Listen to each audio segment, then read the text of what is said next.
Hello everyone, I'm Thomas, and I'm here to help you unwind and drift off tonight. I know many of you use this video to fall asleep, so before you get too cozy, don't forget to like the video and subscribe to my channel, Stories for Sleep. Also, let me know in the comments, where are you from, and what time is it as you're watching this. Now settle in, get comfortable, and let yourself relax. Wrong way, Charlie. Do you remember your very first best friend? I do. Midnight was giving birth in the closet at the end of the hall. The repeating pattern of deep growls and shrieks woke me. "Kittens!" I nearly shouted as I crawled down from the top bunk. My sister stirred on the bottom bed. I paused on the ladder, held my breath, hoped she wouldn't open her eyes. After a moment, she rolled onto her side and fell back into deep sleep. I was glad she didn't wake. I wanted the kitties all to myself.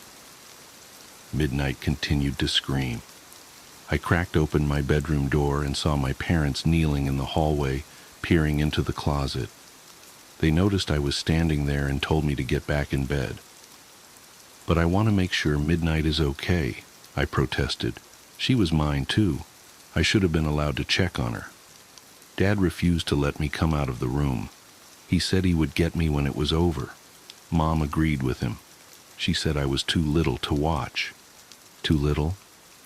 I was 4 years old and knew that babies came from a mommy's belly. Plus, I had been waiting forever to see the kittens. My parents weren't being fair. "Please let me," I begged. "I'll be good." Mom commanded me to go back to bed. I crossed my arms and shook my head. Dad threatened to spank me. I stomped my foot and cried, thinking a tantrum would make them understand that I was right, and they were wrong. Dad didn't care much for my new approach.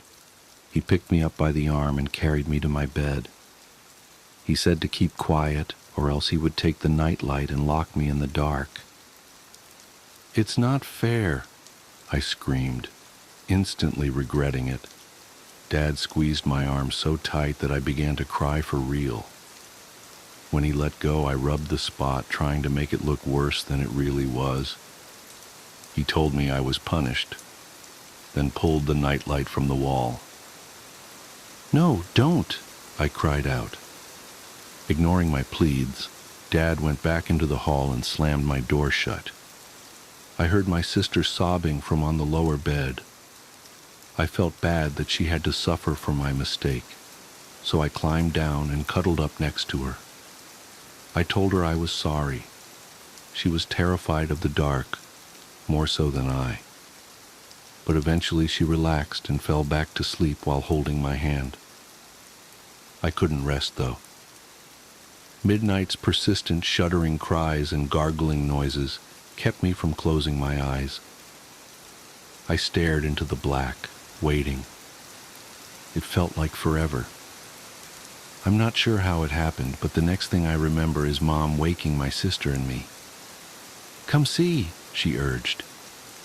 The sunlight coming through the window lit up her smile. The kittens were tiny versions of Midnight, 8 of them in total. All the same jet black color, except for one. He had a speck of white fur above his nose, with white front paws to match. That one period. That one was mine. I knew the moment I saw him. Dad said we could give them names. It wasn't an easy task, since they all looked the same. After several failed attempts to remember which was which, my sister decided the best thing to do was to call them Kitty Cat, but she was only 2 years old and pronounced it Ki-Ka. The oddball was the only exception. He was mine to name, so I named him Charlie. Charlie was more playful than the rest of the litter. Whenever my sister and I were allowed to pick them up, he would roll on his back to let us pet his belly. Sometimes he would try to suck on our fingers, mistaking them for a part of his mother. It never failed to make my sister laugh. And sometimes, when Midnight laid down in the box to feed them, he would get turned around, managing to walk away from her. Mom would pick him up, turn him in the right direction, and say, "You're going the wrong way, Charlie." Eventually, the kittens opened their eyes. My sister and I were allowed to play with them without supervision, but only if we stayed in the hallway. Dad said we weren't allowed to take them out of the closet because they were still too small to run free. We didn't mind. Sitting on the floor petting them was one of our favorite things to do, especially when midnight fed them. Charlie was turning out to be the runt. He ate well, but he never latched on to midnight like the others did. While they loved to pat at her stomach and purr, Charlie was always too busy going the wrong way. No matter how many times we picked him up and faced him in the right direction, sooner or later he would get turned around again. Time went on, and the kittens got bigger. They meowed whenever someone would walk down the hall, demanding us to stop and play. Sometimes they got up on their hind legs, just barely able to peek over edge of the box. One day, my sister yelled something about the kittens. Mom and I came running from the living room to see what all the fuss was about. Charlie was in the hall, on the outside of the box, trying to correct his mistake. He clawed at the cardboard, wanting to make his way back to the other side. He kept falling over, shaking himself, then trying again. It was funny. Feeling sorry for him, Mom picked him up, gave him a kiss, and sat him next to his brothers and sisters. "You went the wrong way, Charlie," she said. That was the first time Charlie broke out of jail, but not the last. He would make it over the edge, and either midnight or Mom would grab him by the scuff of the neck, then toss him back into the box. It happened again and again. The whole family had to help keep him where he belonged. After a while, everyone got tired of dealing with his shenanigans. We officially changed his name to Wrong Way Charlie and let him have free reign of the hallway. Even midnight stopped caring. All the other kittens were content to stay in the box, but Charlie came and went as he pleased. He never went far, though. Sometimes he would sneak a peek into my bedroom or into the bathroom, but that was the extent of his exploration. It was easy to forget that he was only a few weeks old and too frightened to venture into any of the rooms. The box and hallway was the only world that he knew, the only place he felt safe. A few days later, I woke to the sound of Grandma's voice coming from the living room. She was talking to my sister about making her a new dress. No one told me Grandma was coming over, I thought. Excited to see her, to see if she brought me a present, I jumped out of bed and ran down the hallway. I feel this soft crunch under my foot. What was that? I turned around to see what I had stepped on. Then I screamed. Wrong way. Charlie crawled toward me. The back half of him was crushed and twisted. Horrible sounds escaped from his small mouth. Meow.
I continued to scream. Charlie was still trying to crawl toward me while making that resounding, awful sputter. His body trembled, and his little head twitched incessantly. Mom came running down the hall, my sister right behind her. Blood was everywhere, a trail of gore soaking into the carpet. All I heard was screaming, screaming, screaming, screaming. It echoed down the hallway and throughout the years. Midnight leaped out of the closet and ran toward me. Wide-eyed, she hissed and swatted, then lapped at the blood flowing from Charlie's gaping mouth. Grandma grabbed a hold of me, held me close. My sister pressed her face into Grandma's side so she wouldn't have to see. Mom and Charlie were still screaming, still making those appalling noises. I couldn't tell them apart. "It's still alive," Mom wailed. "It's still alive. Oh my God, what do I do?" Though Grandma tried to protect me, I couldn't look away. Charlie was crying in agony. The look on his little face said, "Why is this happening to me? What have I done? Make it stop. Please, please make it stop." "You have to kill it," Grandma shouted, angry. "Put the thing out of its misery, for Christ's sake." Mom ran into the living room and turned the corner. I heard a drawer in the kitchen pulled open, then slammed shut. She came running back, hammer in hand. "Eeeeee!" Mom shrieked. She pounded the hammer down on Charlie's head over and over and over again while midnight attacked her, trying to protect the kitten. And yet Charlie still crawled toward me, gurgling, "Me, Meeg." Midnight kept scratching and hissing. Mom kicked her away and brought the hammer down again. After the 5th or 6th drop, Charlie finally stopped making the awful noises.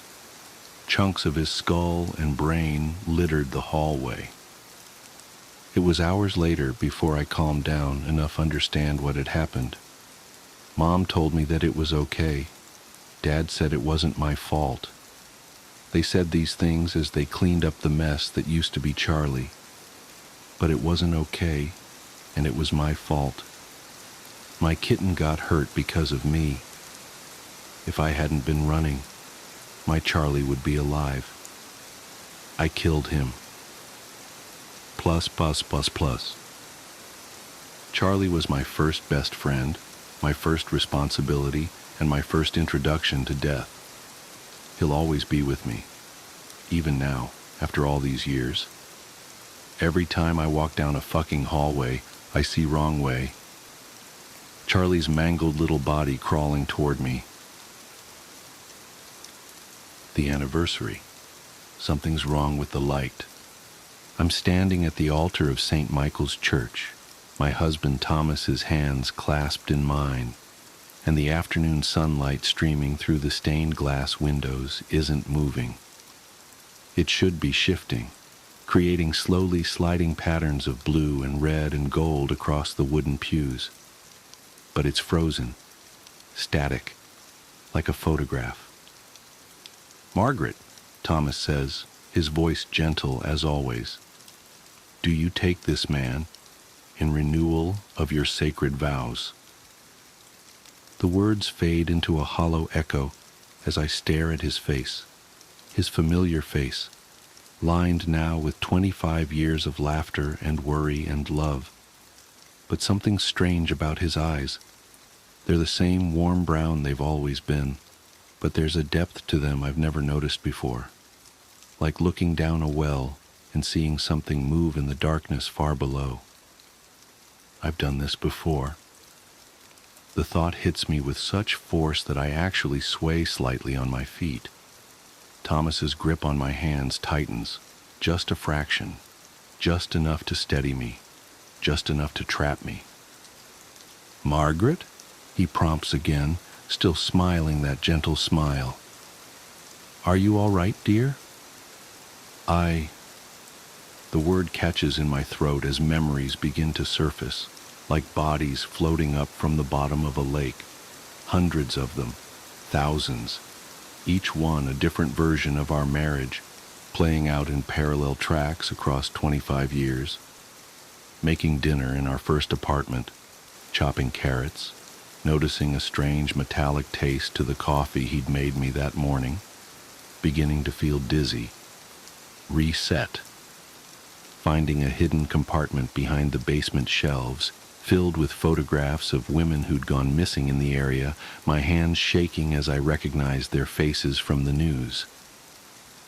Reset, waking up in the middle of the night to find him standing over our bed, perfectly still, watching me sleep with eyes that reflected the darkness like a cat's.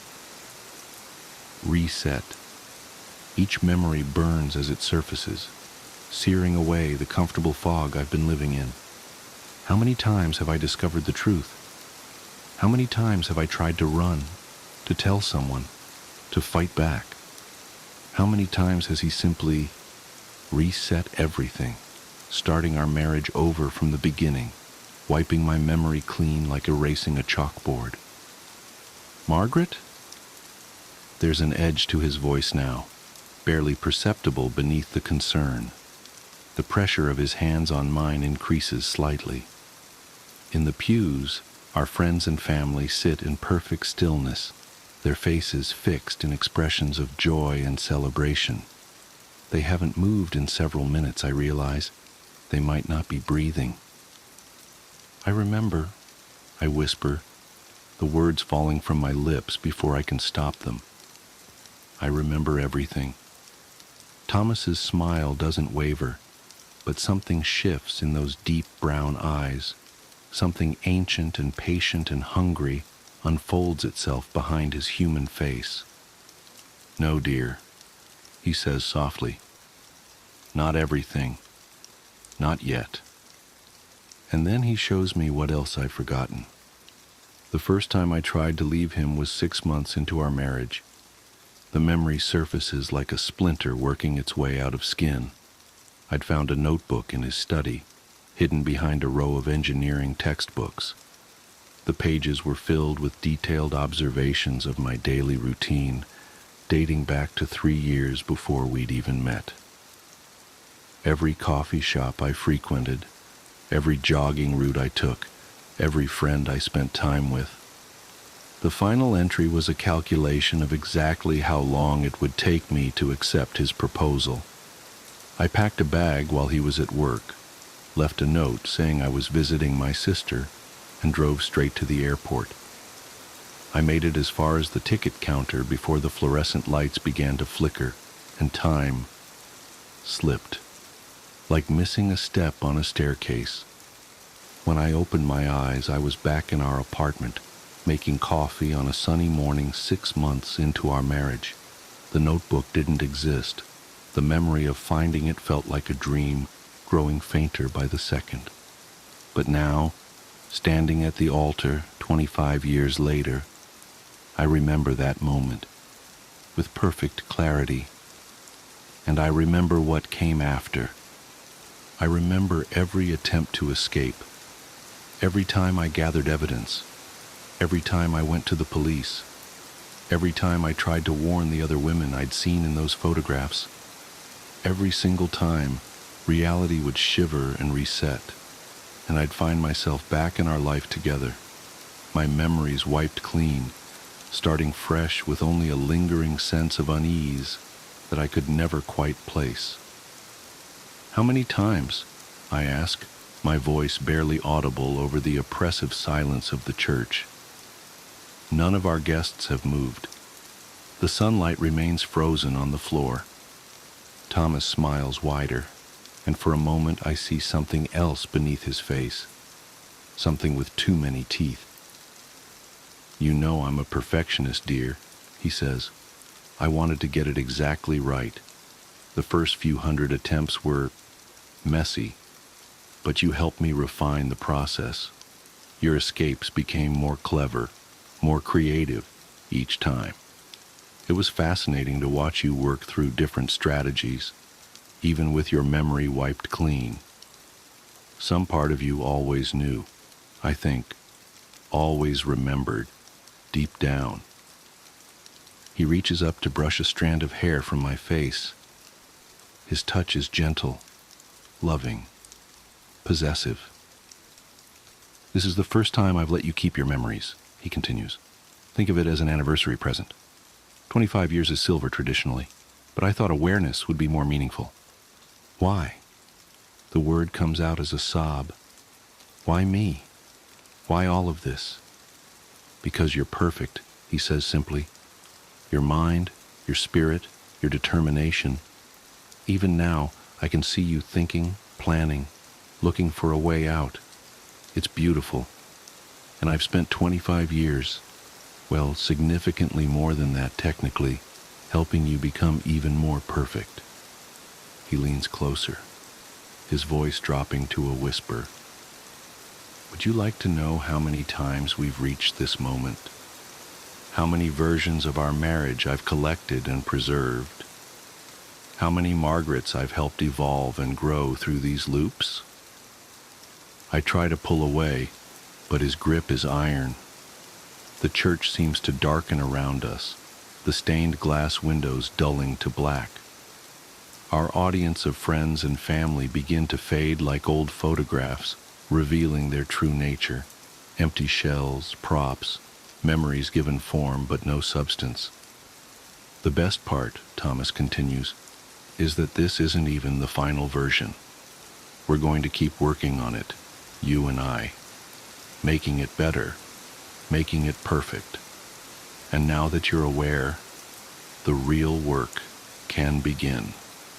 The darkness at the edges of my vision begins to creep inward. I can feel time starting to slip again, reality preparing to reset. But this time it's different. This time, I'll remember.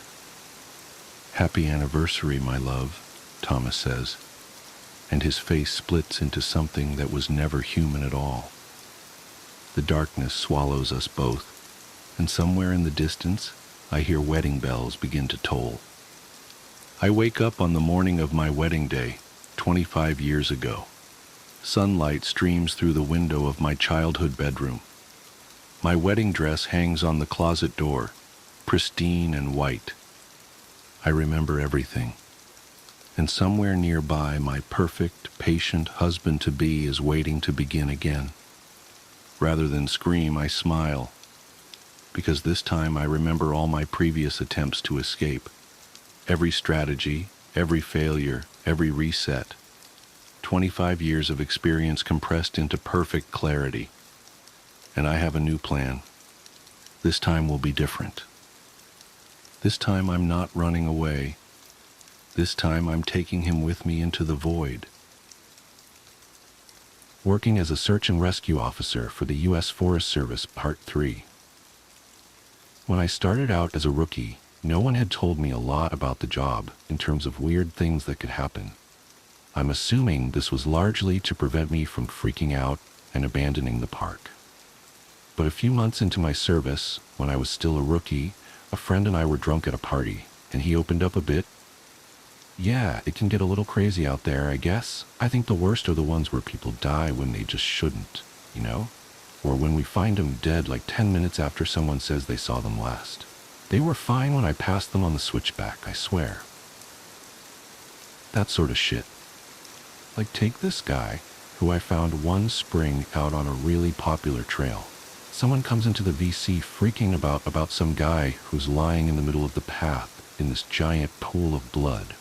So we run out there, and we find this guy dead as a doornail, which he absolutely should be, because the back of his head is like mashed potatoes. The skull is decimated, brains are leaking out like custard filling, and the guy's old, so you figure, yeah, he probably fell and hit his head. Old people fall all the time, it's no big deal. Except that this area where he fell doesn't have any big rocks. There's not even any stumps or big branches. And on top of that, there's no blood trail, so he clearly died where he dropped. Now that's when you'd turn to murder, but there were people just out of line of sight with the guy. If someone came up behind him and murdered him, there's no way someone wouldn't have heard. And again, even if someone had, there'd be a blood trail, spatter all over the place. But everyone on the scene said it looked exactly like he'd fallen and smashed his head on a rock. So what the fuck did he hit his head on? And then there was this lady I found in a different park about 5 years ago, back when I was upstate. We found her in the middle of a stand of big junipers curled around the trunk, like she was hugging it. We pick her up to move her, and a fucking waterfall comes out of her mouth, splashes all over my shoes. Her clothes are dry and her hair is dry, but the amount of water in her lungs and stomach was phenomenal. Unreal, man. Coroner's report says the cause of death was drowning. Her lungs were completely full of water. This, even though we're in the middle of the high desert, and there isn't a body of water for miles. No puddles, no nothing. No signs of anyone else being out there. I mean, yeah, it's possible they were murdered. But why go out of the way to do it like that? Why not just stab them and be done with it? I dunno, it just sits weird with me. Now, of course, that freaked me out a little. But we were wasted, and I guess I sort of wrote it off as a fluke. I also assumed there was exaggeration there, since, we were wasted. Now, I don't like talking about this next case very much. It was an awful one that I've done my best to forget about, but of course, that's easier said than done. This happened about 6 months after the conversation with my friend at the bar, and up until that point, I hadn't had a lot of really weird shit go down. A few things here and there, and of course, the stares. But it's amazingly easy to get used to stuff like that when it's treated as if it's normal. This case was a little different. A guy with Down syndrome in his 20s went missing after his family lost sight of him on a major path. That was odd in and of itself, because this guy never left his mom's side. She was absolutely convinced he'd been kidnapped, and unfortunately a ranger who isn't with the park anymore insinuated that no one was going to kidnap someone. Well, with that kind of disability, not very tactful to say the least. We wasted a lot of time trying to calm her down enough to get information about him, and then we put out an official missing persons call. Because of the urgency of the situation, him being mostly unable to function alone, we had local police come in and help us. We didn't find him the first night, which was heartbreaking. None of us wanted to think of him being alone out there. We assumed he just kept wandering and was staying ahead of us. We brought out Heelys the next day, and they spotted him in a little canyon. I helped bring him back up, but he was in bad shape, and I think we all knew he wasn't going to make it. He'd fallen and broken his spine and couldn't feel his lower half. He'd also broken both his legs, one at the femur, and he'd lost a lot of blood. He was confused and scared while he was alone, so he'd probably exacerbated the injuries by dragging himself a little ways. I know it sounds awful, but while I was riding in the copter with him, I asked him why he'd wandered off. I just wanted something to tell his mother, to let her know it wasn't her fault, because he was fading fast, and I didn't think she'd get to ask him herself. He was crying, and he said something about how the little sad boy had wanted him to come play. He said the little boy wanted to trade so he could go home. Then he closed his eyes, and when he woke up again, he was in the canyon. I'm not sure that's exactly what he said, but it was what I thought the gist of it was. He kept crying, asking where his mommy was, and I held his hand and tried my best to keep him calm. It was cold out there. He kept saying that. It was cold out there. My legs was frozen. It was cold out there. It's cold in me. He was getting even weaker, so he eventually stopped talking, and he closed his eyes for a while. Then, when we were about 5 minutes from the hospital, he looked right at me, with these big tears running down his face, and he said, "Mama won't see me no more. Love Mama, wish she was here." And he closed his eyes, and he just never woke up. It was horrible, and I don't like talking about it. That case was one of the first ones that really rattled me badly. Because of how badly it affected me, I reached out to a senior ranger, and who ended up helping me through it. As time went on, and we got to know each other better, he ended up sharing one of his own stories with me. It was disturbing, but it helped to know that I wasn't the only one affected by the things going on out there. I think this must have happened before you got here, because I think if it had happened while you were here, you'd have remembered it. I know it didn't end up in the news for some reason, but I think most people who've been here long enough know about it. The park sold off a portion of land to a logging company, and it was a really controversial thing, but it wasn't that large or old of a plot, and it was right after the recession, so we needed cash bad. Anyway, they were felling this plot of land, and we get a call that we need to get our supervisors out right away. I don't know why, but they ended up sending me and a few other guys along with the heads, I guess for power in numbers, to see what was up. We got there, and all these guys are crowded around a tree that they've just cut down. They're all pissed off and freaking out, and the foreman comes over and says he wants to know what we think we're up to. What the hell y'all think this is? Some kind of sick joke? You've got a lot of fucking nerve pulling this shit. We bought this land fair and square. Well, we don't know what the hell he's talking about. So he brings us over to this felled tree and points at it and tells us that when they cut it down, it was just like this, and they'll be damned if they put it there. The inside of the tree was all rotted out and hollow in one spot, and when they'd cut it down, it had exposed that chamber, and inside it is a hand, like a perfectly severed hand, and looks like it's actually fused with the inside of the tree. Well, now we think they're pulling a joke, so we tell them that we don't like being fucked with. And we start to leave, but they tell us they've already called the cops and that they'll go right to the media if we don't stick around. Well, that gets the head's attention, so they stick around and talk to the police about it. Everyone is denying that they put the hand in there, and besides, how would anyone have even done it? It's clearly a real hand, but it's not mummified or skeletal. It's brand new, probably not even a day old. And it is definitely fused with the wood. You can see that it's coming right out of it. The loggers, they insist that they didn't put it there. Somehow, this fresh human hand ended up fused to the inside of this living tree. The cops have them cut up that section of tree into a movable chunk. Then they take the hand away, and the area is closed off. There was a pretty big investigation, but I know they didn't get any answers. Now it's become this legend, and as far as I know, we haven't sold any more property for logging. As you all know, I went to a training seminar recently and heard some amazing and horrible things there.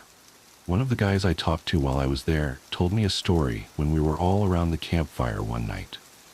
We were both pretty drunk, you'll see a pattern here, and we were swapping stories. He told me this one. Me and another guy were out on a field search because some campers reported screaming noises at night. So we head out there to look for whatever fucking mountain lion has wandered into the area, and I'm pissed. We've had 3 of them show up in the camping areas that year alone, and I'm getting tired as hell of constantly having to deal with them. Plus, I just don't like them anyway. They're a pain in the ass, and they're loud, and they scare the shit out of me. Fucking cats. Pieces of shit. I'm groaning about it to the guy I'm with, and he thinks it's a real fucking riot. So we're seeing all these broken branches and what look like dens, and we're pretty sure we know where this thing is. I call in and they tell me to confirm if possible, which, just means they want you to step in a big pile of shit and use that as proof. I'm not seeing any though, so I basically just tell them to shove it. I'm done. We know that damn thing's out here somewhere, even if I'm not stepping in its shit or inside its mouth or whatever. Guy I'm with wanders off to take a piss or whatever, and I stay behind watching this little burrow under a tree to see if maybe a fox or something is living under it, because I love foxes, man. They're cute as hell. But anyway, I'm watching this tree and I start hearing branches crackling, and it's coming from the direction my partner went opposite of. Now I've got my pistol, but you and I both know that's not going to do shit against a cat. I cock it and holler for my partner to get his dumb ass back, but he's too far and he can't hear me. I stand up and get my sights on where the thing is approaching, and I shit you not, man, I just about peed myself. This guy is coming toward me, and he's backflipping through the fucking woods. Like, instead of walking, he's doing these crazy fucking backflips, and I swear to God, he cleared every fucking log and bush in his path. It was like he knew right where he was going.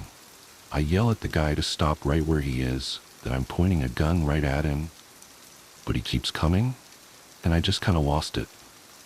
I shot at the ground in front of him, and it was a dumb fucking thing to do, but man, I didn't want this guy anywhere near me. When I fired, he was about 50 yards from me, and as soon as the gun goes off, he whirls around and goes off, back flipping back into the woods.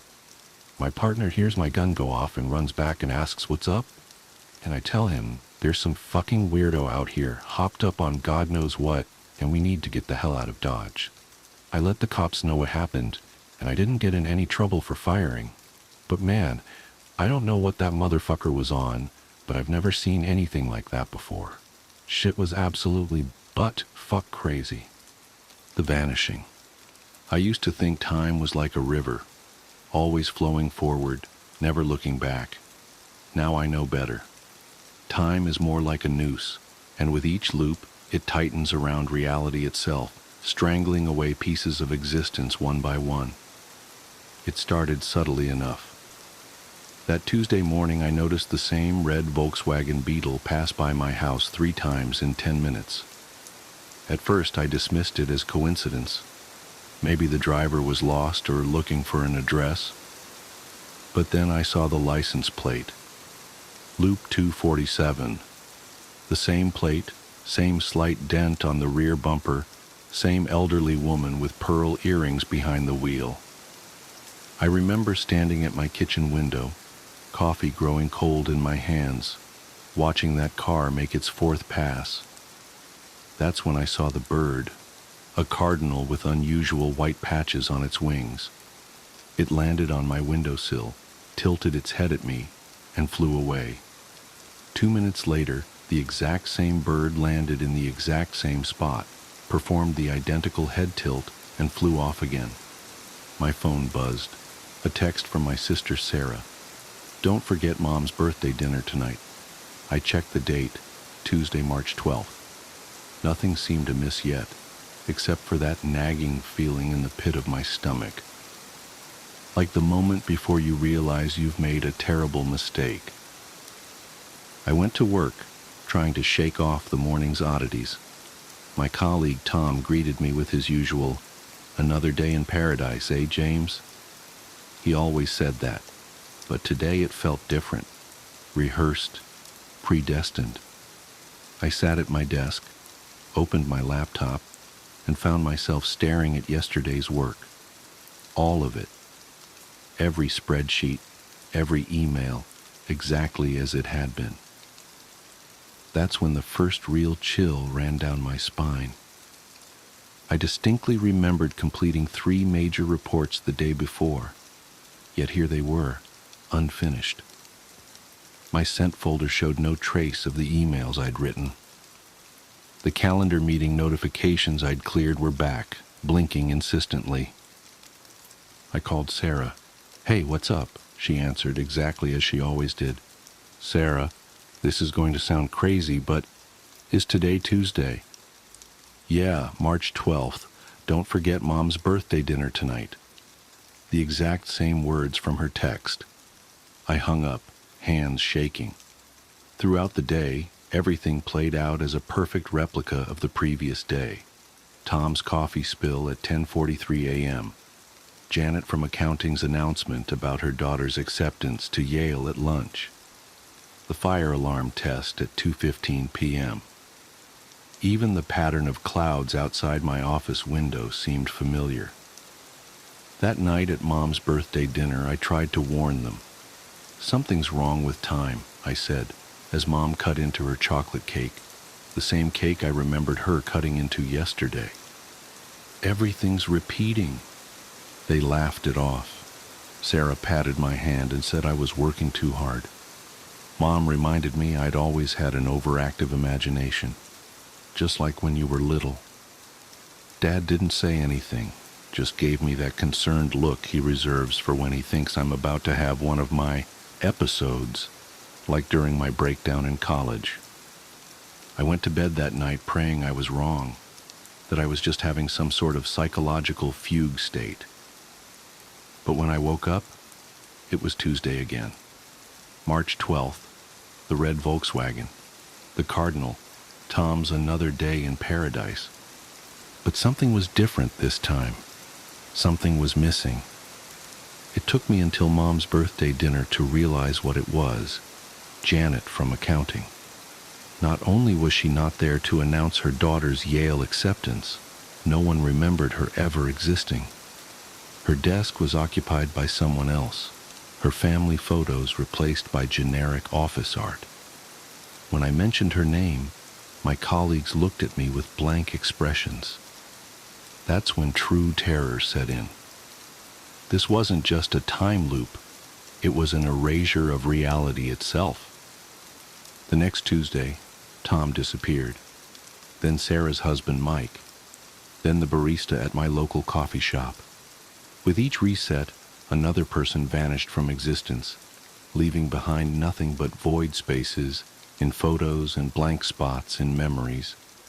The world kept readjusting itself around these absences, like a wound healing over with scar tissue.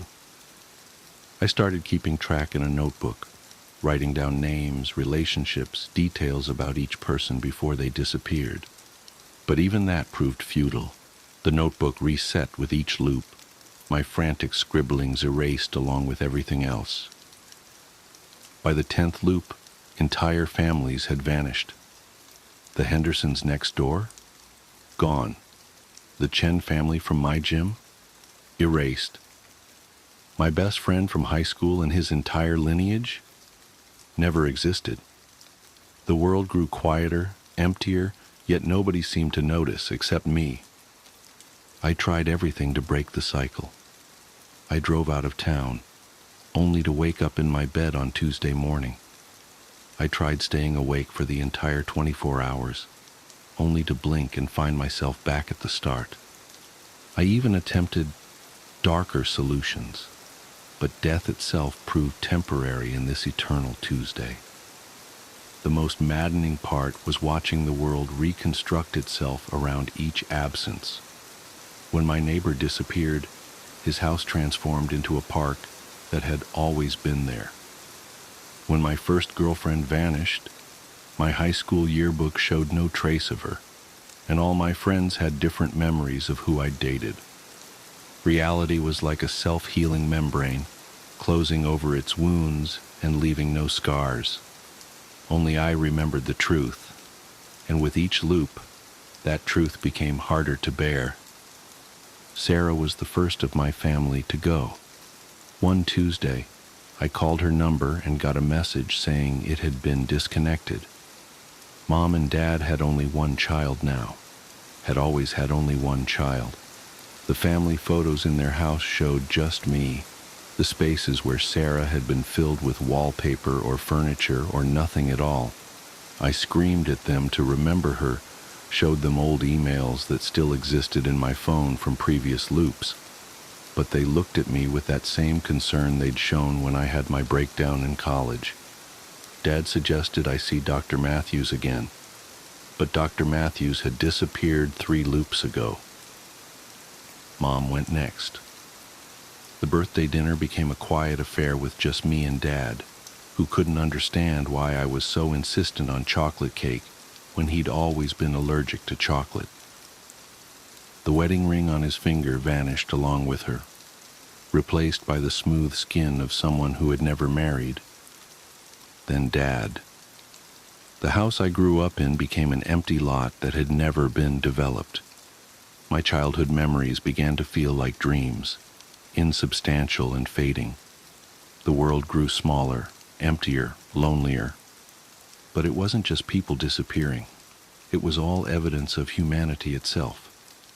Buildings began to vanish, replaced by empty fields that had always been there. Roads turned to dirt paths that turned to wilderness. The red Volkswagen that had first caught my attention became a horse-drawn carriage, then a lone deer crossing the street, then nothing at all. Technology started to regress. My smartphone became a flip phone, then a landline, then disappeared entirely. The internet ceased to exist, then electricity, then the Industrial Revolution itself. Each loop stripped away another layer of human progress, another piece of our collective history. I watched as the world unknit itself, person by person, invention by invention, memory by memory. The universe was cleaning house, and humanity was the stain it was trying to remove. In recent loops, I've started to notice something even more disturbing. When I look in mirrors, my reflection seems less substantial, as if I'm beginning to fade. My fingerprints are becoming smoother, my footprints in the mud shallower. Sometimes when I speak, my voice sounds distant, like it's coming from somewhere else. I know what this means. I can feel it in the growing hollowness of my bones, in the way light seems to pass through me in certain angles. Soon, very soon, I will be the last one to disappear. But here's the true horror, the revelation that keeps me awake during these endless Tuesdays. I don't think I'm trapped in a time loop at all. I think time is operating exactly as it should. This is entropy on a cosmic scale, the universe's immune system identifying and eliminating a viral infection called humanity. We were never meant to exist. We're a mistake, a glitch in the matrix of reality, and now that glitch is being corrected. The loop isn't a malfunction, it's a quarantine procedure, isolating the infection before systematically erasing it from existence. And I'm not the protagonist of this story, I'm patient zero. Somehow I became aware of the correction process, and that awareness has made me the focal point of the universe's autoimmune response. Through me, it will undo everything we ever were or could have been. As I write this, I'm sitting in what used to be my living room. The walls disappeared 3 loops ago, along with the concept of architecture. The ground beneath me is losing its solidity, becoming conceptual rather than physical. The sky above is less a thing than an idea of a thing. The cardinal with the white-patched wings just landed nearby. It's the only other thing that seems to maintain consistency between loops, but I understand now that it's not really a bird at all. It's watching me, studying me, measuring the progress of humanity's elimination. I can feel the next loop approaching. The air is getting thin, reality stretching like plastic wrap about to tear. Soon I'll wake up to another Tuesday, another version of the world with fewer people, fewer things, fewer memories. But this time feels different. My hands are becoming transparent as I write these words, my thoughts growing distant and strange. I think this might be the last loop, the final Tuesday. I should be terrified, but instead, I feel an odd sense of peace. Perhaps this was inevitable, the universe's way of hitting Ctrl plus Z on a cosmic mistake. Or perhaps... Wait. The cardinal's looking at me again, tilting its head just like it did that first Tuesday. But this time I see something in its eyes, not the blank animal stare I remembered, but something ancient and vast and almost apologetic. And suddenly, I understand. This isn't an erasure at all. It's a reset. The universe isn't eliminating humanity. It's rewinding us, taking us back to a crucial moment, an essential crossroads. With each loop, it's not just removing people, it's removing the consequences of choices, the weight of decisions that led us down this path. Every person who disappears isn't being erased. They're being saved, preserved, reset to some point before whatever it is we did that broke reality itself. We're not being deleted, we're being restored to factory settings. The cardinal spreads its wings, and I notice something I never saw before. The white patches aren't random. They form a pattern, a sequence, a code. The same code I've been seeing everywhere but couldn't recognize. In the license plate of the red Volkswagen, in the arrangement of clouds, in the very fabric of these repeating days. My body is almost gone now, my consciousness spreading thin across what remains of time and space. But as I fade, I finally understand my role. I'm not patient zero. I'm the backup copy, the one who had to remember everything so that when reality resets completely, when we all return to that crucial moment, some part of me will know what to change, what to do differently. The cardinal takes flight, and as the world dissolves around me, I see what's written in its wings, the message that's been there all along. See you next loop. And then, it's Tuesday morning, March 12th. A red Volkswagen Beetle passes by my house. But this time I know exactly what I need to do. After all, that's why they chose me to remember, isn't it? Screens. At the end of the summer between kindergarten and first grade, I caught the stomach flu. This has all of the components of the regular flu. However, with the stomach flu, you throw up in a bucket and not the toilet because you are sitting on it. The sickness gets purged from both ends. This lasted for about 10 days, but just before it had passed, the sickness was granted an extension in the form of pink eye. My eyelids were so fused together by the dried mucus generated during the night that the first day I awoke with the infection, I thought I had gone blind. When I started first grade, I had a kink in my neck from 10 days of bed rest and 2 swollen, bloodshot eyes. Josh was in another group and didn't have my lunch, so in a cafeteria bursting with 200 kids, I still had a table to myself. I started keeping spare food in my backpack that I would take into the bathroom to eat after lunch, since my school meals were usually confiscated by older kids who knew I wouldn't stand up to them, since no one would stand with me. This dynamic persisted even after my condition cleared up, since no one wants to be friends with the kid who gets bullied, lest they have some of that aggression directed toward themselves. The only reason this stopped was due to the actions of a kid named Alex. Alex was in the 3rd grade and was bigger than most of the other kids in any grade. Around the 3rd week of school, he started sitting with me at lunch, and this put an immediate end to the shortage of my food supply. He was nice enough, but he seemed kind of slow.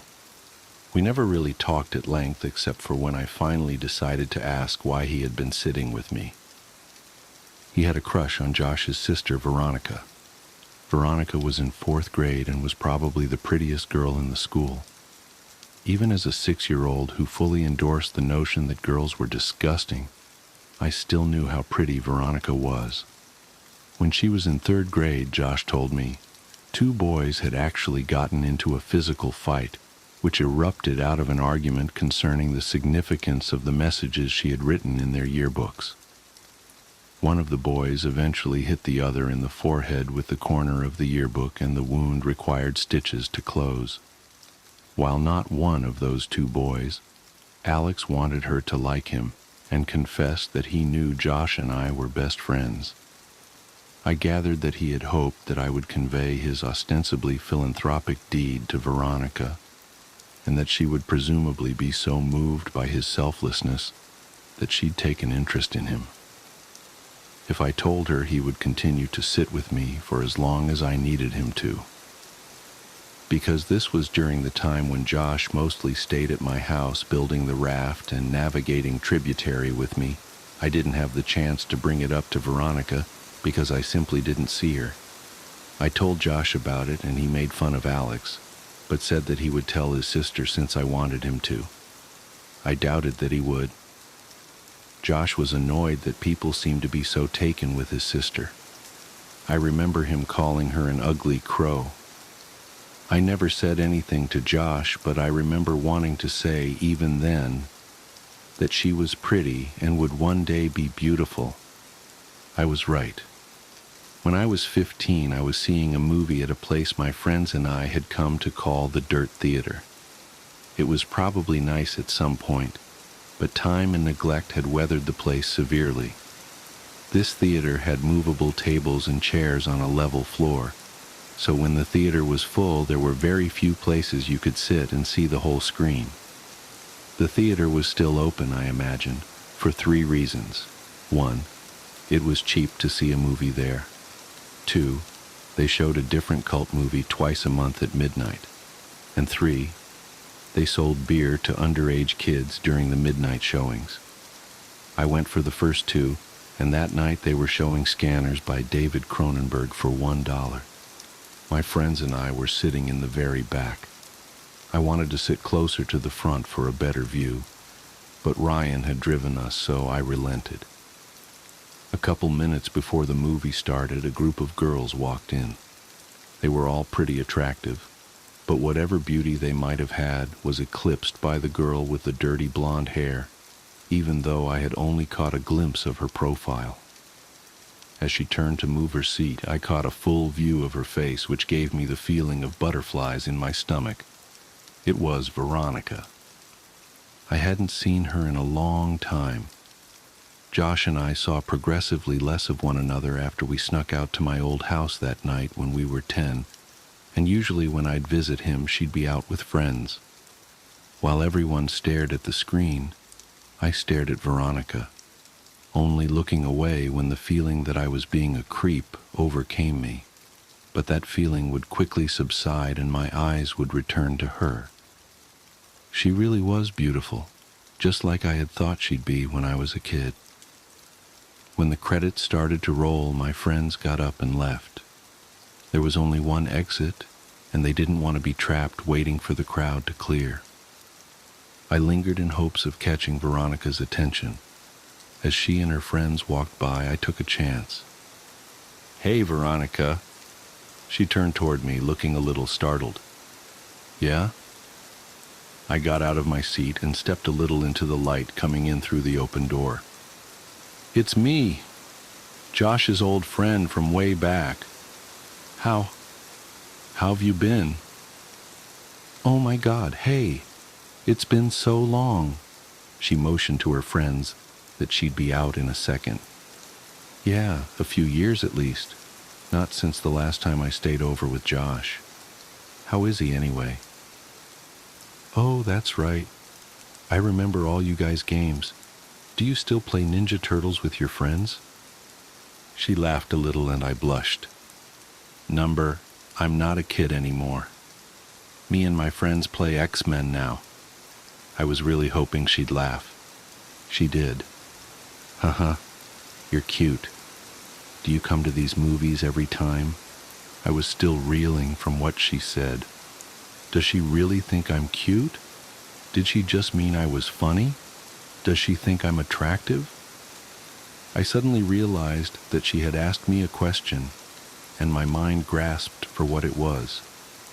"Yeah," I said much too loudly. "Yeah, I try to anyway. What about you?" "I come every now and then. My boyfriend didn't like these movies, but we just broke up, so I plan on coming from now on." I was trying to be casual, but failed.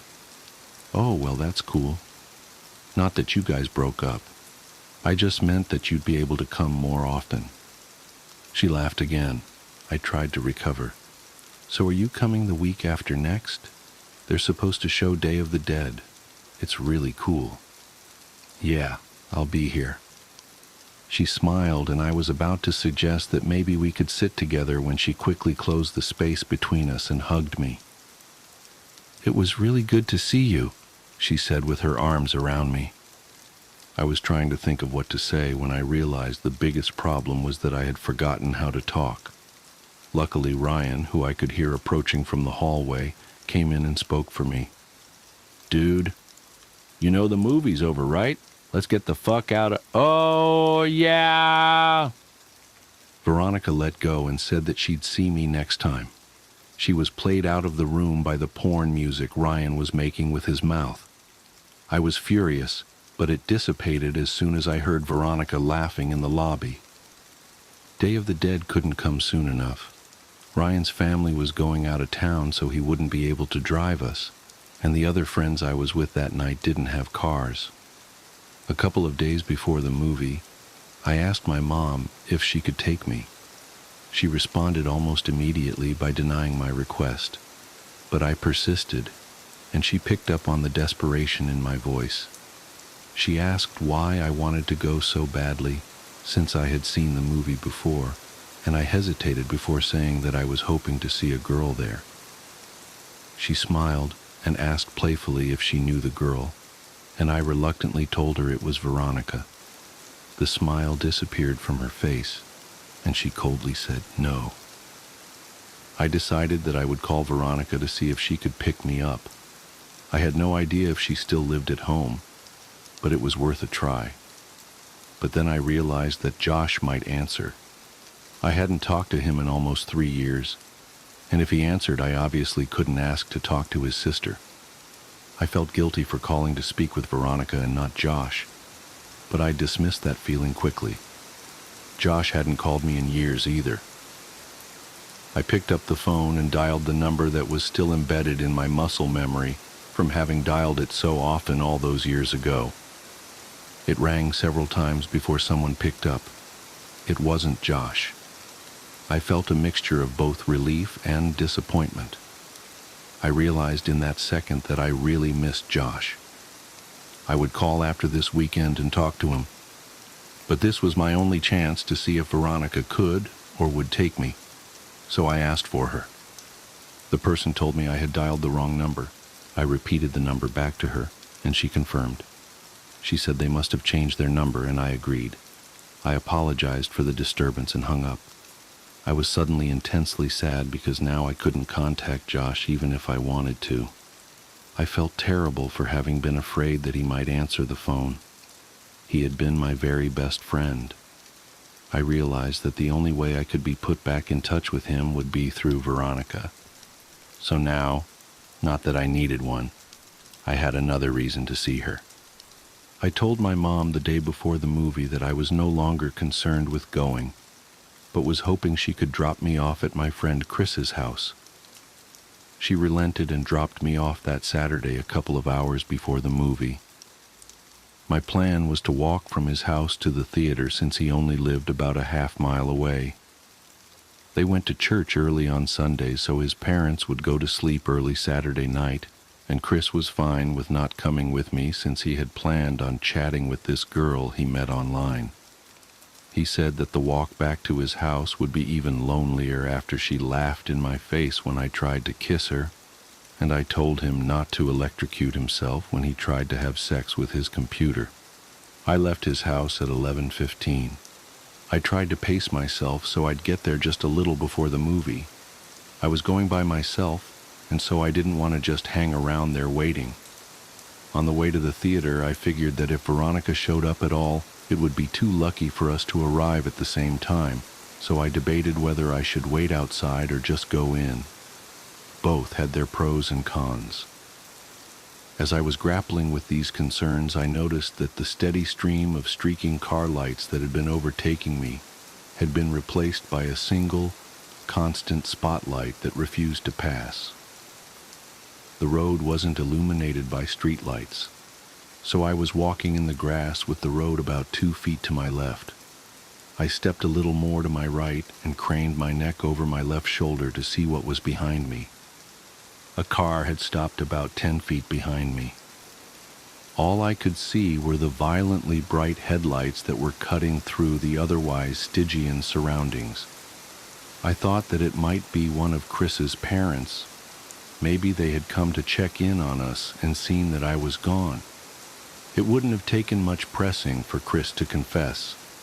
I took one step toward the car, and it broke its paws and started driving toward me at a slow pace. It passed me, and I saw that it wasn't Chris's parents' car, or any car that I recognized for that matter. I tried to see the driver, but it was too dark, and my pupils had shrunk when faced with the blinding lights from the car just moments before.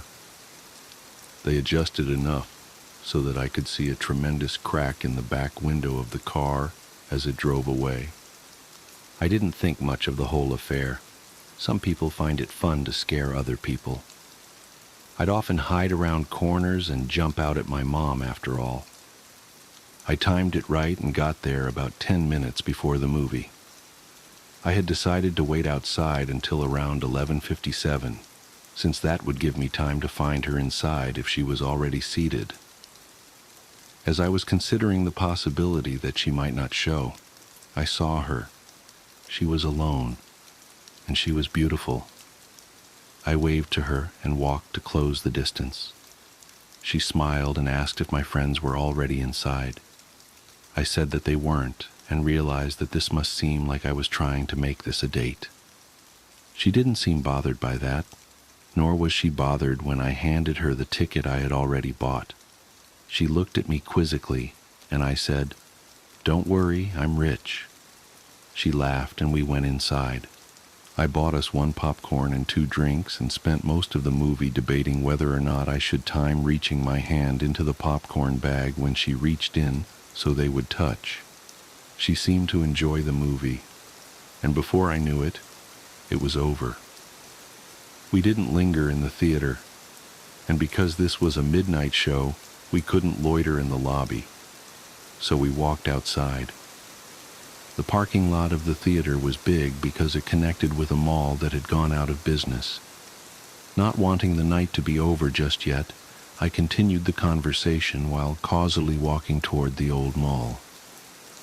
As we were about to round the corner and leave the theater out of sight, I looked back and saw that her car wasn't the only one left in the parking lot. The other one had a large crack in the back window.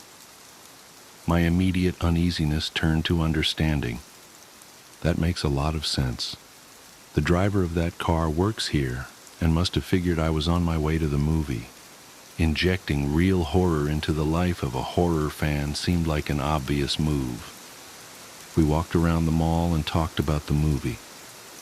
I told her that I thought Day of the Dead was better than Dawn of the Dead, but she refused to agree. I told her of when I called her old number and about my dilemma about who would answer the phone.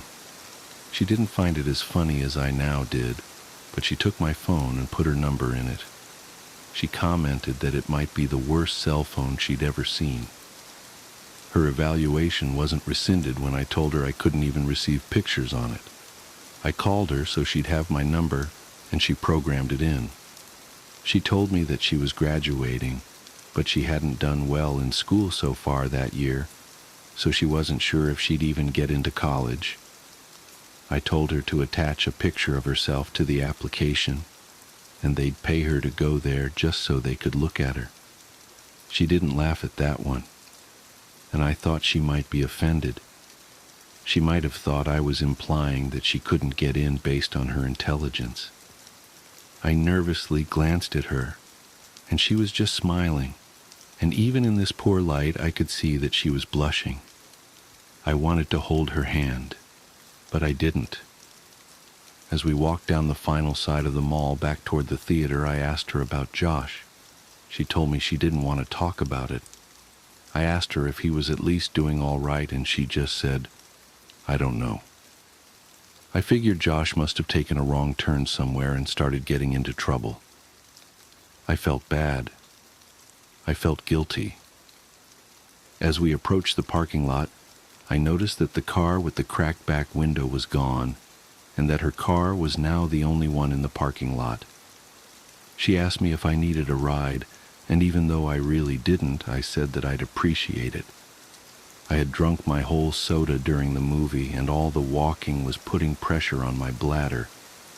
I knew that I could wait until I was back at Chris', but I had decided that I was going to try to kiss her when she dropped me off, and I didn't want this biological nagging to rush me out of the car.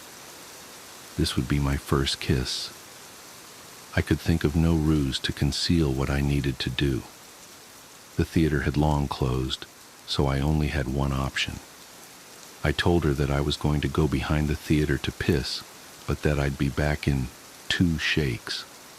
It was obvious that I thought it was hilarious, and she seemed to laugh more at how funny I found it than at how funny it clearly was.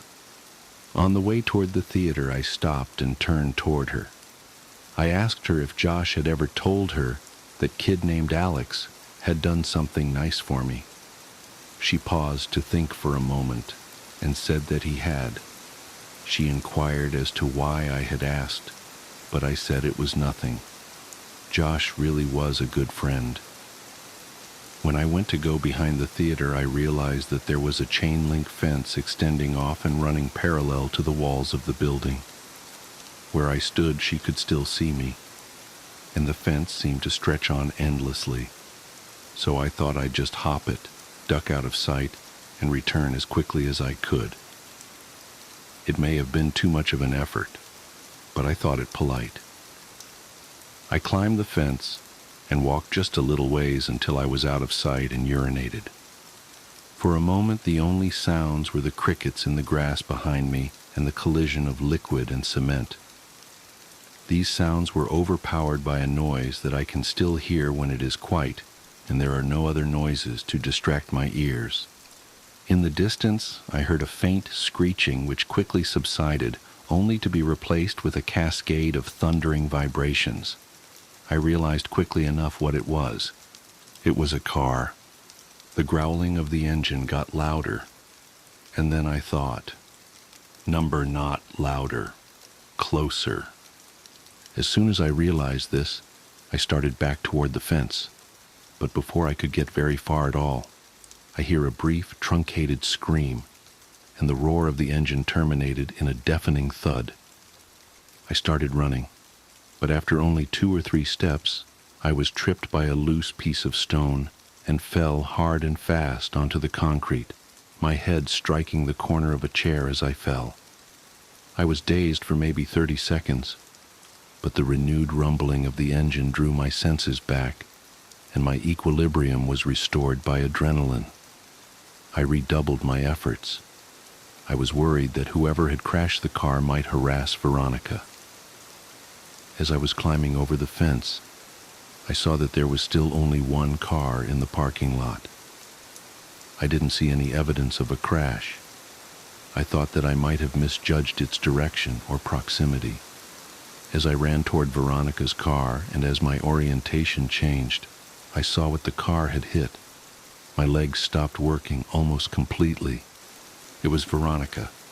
Her car was sitting between us, and as I closed the distance and walked around it, she came fully into view. Her body was twisted and crumpled like a discarded figure meant to represent a catalog of things the human body cannot do. I could see the bone of her right shin cutting through her jeans, and her left arm was wrapped so hard around the back of her neck that her hand fell on her right breast. Her head was craned back, and her mouth hung widely open toward the sky. There was so much blood. As I looked at her, I actually found it hard to discern whether she was laying on her back or her stomach, and this optical illusion made me feel sick. When you are confronted with something in the world that simply doesn't belong, your mind tries to convince itself that it is dreaming, and to that end, it provides you with that distinct sense of all things moving slowly, as if through sap. In that moment, I honestly felt that I would wake up any minute. But I didn't wake up. I fumbled with my phone to call for help, but I had no signal. I could see Veronica's phone sticking out of what I thought was her front right pocket. I had no choice. Trembling, I reached for her phone, and as I slid it out, she moved and gasped for air so violently that it seemed as if she were trying to breathe in the whole world. This startled me so much that I staggered back and fell onto the asphalt with her phone in my hand. She was trying to adjust her body to get it into its natural position, but with every spasm and jerk, I could hear the cracking and grinding of her bones. Without thinking, I scrambled over to her and put my face over hers and just said, "Veronica, don't move. Don't move, okay? Just stay still. Don't move. Veronica, please just don't move." I kept saying it, but the words started to fall apart as tears came streaming down my face. I opened her phone. It still worked. It was still on the screen where she had saved my number, and when I saw that, I felt my heart break a little.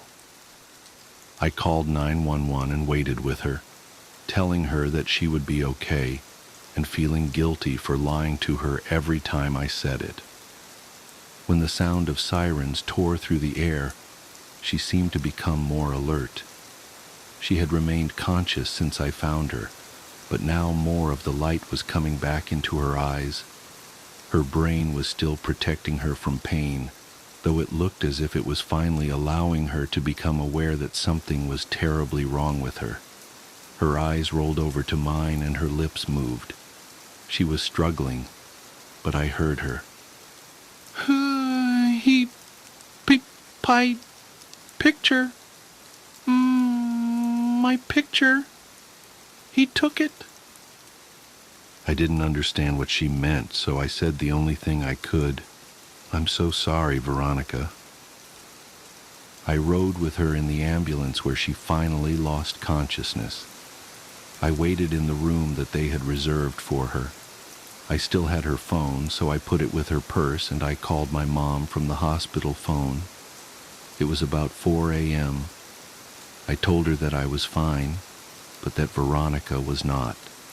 She cursed at me and said she'd be right there, but I told her I wasn't leaving until Veronica was out of surgery. She said she'd come anyway. My mom and I didn't speak that much. I told her I was sorry for lying, and she said that we'd talk about that later. I think that had we talked more in that room, if I had just told her about boxes or the night with the raft, if she had just told me more of what she knew, I think that things would have changed. But we sat there in silence. She told me that she loved me and that I could call her whenever I wanted her to come get me. As my mom was leaving, Veronica's parents rushed in. Her dad and my mom exchanged a few words that appeared to be quite serious, while Veronica's mother talked to the person at the desk. Her mother was a nurse but didn't work at this hospital. I'm sure that she had tried to get Veronica transferred, but her condition was prohibitive. While we waited, the police came in and talked to each of us. I told them what happened. They made some notes, and then they left. She came out of surgery and 90% of her body was covered in a thick white cast. Her right arm was free, but the rest of her was bound like a cocoon. She was still under, but I remembered how I felt when I had my cast before kindergarten. I asked a nurse for a marker, but I couldn't think of anything to write. I slept in a chair in the corner and went home the next day. I came back every afternoon for several days. At some point, they had moved another patient into her room and set up a screen around Veronica's bed to act as a partition. She didn't seem to be feeling better, but she made more moments of lucidity. But even during these periods, we wouldn't really talk. Her jaw had been broken by the car, so the doctors had wired it shut. I sat with her for a while, but there was nothing much I could say.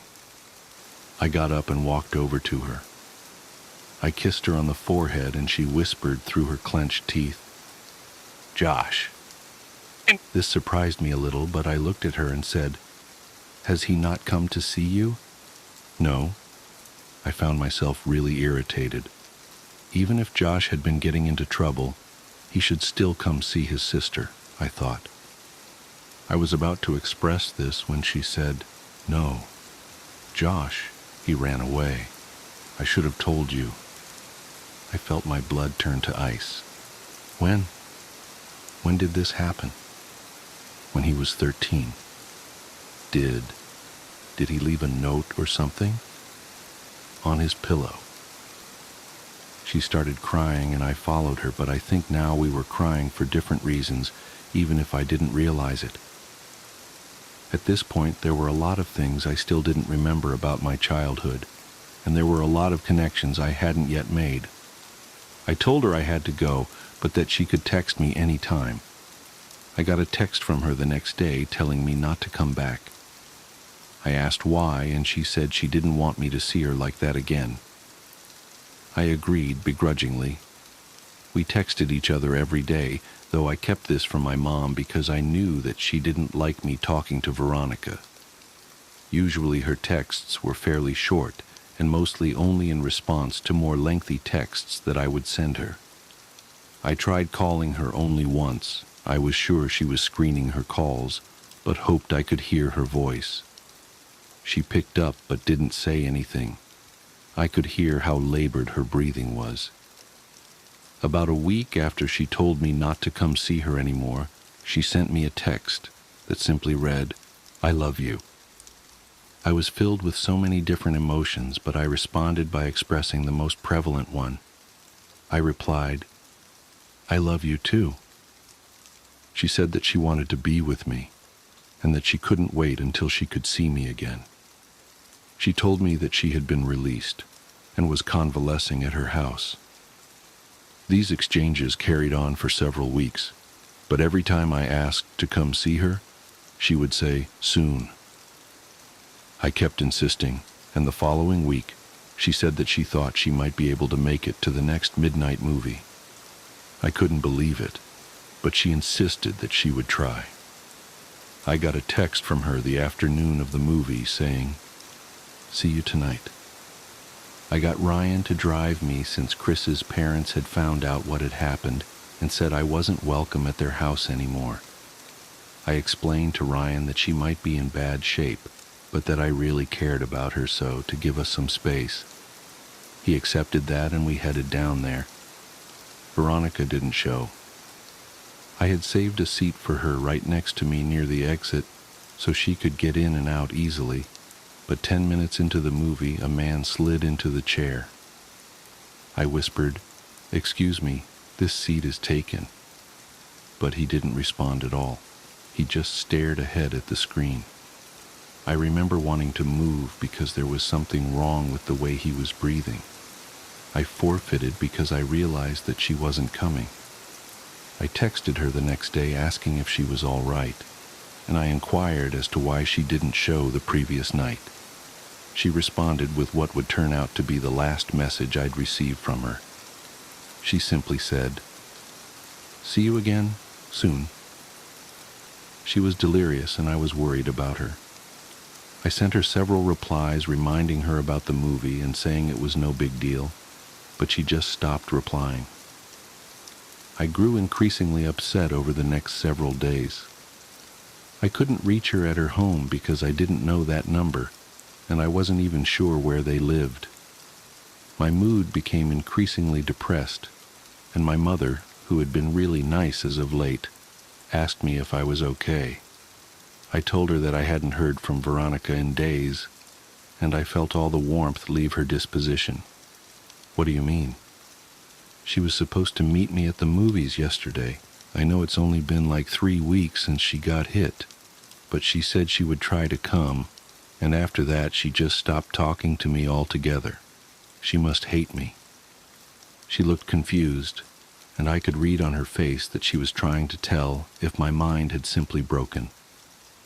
When she saw that it hadn't, her eyes began to water, and she pulled me toward her, embracing me. She was beginning to sob, but it seemed too intense a reaction to my problem, and I had no reason to think that she particularly cared for Veronica. She drew in a shuddering breath, and then said something that still makes nauseous even now. She said, "Veronica's dead, sweetheart." "Oh God, I thought you knew. She died on the last day you visited her." "Oh baby, she died weeks ago." She had completely broken down, but I knew it wasn't because of Veronica. I broke the embrace and staggered backwards. My mind was swimming. This wasn't possible. I had just exchanged messages with her yesterday. I could only think to ask one question, and it was probably the most trivial I could ask. Then why was her phone still on? She continued sobbing. She didn't answer. I exploded. "Why did it take them so long to shut off her goddamned phone?" Her crying broke enough to mutter, "The pictures." I would come to find out that her parents thought that her phone had been lost in the accident, despite the fact that I had put it in her purse the night she was brought to the hospital. When they retrieved her belongings, the phone was not among them. They intended to contact the phone company at the end of the billing cycle to deactivate the line, but they received a call informing them of a massive impending charge for hundreds of pictures that had been sent from her phone. Pictures that were all sent to my phone. Pictures that I never got because my phone couldn't receive them. They learned that they were all sent after the night she died. They deactivated the phone immediately. I tried not to think about the contents of those pictures, but I remember wondering for some reason whether I would have been in any of them. My mouth went dry, and I felt the painful sting of despair as I thought of the last message I received from her phone. See you again, soon.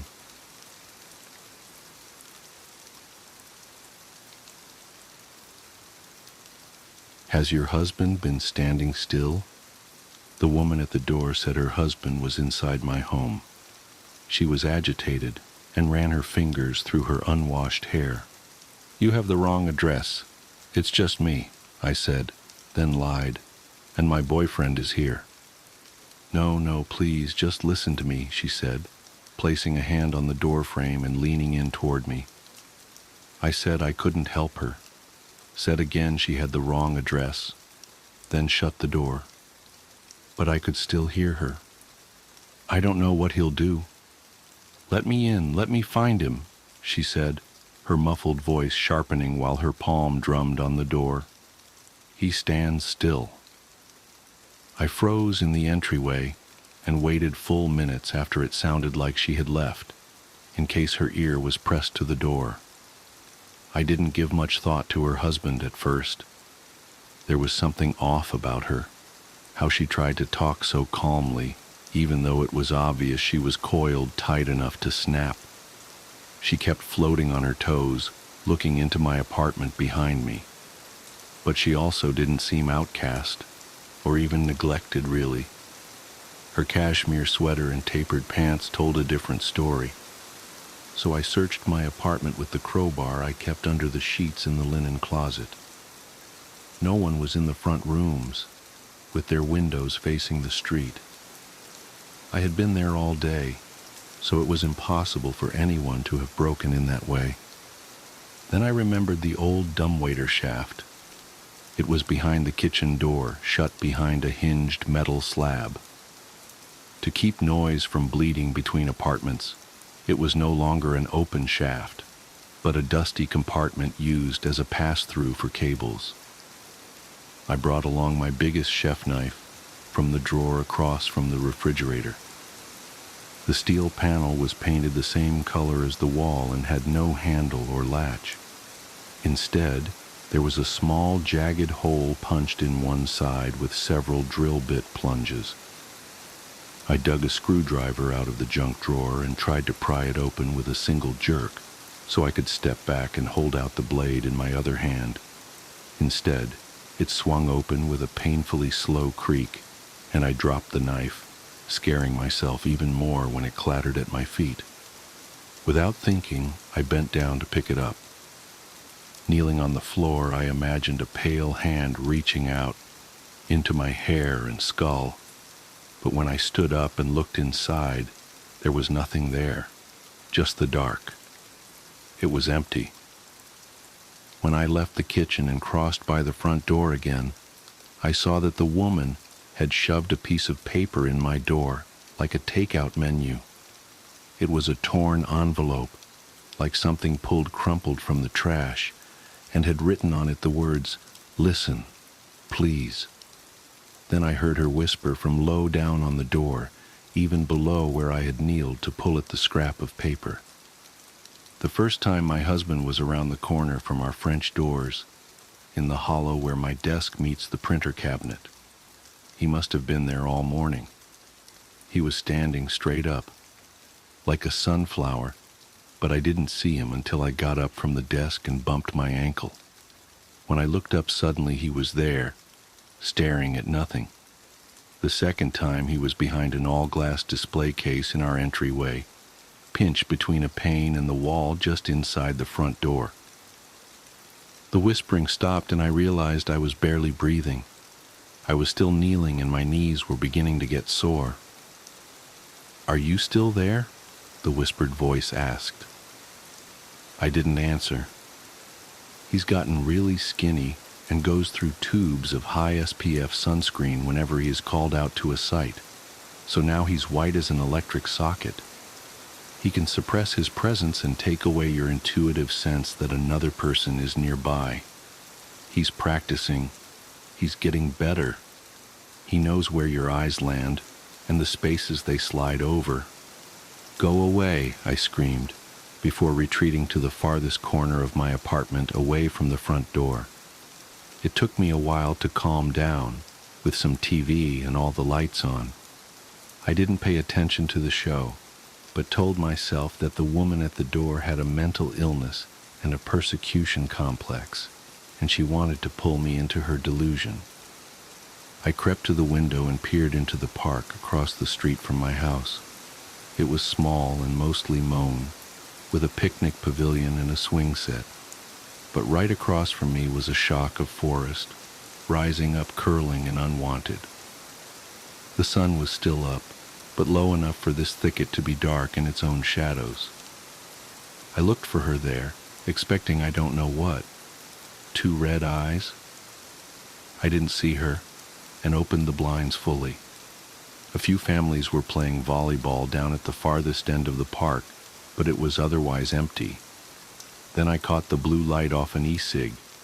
It was her, seated in a shadowed beach chair, with her legs stacked casually in front of her. I could barely see her face, but it looked as if she was staring into my windows. I debated whether to go out to confront her, but when I turned around, I saw her husband. I didn't scream. My throat snapped shut on my breath. Through the kitchen doorway across the room, I could see my dishwasher and him standing next to it, one leg against the fridge. He wasn't standing straight, but bent forward at a right angle, his back aligned with the marble countertop. One arm was held pinned against his thigh, the other down, then the wrist up, with fingers out in odd angles. His face pointed forward, aligned atop his body like a bullet on a shell casing, with his eyes aimed to one side of me and far away. He wore an expression of rapture on a pale face. His lips were glittering red. He didn't move or react and showed no signs of being detected. But I still expected those eyes to swivel and land on me. Didn't feel I could move or look away until it did. I forced myself to clap, then to wave my arms, but there was no reaction. "You," I said. "Sir," I added, "you need to leave." He didn't react, and it wasn't just as if he was ignoring me. There wasn't a tremor or breath. He stayed so still it was as if the whole world had frozen. I called 911, of course. The operator urged me to get out of the house as quickly as possible. I stayed on the line with the operator, but there was nothing left to say. My only way out was past him. Acid filled my stomach. There was no way I could cross that room. I considered tossing something at him, or attacking him, but there was nothing more dangerous than a TV remote nearby. The operator said something about officers on the way, and my phone slipped from my hand in my rush to bring it back to my ear. My eyes never dropped from the husband, who didn't flinch when my phone crunched on impact, then clattered across the floor and under the couch. I lowered myself to my hands and knees and considered crawling over and reaching under until I realized it would put him out of sight. It was better to escape. Maybe I could crawl by him without touching him and he'll stay frozen. Or would he just grab me when I got close? I didn't have a choice. At the threshold between hardwood and tile, I looked down at my hands on the floor, and when I looked up, he was gone. But it was only for an instant, because suddenly I could see him again just in front of me. He hadn't moved. My eyes had let him go and struggled to find him again, like he wasn't where I had expected, or if I had somehow forgotten him. The arms holding me up shook so violently that I pitched forward, landing on the side of my face with a smack. I landed right at his feet, but didn't touch him. Pushing back on the heels of my hands, I rolled backwards and slammed into the cabinet behind me, hard enough that I heard the fiberboard crack inside the door. I could crawl by him now, but first watched him for any sign of movement. He was in a khaki t-shirt that didn't quite match the wood cabinetry or stand out from the white refrigerator at his back, nor were his dark pants much of a match for the brushed chrome of the dishwasher, though I could see he had a sliver of something shimmery silver, like a lanyard loop, hanging out from his pocket. I don't know how he could have disappeared from my sight, but he didn't seem to notice me. I strained to keep an eye on him over my shoulders as I crawled past, until I couldn't move slowly any longer. I scrambled to my feet, tumbling into a standing position, then into a headlong run, where I couldn't tell my heartbeats from the pounding of feet on the floor. After struggling with the lock, I finally squeezed through my front door and shut it behind me without looking back. The police came, searched my apartment, found no one. I tried to explain that he might still be there, that they just hadn't seen him. But they wouldn't come back in with me. They wouldn't search the park either. They were annoyed I wouldn't go back inside, but eventually left. I didn't have my phone and didn't know where to go, so I wandered out of my building in a daze. It was dark out now, but the night air felt good.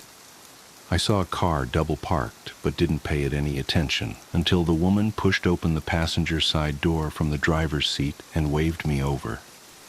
I'd be embarrassed to describe the horrible things I said to her, but she was calm and composed. She knew how to handle her husband standing still, and was nothing like the woman who first confronted me on my doorstep. I don't want to give her real name, so I'll call her Flora. "I'll teach you to see him," was the first thing Flora told me once I was able to listen. I didn't want to see him or to go anywhere with this person, but I didn't know what else to do. She drove me far outside of the city until I could see stars over a sprawling suburbia. Somewhere nearer the highway, where duplex condos faded into industrial parks, she turned into a multi-acre construction site. It was all blonde dirt, scraped and marked by bulldozer treads. At the center was a cinder block frame that might one day grow into a big box store. She turned off her headlights, and suddenly the feeling I had ignored in favor of her serene understanding of my situation could no longer be ignored.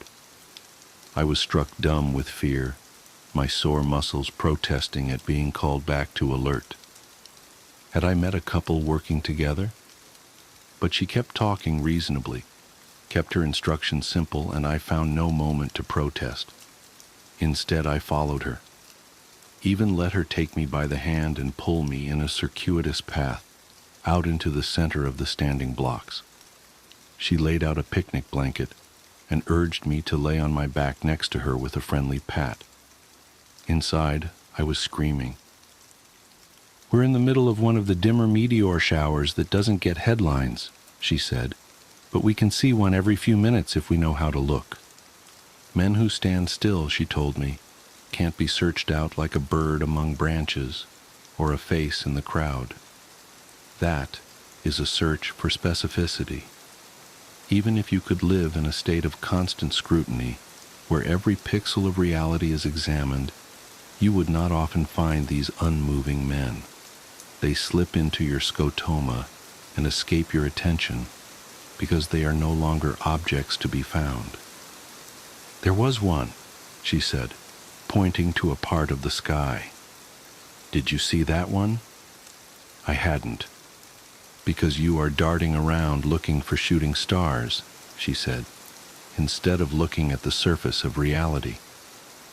Her husband had receded into the sky of our day-to-day existence, she said. When standing still, he wasn't an object to be found in space, but had shut down every part of himself to become permanent. She taught me to make my eyes flat and to search without an idea of what I wanted to see. "To see them, you can no longer want anything from the sky," she said. "You have to deaden yourself to know what surrounds you." I laughed when I saw the first shooting star and forgot about my terrible day. Then there was another and another. "Now please don't be afraid," she said, sitting up and placing her hand on my goose-pimpled forearm. I looked around with my meteor eyes. There were men standing in strange shapes, pressed against the cinder blocks, and standing in the mud at bent angles, and even across the street, holding themselves straight. "I see them everywhere now," she whispered. "There are so many of them standing still." I stumbled upon a dead language. As part of my doctorate, I was hired as a lab assistant working with pediatric treatment. We were working on a paper measuring the exposure effect of a potential contaminant, while my colleagues were working on the measured effects on adults and the elderly. My team would work with children. The potential disruption to developing adolescence was deemed important enough to have a separate set of experiments and measurements. The study garnered unilateral attention and funding of not only one, but 4 different pharmaceutical companies, Hatchet PH being the main contributor. I was hired pretty late in the process. I wasn't even sure what the contaminant was, as it was just designated as the contaminant. Apparently it was something that resided just under the topsoil in a large residential area. To not taint our measurements, me and my colleagues were given minimum information about the symptoms to look for and what to expect. Instead, we were provided a set of experiments and willing participants. It was all fast and haphazard. Most of us started on a Monday, and Tuesday the following week was the day of our first experiment. Little time to prepare, get settled, or even understand. Still, this could be big enough to launch a career. The experiment, described as the Cognition and Ocular Development Assessment, CODA, was to be performed with full consent and supervision of the parental guardians. All children were between 6 to 10 years old, and none of them had any observed deformities or illnesses. We were given limited access to certain medical records to make sure our study didn't have the potential to cause any harm. Then again, I'd read the experiment checklist, and there was nothing that could damage anyone. If anything, I argued the results would be pretty much useless. As Tuesday came around, me and my 2 colleagues had prepared as best we could. The 3 of us would put 1 participant each through a series of tests. The CODA was 3 tests over a total of 3 hours.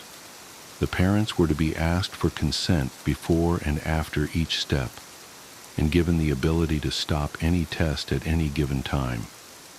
The experiment overall was surprisingly simple. It was supposed to be a measurement of cognitive and emotional development, mostly tested through facial and spatial recognition. The day of the experiment, I first met Logan, an 8-year-old kid sporting a baseball cap and a brand new Pokemon t-shirt. His mom was a bit anxious, but from what I'd been told, she'd been generously compensated. As I met them in the parking lot and lead them inside, I promised her we'd go through the specifics. "Don't worry," I said. "We're mostly going to look at pictures. Doesn't sound too bad, huh?" He shook his head, but I'd yet to see him smile. Maybe his mom's anxiety rubbed off on him. The testing room was somewhat small and made entirely out of concrete. There was a pair of opposite 2-way mirrors on each side of the room. The walls were painted this sickly mint green, a color so neutral it hurt to look at. The first test was all about emotional intelligence. In sets of 6 pictures each, I was to show Logan various expressions and ask him which mostly correlated to an emotion. If they answered objectively wrong, according to a chart, we were supposed to ask them to explain their choice. Simple enough, I'd done something similar before. But this is where I first realized that Logan wasn't some ordinary kid. As I laid out the first image set, I asked him to identify the happiest face. Clearly it was card number 3, and Logan answered as such without hesitation. In the second image set, He was asked which one was the saddest. Again, it was number 3. He answered correctly, again. In the third picture, the 6 pictures were a wild mix. Some sad, some happy. One guy was sleeping in the corner. Which one is the angriest? I asked. There was a correct answer. Number 4. A woman furrowing her brow and exposing her teeth. Yet Logan looked at them all for a long time. Number 6, he said finally, pointing at the sleeping man. How come? I asked, following protocol. It's complicated. They almost killed his mom. The kid seemed almost distant, staring at the picture. What the hell? He answered the rest of the questions flawlessly, but that answer stuck with me. Such a strange reaction. Not only did he answer wrong to an obvious question, but it was also such an odd explanation. Logan himself seemed to have trouble finding the right word for it. The second test was similar, but there were new cards, in sets of 3. Logan was supposed to explain each emotion presented by the people in the pictures. Happy, sad, angry, scared. It was similar to the first test, but much more detailed. For every image, there would be a description and a short explanation given by the participant. We pressed forward. First 3 cards, no problem. Happy, happy, sad, easy explanations. Second set of cards, same result. Surprised, sad, sad. But when the third image set came along, I didn't know what to say. 3 people, all completely neutral. Not a single emotion on their face. They looked almost computer-generated. Logan didn't skip a beat, though.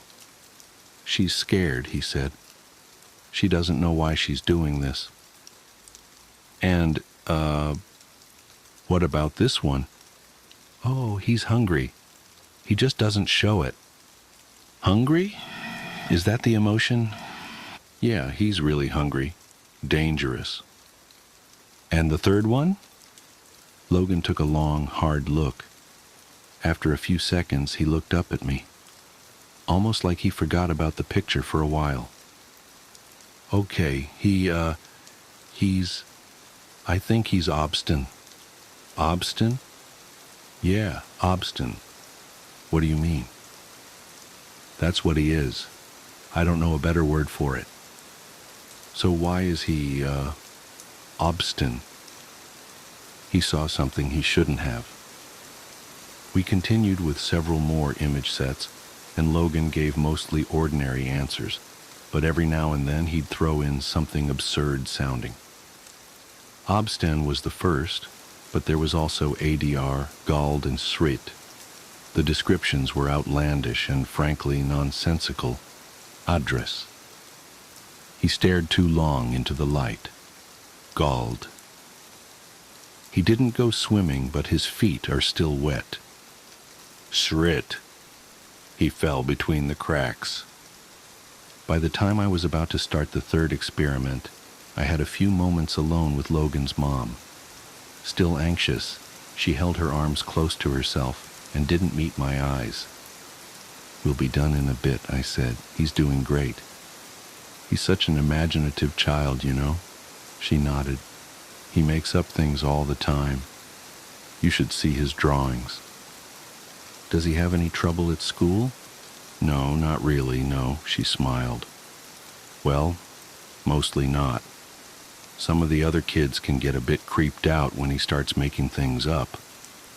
I checked the clock. It was time to start the final experiment.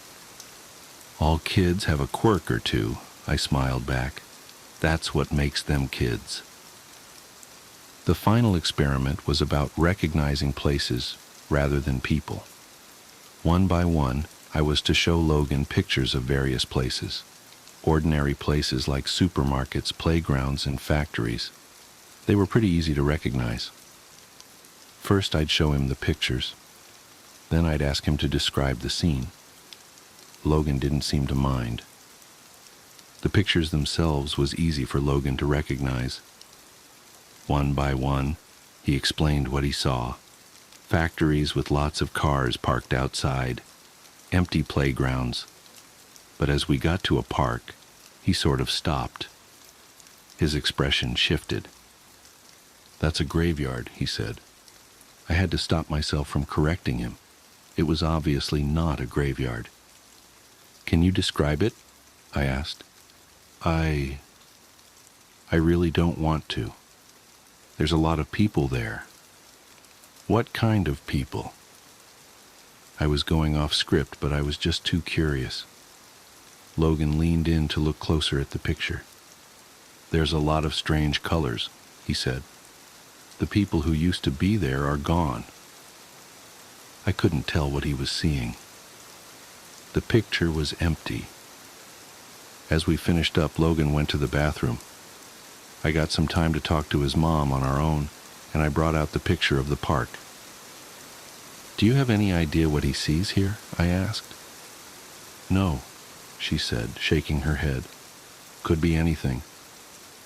"It's just strange," I said. "Usually kids make up stories about dragons, lasers, wizards, that kind of stuff. Not graveyards and parks." "Are you calling my son strange?" I lost my train of thought.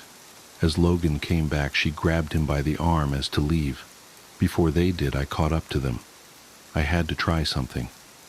"Logan," I said, "just a moment." They stopped, and his mom gave me a tired look. "I was thinking about buying this house," I said, bringing up a photo of a place I'd been checking out a few times. "What do you think?" He just stared at me, as if he didn't understand. He took off his baseball cap and scratched his ear. "Looks dirty," he said.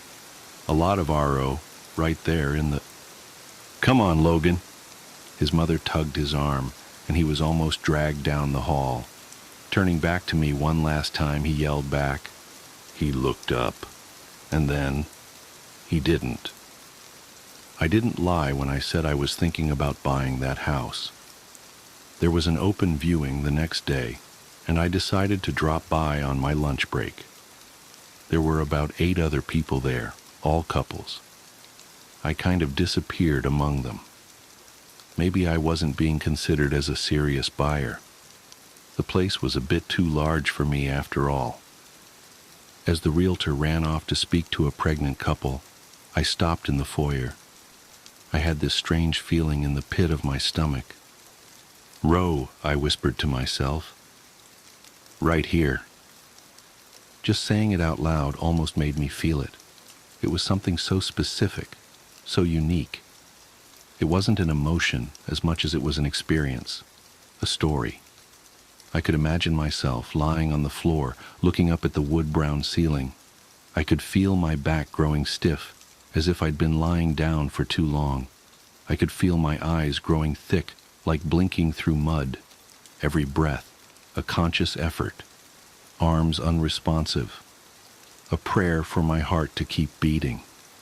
Then, nothing. Row.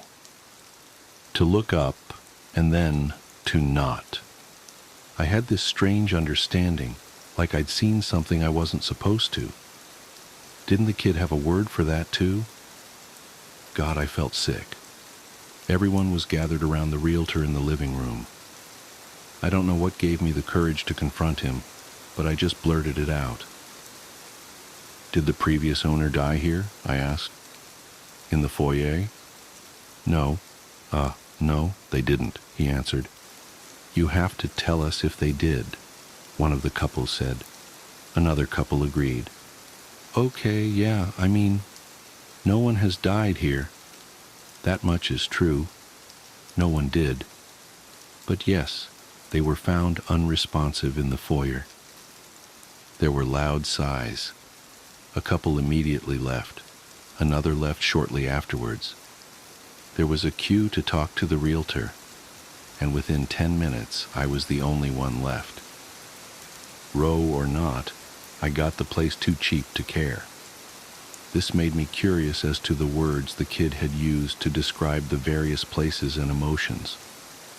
Over the following days, as I transcribed our findings, I started thinking about them a lot more, staring into the light too long, to get wet feet without swimming. It was all just cryptic nonsense. But what I'd felt that first night in my new house, that was raw. I could feel it. It was the right way to describe it. One night, as I stood in the bathroom, I thought about the word aider. It was what Logan had used to describe staring into the light for too long. It felt fitting, but I didn't know if I'd experienced it. I tried looking up into the bathroom light and just saying it out loud, but I didn't get the same feeling as when I'd said row in the foyer. This wasn't it. This wasn't ADR. I sort of gave up on it after a while. But as I was watching TV, the thought came creeping back to me. There was a news segment about a patient with severe brain damage, a woman who couldn't breathe on her own, or speak. She was aware in a sense, but completely imprisoned in her body. The segment focused on how her family was caring for her, but I just leaned in closer and looked at her. Adder, I whispered to myself, that's it. And it was. No question about it. She was Adder. From staring into the light too long, I could feel it, understand it. Over the next couple of days, I started chasing Gald. The word meant someone whose feet was wet, despite not swimming. It took me a while to get this one, but I finally found it in a newspaper article online. I felt galled from reading about a man who had died from an overdose down at the beach. His body had apparently choked itself, causing him to sweat to death. As he was homeless and living close to the beach, he'd been found by a couple of teenagers building a sandcastle. But that feeling of drowning on dry land, next to the ocean, that was galled. With the right word, I could feel it. I could empathize. In my mind, I could be there with him. But the final word I'd noted, srit. That was a difficult one. Over several days, I looked all over the internet. I searched forums, read obscure articles ranging back to the 90s, but I just couldn't shoot blindly into the web and hope for the best. I had to find out more, get something substantial. That thought made me take a step back. What about the photos? The photos we had shown Logan in the first place. Who were the people in the photos? I checked the inventory list for the experiment. Most of the cards were just mentioned as a number and an emotion, but I noticed that some of the faces were repeated with the same actors. All the cards which Logan had gotten right were repeated at least once, but the weird ones? Those were unique faces. The lighting was different. They didn't show any peculiar emotions. They were just strange people, a bit off. I took a few photos with my phone and tried to do an image search. I couldn't get a single hit. These pictures simply weren't available anywhere online. The ordinary emotions displayed could be found on various stock image sites, but not the strange ones that Logan pointed out. Finally, after a few hours and dozens of pages clicked through, I did find a picture that looked like one of the models, but in a completely different setting. And this was freaking weird. The picture I found online was from a social media profile. The profile, in turn, portrayed the user page of the very same homeless man that had drowned in his own sweat from an overdose. The same one I'd read an article of. But the article was written just a few days prior, and the picture must have been taken at least weeks ago. Listen, I don't know if you can get this. What Logan did was to perfectly describe, using one of his made-up words, was exactly what was about to happen to that man. The man who galled, who overdosed on the beach. I mulled the whole thing over in my head countless times, and finally, I just gave up. I had to talk to Logan again. I did the creepiest thing I've ever done. I tracked the kid down at his school. The following day, as he was about to get on the bus back home, I waved at him from across the parking lot.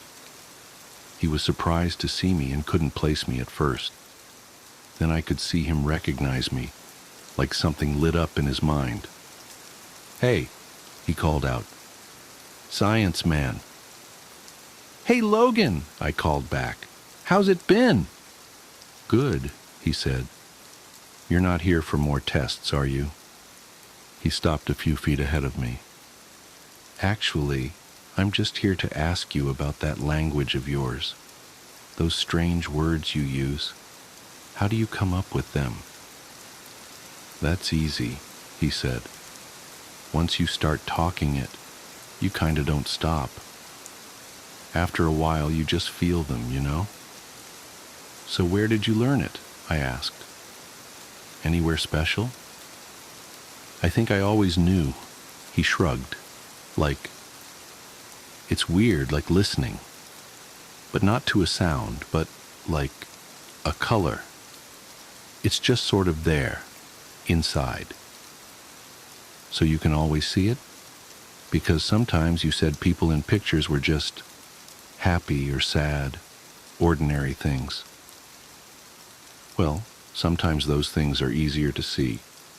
You said I should answer fast, not, accurately. So you can see it now? I chuckled. Anywhere? Here with me? Sure, he smiled. Just stand still for a bit. Logan looked at me for a while. As I met his eyes, I could feel something. There was that feeling again. Obstin. To see something I shouldn't have. Right there, in that kid's eyes, he knew something. Strangely enough, it wasn't him that broke the silence. It was me. "Athos," I said. I didn't know why I said it, but it took Logan by surprise. The one who shouts until they listen," he said. "That's what it means, right?" "I think that's me." "I don't know," I said. I'm sorry, Logan. I don't know why I said that." "Did you see it?" he asked, almost excited. "Do you see it now?" I want to say that I didn't. I want to say I saw nothing, but that'd be a lie. A million little words crept into my mind, and as I stared into that kid's eyes, I saw something I shouldn't have. Now it was all becoming clearer. The more words I knew, the better I understood. The word I'd looked for, srit, was a lot more complex than Logan had made it out to be with human words. It was contextual. The man had died in an earthquake. He fell between the cracks. No, he hadn't. He was going to. It was describing events destined to unfold, but it was also describing something that had happened. Was it both? Neither? "I see it," I admitted. Right there I could feel the parking lot falling away in insignificance. With a single unspoken word, we could tell each other infinite things. These mundane expressions were just the tip of the iceberg, a dumbed-down shadow of what was truly being said. The words told us of things that were, things that could be, and things that currently was. And in that moment of silence, of understanding, I heard the vibrant colors so clearly I could almost see them. They were piercing into my mind, forcing themselves into my understanding, screaming to me that once you understand something, you can't unlearn it.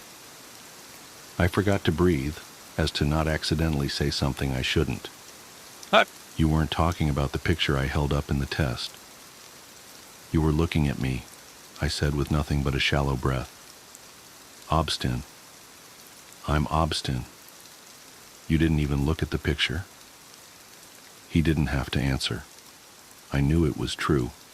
It was written into the word itself that my realization would come. Then, as possibilities came rushing towards me, I could feel an enormous weight come down on me.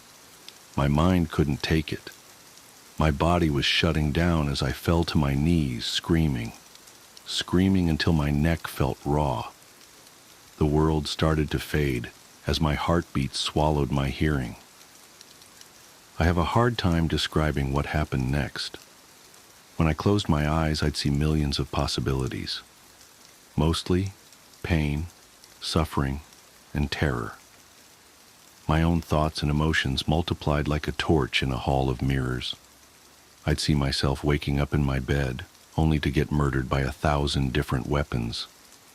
I'd see myself drowning in my bathtub, breaking my neck, falling down the stairs. Death. So much death. And then in the blink of an eye, I'd be in the back of an ambulance, feeling the residual effect of a defibrillator on my chest. As I blinked, the ambulance burst into flames. The driver crashed into a tree, someone carving their initials into my chest with a scalpel. None of it was real, but I couldn't tell anymore. Different worlds, with nothing but a well-placed syllable. All the while I was just spitting out seemingly random words. My eyes lost focus, and as I lost grip of reality, my body shut itself down in self-defense. Thank God. This was back in January of 2019. Logan was born with this language already stored in the back of his mind, some kind of residual effect from his contamination. But for people like you and me, we can't take it all at once. So over the years, with intense therapy to back me up, I've settled on trying to learn one single word. I'm going to find out as much as I can about just what it means to be obstinate, the word describing me. There was so much to that one word that you could fill a lifetime with it.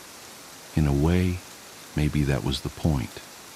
A God language meant to fit all of our very beings into simple expressions, like compressing a folder into a zip file. But that's just the thing. To learn what it really means to be obstinate, to be my word, I can't really do anything else but to live and see what happens. Not unless I want to go back to where my mind wandered off to. Still, sometimes I can feel something creeping back into my mind. Little tingles, syllables and sounds, reminding me of all the knowledge I still have stored away somewhere in my inner madness. Little words with galactic proportions. It is so easy to slip back into that mind, just inches away from the edge of what my physical brain can hold. I sometimes wonder what all your words are. I sometimes wonder what they mean. I'll really try not to think about it.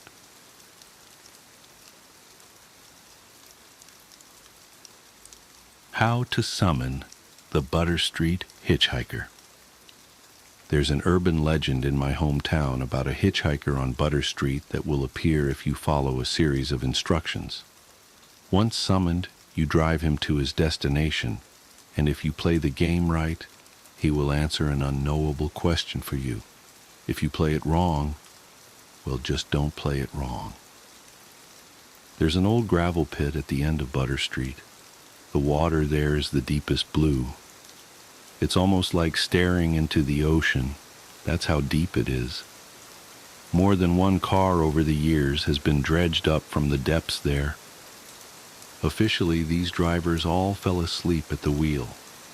But unofficially, the deaths from cars careening off the road into the gravel pit during the wee hours of the night only add more veracity to the urban legend. They were the poor souls who broke the hitchhiker's rules. So far, no one has pinpointed the origin of the legend. I've reached out to the local historical society and searched through newspaper archives in the local library and haven't found any mentions of the hitchhiker. It's a modern piece of folklore passed around coffee shops and diners in the early morning hours until it eventually made its way to high school cafeterias. It wasn't until someone posted about the hitchhiker on a local Facebook group that people began sharing their experiences and the rules of how to summon him. But as more people shared their experiences, The details about the hitchhiker varied from person to person. His clothes have switched up over the years, growing more modern. His speech doesn't reflect any particular time period either. No mannerisms or 23 skidoo phrases to help date him. Sometimes he's in his late teens, sometimes he's much older. Even with these differences, everyone who claimed to have summoned the hitchhiker swears that he was real. The only common thread in all of the stories of the hitchhiker is that he's always wet when he enters the car, followed by what were always his first words to the driver. "It's a bad night for rain." To which you reply, "Is there ever a good night?" He laughs, and that's when you know you're playing the game. But I'm getting ahead of myself. I should go back to how I got him in the car. The game starts by turning your car on exactly at midnight. Where doesn't matter, only when.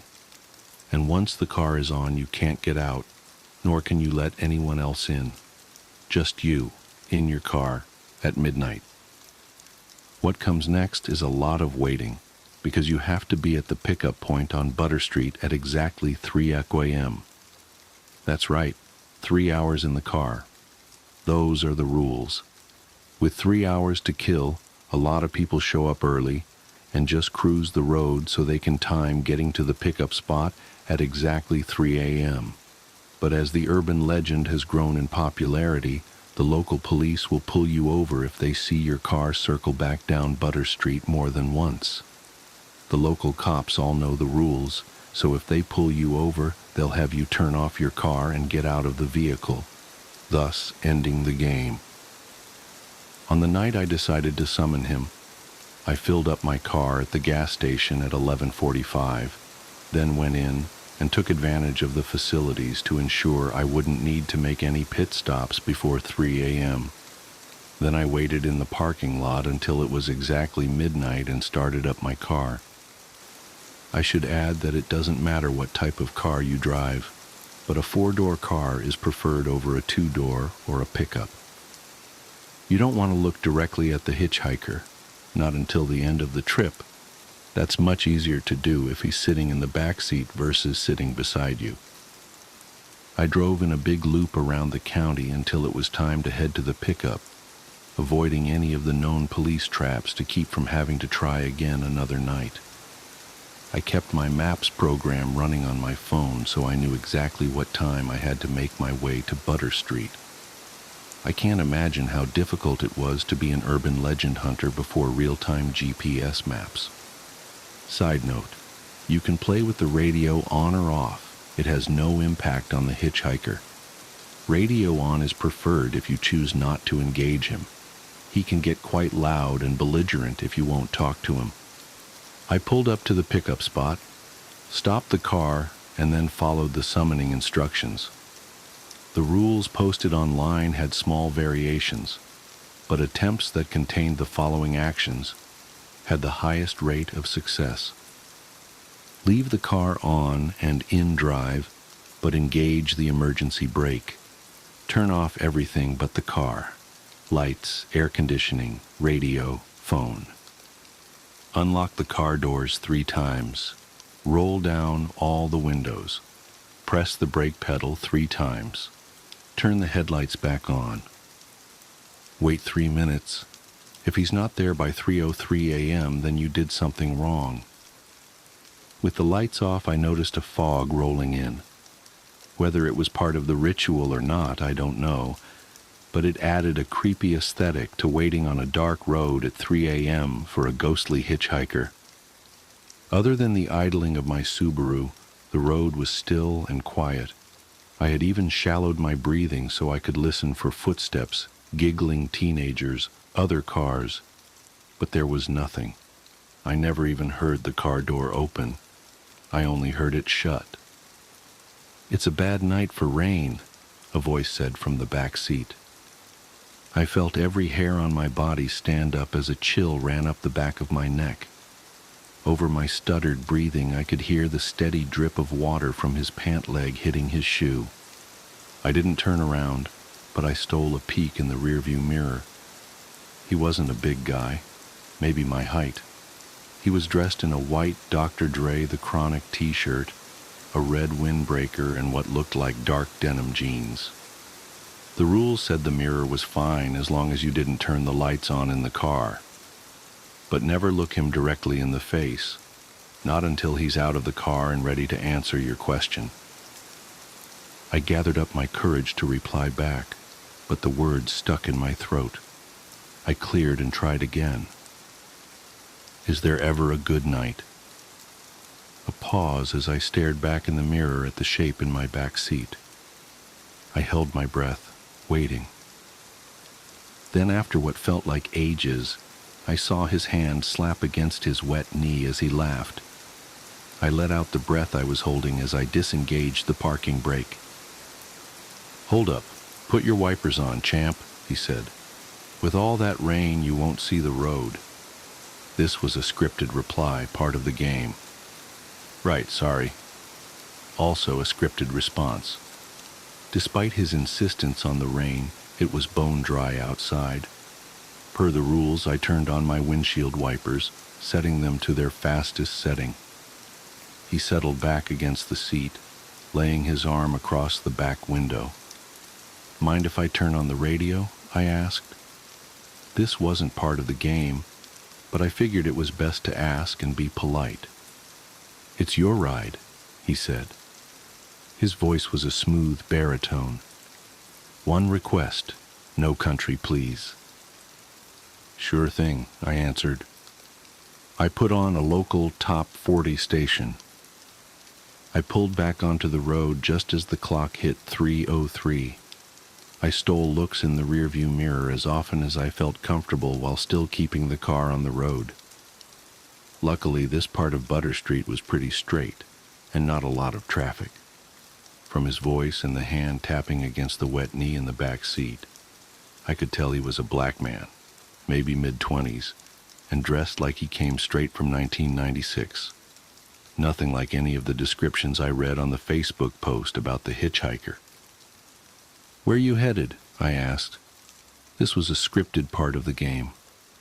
"I'm headed to see my girl. I worked the late shift tonight. Thought I'd pop in to surprise her." His response to this question was always different.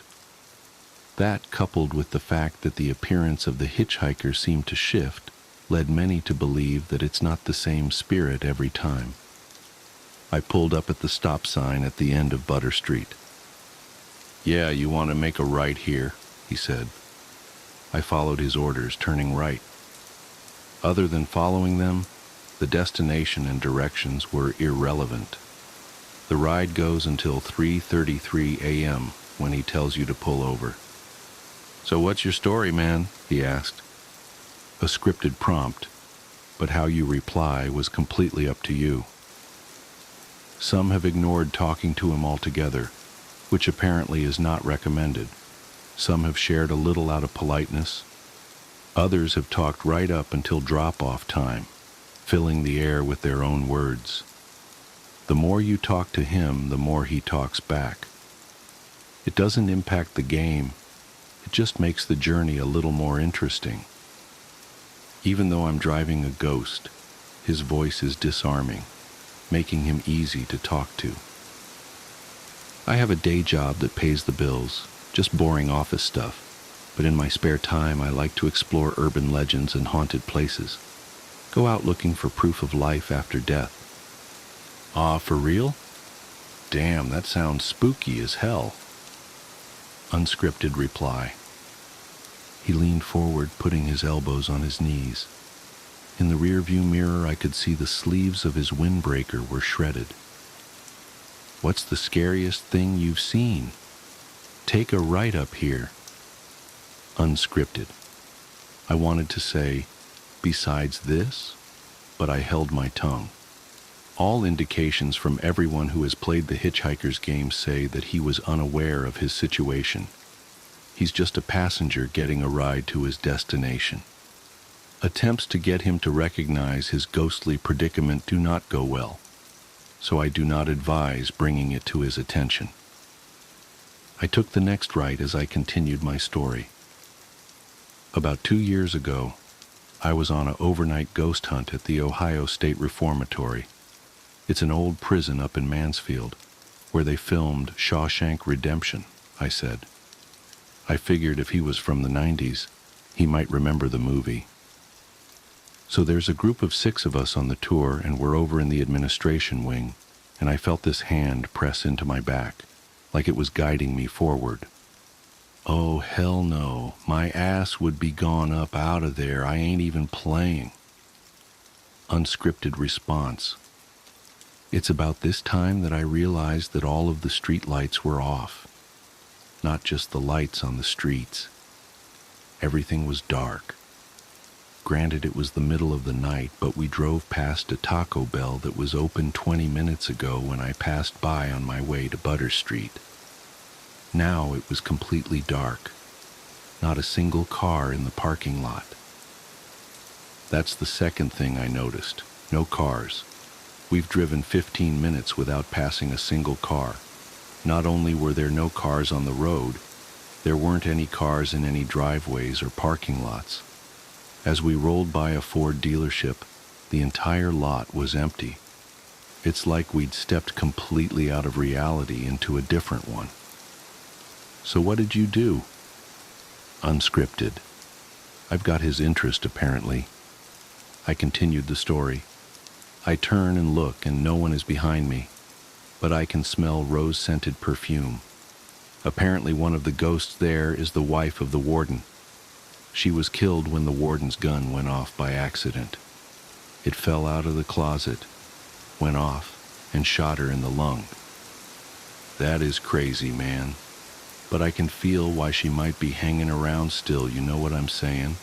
Like she's got some unfinished business and shit because her life was cut short like that. We rode in silence for a bit. I don't know for how long. I tried looking back at him in the mirror, but he hung to the shadows. Then I felt his cold breath against my neck, sending shivers up my spine. Could you imagine what that's like? He said. Unscripted.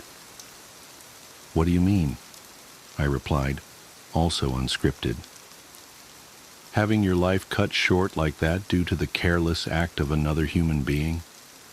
That's pretty messed up. Unscripted. My heart thudded against my chest. Did I mess up? Did I not follow the rules? Did he... He laughed and sat back in his seat. I'm just playing, man. You need to relax. I felt his hands gripping my shoulders, giving them a little rub. They were cold as ice. He patted my shoulder and sat back. I felt a trickle of water go down my back from the cold, wet spots on my shoulder where he grabbed me. Oh, this right, coming up. He leaned forward, pointing at the road. His skin was ashy and his thumbnail was split to the nail bed. The smell of wet loam wafted into the front of the cabin. I made the turn. I peeked at the clock on my dashboard and saw it was 3:29, only 4 minutes to go. You got any family? He asked. Scripted. I felt my heart leave my throat and drop back into my chest. We were back on script. I used to. Just me now. That's tough, I know. Before my girl, I was all alone. I don't know what I'd do if I didn't have her. Life would be just empty. Unscripted. A quiet stillness followed, like he was hit by a pang of remorse. For a moment it was so quiet I wasn't sure if he was still back there, but then I felt his wet, cold hand clap me on my shoulder. But don't worry, man. You seem like an okay dude going out of your way to help a young man like myself on a rainy night like this. I'm sure you'll find someone. Just takes time. Unscripted. We rode in silence as I stole glances down at the clock on the dash. As soon as the time flipped to 3:33 a.m., I heard his weight shift as he leaned forward. Oh, this is me up here. He pointed to a spot up the road. There was nothing there, no house or driveway, not even a place to pull off. I pulled the car onto the shoulder and eased to a stop. Just like when picking him up, I turned off the lights, radio, and engage the parking brake, leaving the car in drive. You don't have to bother with the locking and unlocking 3 times, or the business with the brake pedal. Just unlock. Also, and this was very important, don't watch him get out. Don't look at him in the rearview mirror. Don't do anything but look down at your hands on the steering wheel. Keep them on the wheel, 10 and 2. And wait. This time I heard the car door open and slam shut. I could also hear the sound of his shoes against the gravel as he walked around the front of the car to the driver's side. I wanted to look up, but I managed to fight the urge by counting the seams on the steering wheel. "Thanks for the ride. Do you have a question for me?" he asked. Scripted. It was still his voice, but unlike our previous conversation, it was completely devoid of personality or emotion. Once you completed the ride, you were allowed to ask him a question. It has to be something personal but unknowable. You can't ask for lottery numbers or things like that. People have supposedly asked about locations of lost heirlooms, the exact date and time of their death, the fate of long-lost relatives, all sorts of personal questions they'd have no other way of knowing. For the second time that night, the words failed to leave my throat. I took a deep breath and swallowed. "Is she at peace?" I asked. Then without thinking, I added, "Does she blame me?" My words were barely above a whisper, but I knew he heard me. "After you ask, then and only then are you allowed to look directly at him." So I did. I felt all the color drain from my face as I looked up. The hitchhiker had no face at all, only 2 shiny black spots where his eyes should be. He had no mouth, no nose, nothing else. Just 2 quarter-size black pools of what looked like liquid ink where his eyes should be, and they reflected every star in the sky. I couldn't look away from those eyes, even though I very much wanted to. "That's 2 questions, my friend," he replied, unscripted. My heart jumped back into my throat. I broke the rules. I messed up. I asked 2 questions. I was paralyzed, staring up into his face. I sat looking up at him for what felt like hours. I pulled back a little as his hands moved up to the sides of his face, just under his ears. I thought for a moment he might rip off his false face and reveal another, more terrifying one. He didn't remove his face. Instead, he pulled his hoodie up over his head, returning his empty face to the shadows. "But since you were kind enough to save me from walking all this way in the rain, I'll answer you." Unscripted. Before I could exhale a sigh of relief, he gripped the door frame and leaned down so I was staring directly into his empty eyes. "She's not at peace, and she does blame you." Even with the hood up, I could still see every last star in the night sky in those inky black pools. I can't fully capture what I saw in them. It was like staring at both vast infiniteness and vast nothingness. They held everything and nothing at the same time. His eyes, they were like staring into eternity. As he stood up from the window, I let out the breath I was holding. My hands shook as I pulled them off the steering wheel. "Drive safe." Scripted reply. The last thing he says before he leaves. He walked away behind the car. You can watch him walk in the rearview mirror, but don't turn around or get out or try to follow him. I watched until he disappeared into the darkness and waited until I could no longer hear his footsteps against the gravel. When I turned on my headlights, I realized I was back on Butter Street, parked on the side of the road next to the drop-off for the gravel pit. This was always where you ended up after the hitchhiker leaves. All I had to do was release the parking brake and the car would roll towards the drop-off, gaining speed until it launched off the cliff into the deep blue water waiting below. I don't know how long I sat there with my hand on the parking brake release, contemplating his answer to my question. But then, I saw them. Headlights. A car was coming up the road towards me. The cars were back, as were the streetlights and house lights. I was back from wherever the hitchhiker took me. I locked eyes with the driver as they drove by, having one of those weird moments where time seems to slow down. It was enough to jolt me back to reality. I released the parking brake and aimed my car back onto the road. I got home a little after 5 a.m. I tried to sleep but was too worked up from my adventure, so I called in sick. I laid in bed all day, thinking about the hitchhiker, his words, and all those cars that end up in the gravel pit on Butter Street. Maybe those cars aren't from people who played the game wrong. Maybe they all played it right, but couldn't handle his response to their question. It's been 3 days since I picked up the hitchhiker. I can still smell the wet loam in my car, and his muddy footprints in the floorboard of the back seat are still there. As I write this, I look up from my monitor and look at the photo of my Abigail, taken 2 weeks before she died. She's beautiful, smiling, and happy. She's not at peace, and she does blame you.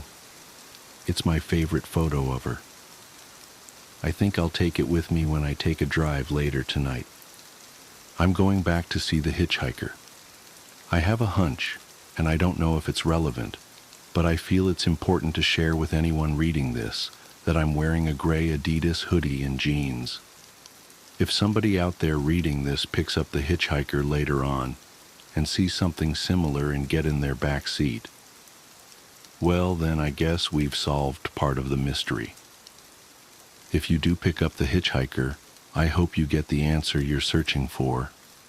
As I look outside, the skies are cloudy, but I hope the weather holds up for a drive later.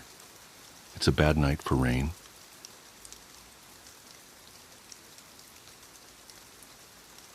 Mr. Moogie was imaginary. He had to be. My daughter started talking about Mr. Moogie on her 4th birthday.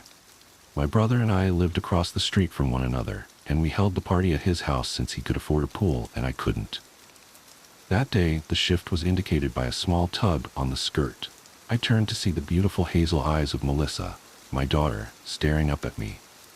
"Mommy, Mr. Moogie wants to come home with us." I knelt down to get to her level. "Who's that, baby?" She looked around as if searching for someone. "He's my new friend." "I don't see him, though. He must have gone to grab his coat." I realized then that my little baby had her first imaginary friend. I nodded enthusiastically. "Of course he can. Mr. Moogie is more than welcome in our home whenever he wants." I thought nothing of Mr. Moogie, really, although things around the house were strange after that, and a lot of it had to do with Mr. Moogie. She insisted on having her window open every night, and Mr. Moogie never seemed to want to be in the room with me. Every time I'd ask her where he was, she'd say something like, "He went home for the day," or "He decided to go for a walk around the block." I once joking asked if he didn't like me. She looked at me, hurt. "Oh no, Mommy. Mr. Moogie loves you a whole bunch. He just gets shy." This went on for a year. The only problem was, the more time went on, the more immersed she became in Mr. Moogie. She changed a lot of parts of her personality, which she said was something Moogie wanted for her. My emotions were mixed. Worry and frustration. She would spend so much time by herself, opting to shut herself away in her bedroom with him, rather than go spend her time outside. She refused certain things she used to love, and it was difficult to get her to even go to the store with me. I tried to take her to her dad's on weekends, but if I could even get her there without her throwing an enormous fit, I'd get a call within a few hours from my ex-husband, absolutely insisting that I pick her up. She was out of control at that point. She trashed his house on several occasions before he finally threw his hands up and yelled, "God damn it, Mary, take your kid and get out of my life." She held her head in shame as I explained, while trying to contain my sheer anger, that what she did was entirely wrong. She just kept saying, "Mr. Moogie said it was the only way I could stay with you." I felt fed up, but I was more worried. I wanted badly to take her to a doctor, but the divorce left us broke and without insurance. Silently, I hoped she would grow out of it. One morning, I woke up to find that Melissa was fully dressed. Most of the time, she would opt for pajamas. "What's the special occasion?" I asked, treading lightly as possible. She had never flipped out and trashed our house, but I still found myself afraid of my own child. "Mr. Moody wants to play outside today." I nodded, relieved that she was going to be outside instead of locked away. I decided that I'd do the dishes, so I could stay inside and still watch her playing in the yard. I couldn't have looked away more than a few minutes, but when I looked back, she was gone. Running outside, I screamed her name, but got no reply. I called the police immediately, and a search was started. Every hour that passed, I prayed to a God that I didn't fully believe in. I prayed for my daughter's safety. I prayed that this was just one of many odd but harmless occurrences. Hours turned into days, then weeks, months. Half a year had gone by, and there was no sign of Melissa. At 2:37 a.m. on an abnormally warm October night, a call came into the station from a man claiming to have seen someone carrying a body through his backyard. The police caught him in the act. Older man, probably in his 40s. Thick glasses, lanky body. Nothing at all special about him, other than the fact that the body he was trying to bury was that of my little Melissa.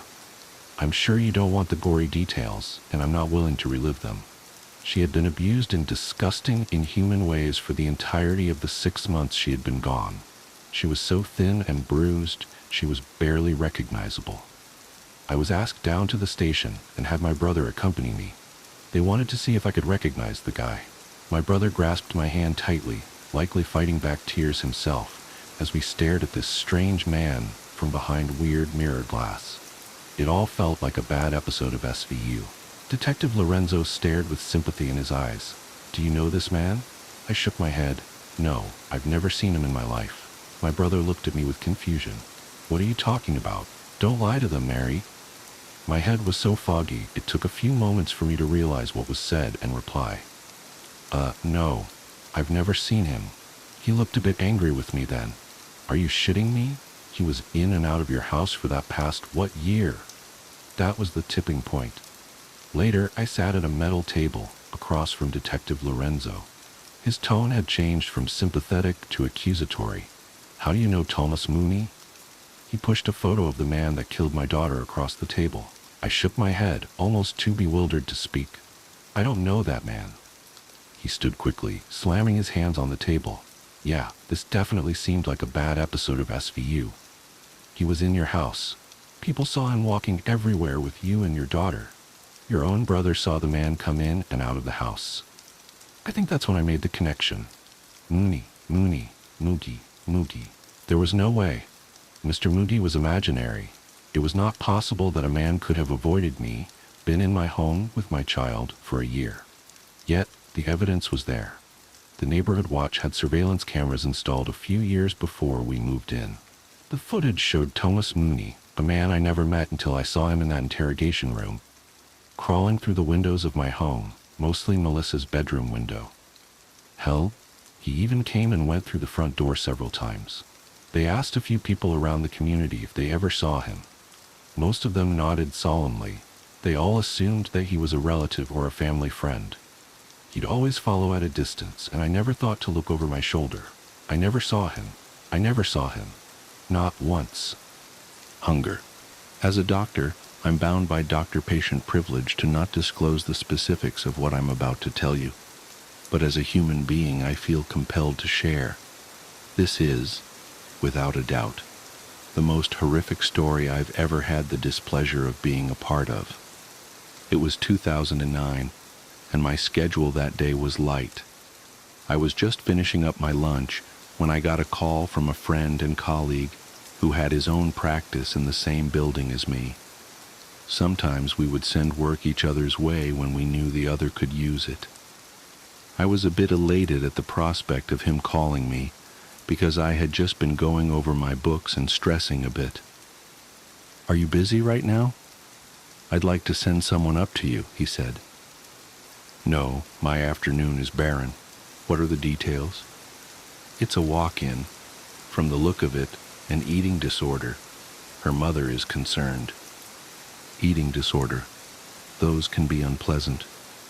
I'd actually had a bulimic throw-up in my office once when I stepped out momentarily to check my calendar. Still, I needed the work.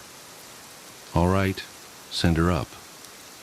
I tried to tidy up my desk to make my office look more presentable and professional while I waited. 10 minutes ticked by and no patient showed up, so I stepped out to go looking for her. When I got to the hall, there was a small contingent of people standing around the elevator. They were talking amongst themselves. "What's going on?" I asked. "The elevator's broke," someone said. "Shit, I bet she's on there," I thought. "What floor is it stuck on?"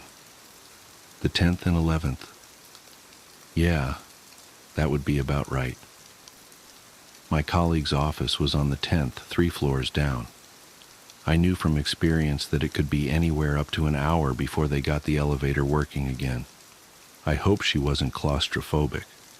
Returning to my office, I called downstairs. "What's up?" my colleague asked after picking up. "She's stuck in the elevator."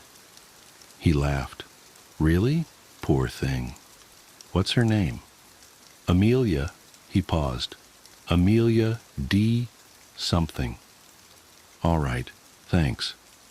If you got any impressions on her from your brief visit, maybe you can share them later, over drinks." "Sure, Don't tell me.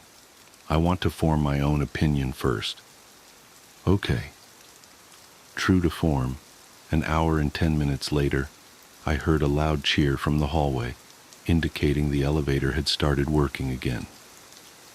I should go make sure she's all right, I thought to myself, and went out to join the throng of people standing around in the hallway. There were a lot more people by then, and I couldn't make my way to the elevator doors or even see them from where I was, but I could hear it when the elevator dinged, indicating it was stopping on our floor, and the rolling mechanical sound of the doors opening. There was a loud gasp from the crowd of people, followed by a lot of jabbering. "Holy shit!" someone said quite loudly. People started hustling away from the elevator, shoving past me. I struggled against the tide and made my way to where a number of people were standing around, staring into the elevator cab. As I approached, I could smell this stench. It was like stumbling into the apartment of a recluse who hadn't come out or bathed for years. It rolled like a wave out of the elevator and cascaded over everyone in the hallway. A young man in a business suit who looked dressed for an interview was covering his mouth and nose with a handkerchief. I skirted around him to see into the elevator. The woman in the elevator was not at all what I was expecting. Massively obese, she looked like she weighed somewhere around 500-600 lbs. Her face was so puffed up, her eyes were barely visible, just 2 dark dots above her cheeks. She had frizzed-out brown hair that still had curlers in it. The notion that I was smelling a recluse seemed all the more plausible at the sight of her. Her mouth was covered with what looked like greasy barbecue sauce. There was even some sort of gristle at the corners of her lips. There was more of it all over her hands and wiped down the front of her shirt. It looked like she had come straight from an all-you-can-eat rib buffet. Clenched tightly in one of her hands was a big black trash bag that sagged full of something that seemed to slosh around inside it. The smell coming out of it was nauseating. The woman stepped out of the elevator, her eyes and nose runny with tears and mucus. I stepped forward while everyone else backed away, horrified. "Amelia?" I asked her. She looked at me through her beady little piggy eyes, her cheeks covered with that vile, red gunk and streaking with tears, and opened her mouth. For about 3 seconds, I had the horrible notion that she was going to vomit an entire barbecue on me. I was hungry," she stuttered with a thick southern accent. The young man in the suit heaved involuntarily at the smell of her breath, and then strode away, trying to maintain his demeanor. "That's okay," I said, reaching out to help her. Do you want to talk about it in my office? Seeing me reach out to her, she clenched her black trash bag tightly and hugged it to her chest. The contents of it made a sickening squish sound. I could taste my own lunch in the back of my throat. Is that yours? I asked.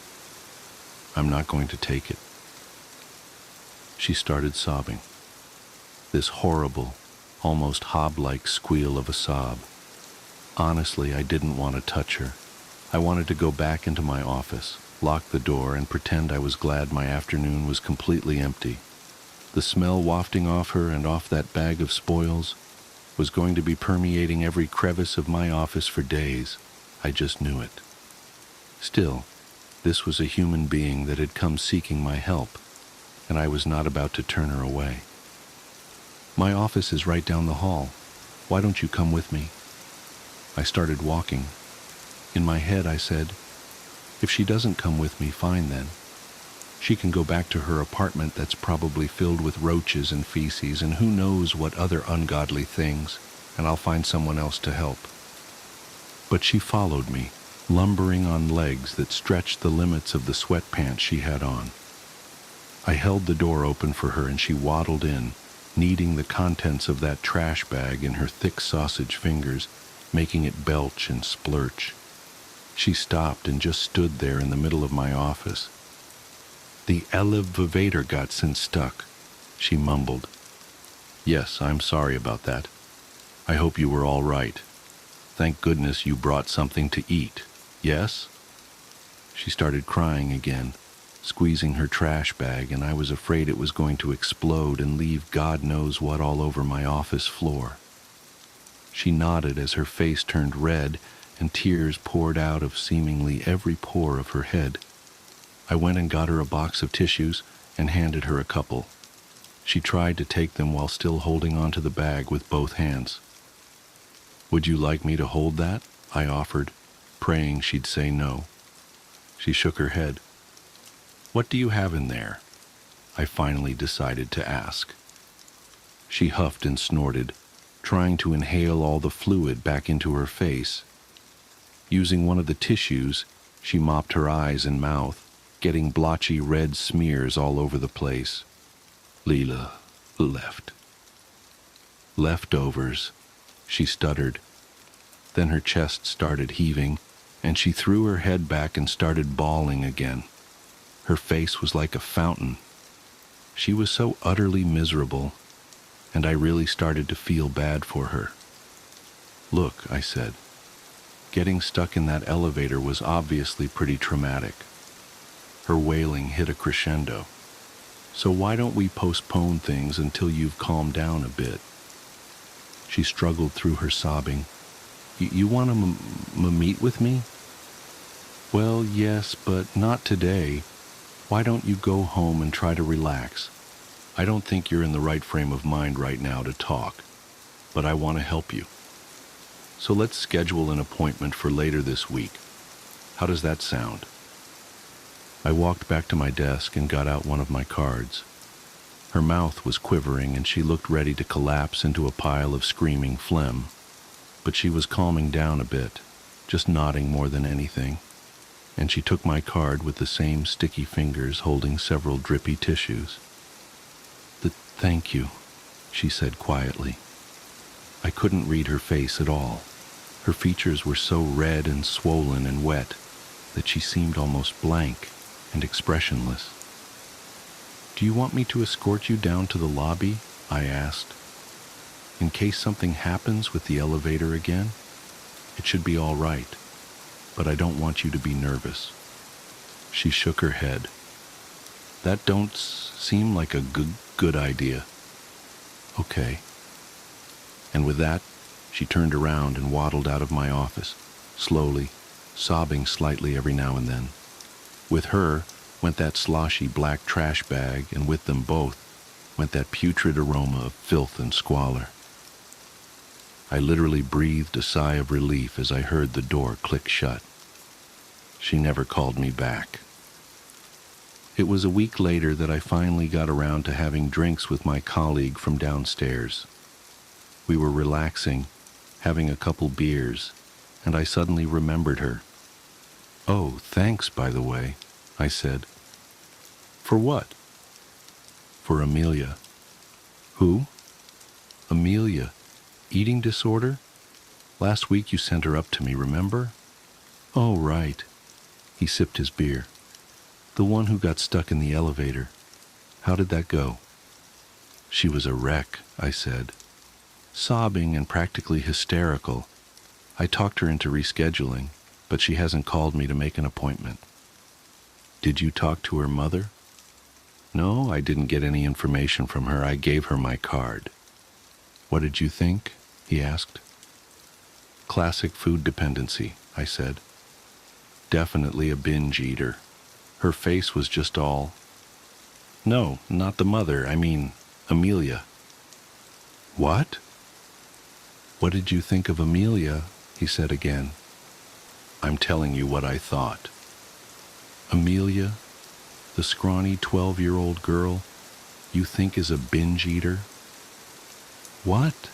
No, that's not—" And then it hit me. Was her mother with her? "Yeah, I sent them both up to you."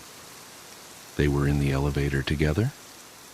He looked at me, and the same dawning realization came over his own face. Needless to say, she never rescheduled Amelia D. something. Nor did her mother, the nameless, obese woman I met that day at the elevator, smelling like death, covered in gore and carrying her trash bag of sloshing leftovers. The peeking wife. My wife has been peeking at me from around corners and behind furniture. It's gone from weird to terrifying. My wife Lynn and I have been together for 6 years and married for 11 months. Our entire history together has been very normal, and never once have I noticed any weird behaviors or red flags. I can't stress enough how out of character this whole thing is for her. Lynn is very kind, intelligent, and thoughtful. She's always been the no-nonsense type of person. Being childish or trying to scare me is not something she'd normally do. She doesn't even like watching horror movies. When we first started dating, she agreed to watch The Shining with me because she knew how much I loved horror. She was so scared that she didn't even make it through half of the movie before we had to turn it off. She isn't into anything creepy and has never been into pranks. It's just not her cup of tea, and that's fine. But that's what was so strange about this. It's just so unlike her. I should also add that she never had any mental health issues, and as far as I'm aware, it doesn't run in her family. I know some people are able to hide their mental health problems, but in the 6 years we've been together, I think I'd have seen some sort of sign. 2 months ago, I was in the kitchen making myself some coffee before work. I was running a bit late that morning and knew I wouldn't be able to make it to Dunkin' Donuts for my usual morning fix. I took a sip of my coffee as I hurried down the hall towards the front door, when I happened to notice Lynn peeking at me from around the corner ahead of me. I could only see her eyes and a strand of her long, dark hair hanging against the wall. The rest of her body was concealed behind the corner. I nearly spilled my coffee when I saw her. I did burn the shit out of my lips. "Geez, Lynn," I said, wiping a few drops of coffee from my pants. "You scared the shit out of me." She immediately popped out of view like a little kid that had been caught. I heard her scurry off towards the living room, and by the time I got to the front door, she was out of sight. It was really weird, and just totally out of character for her, like I said. But I also found it kind of funny that she was being more playful and a little less serious. I shouted that I loved her and called her a weirdo. As I shut the door behind me, I heard her laughing. Her behavior was a bit odd, but it certainly wasn't something to call a priest over. I forgot about it by lunch, and by the time I got home, she was her normal self. I didn't bring it up, and neither did she, and life went on. The next incident happened 3 days later. It was around 2 a.m. and I had woken up to get a drink.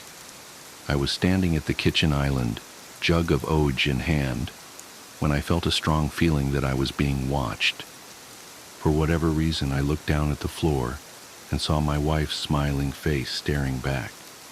She was peeking at me from the other side of the island, staring up at me with wide, unblinking eyes and grinning like the Cheshire Cat. I screamed, I'll admit it, not out of irritation, but fear. For some reason, at that moment, I was scared.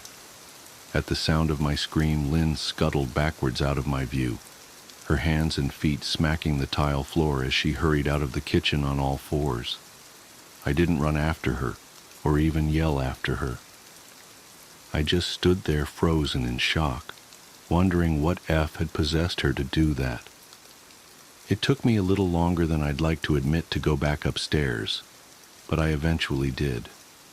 When I got to our bedroom, Lynn was lying on her side, asleep, or at least pretending to be.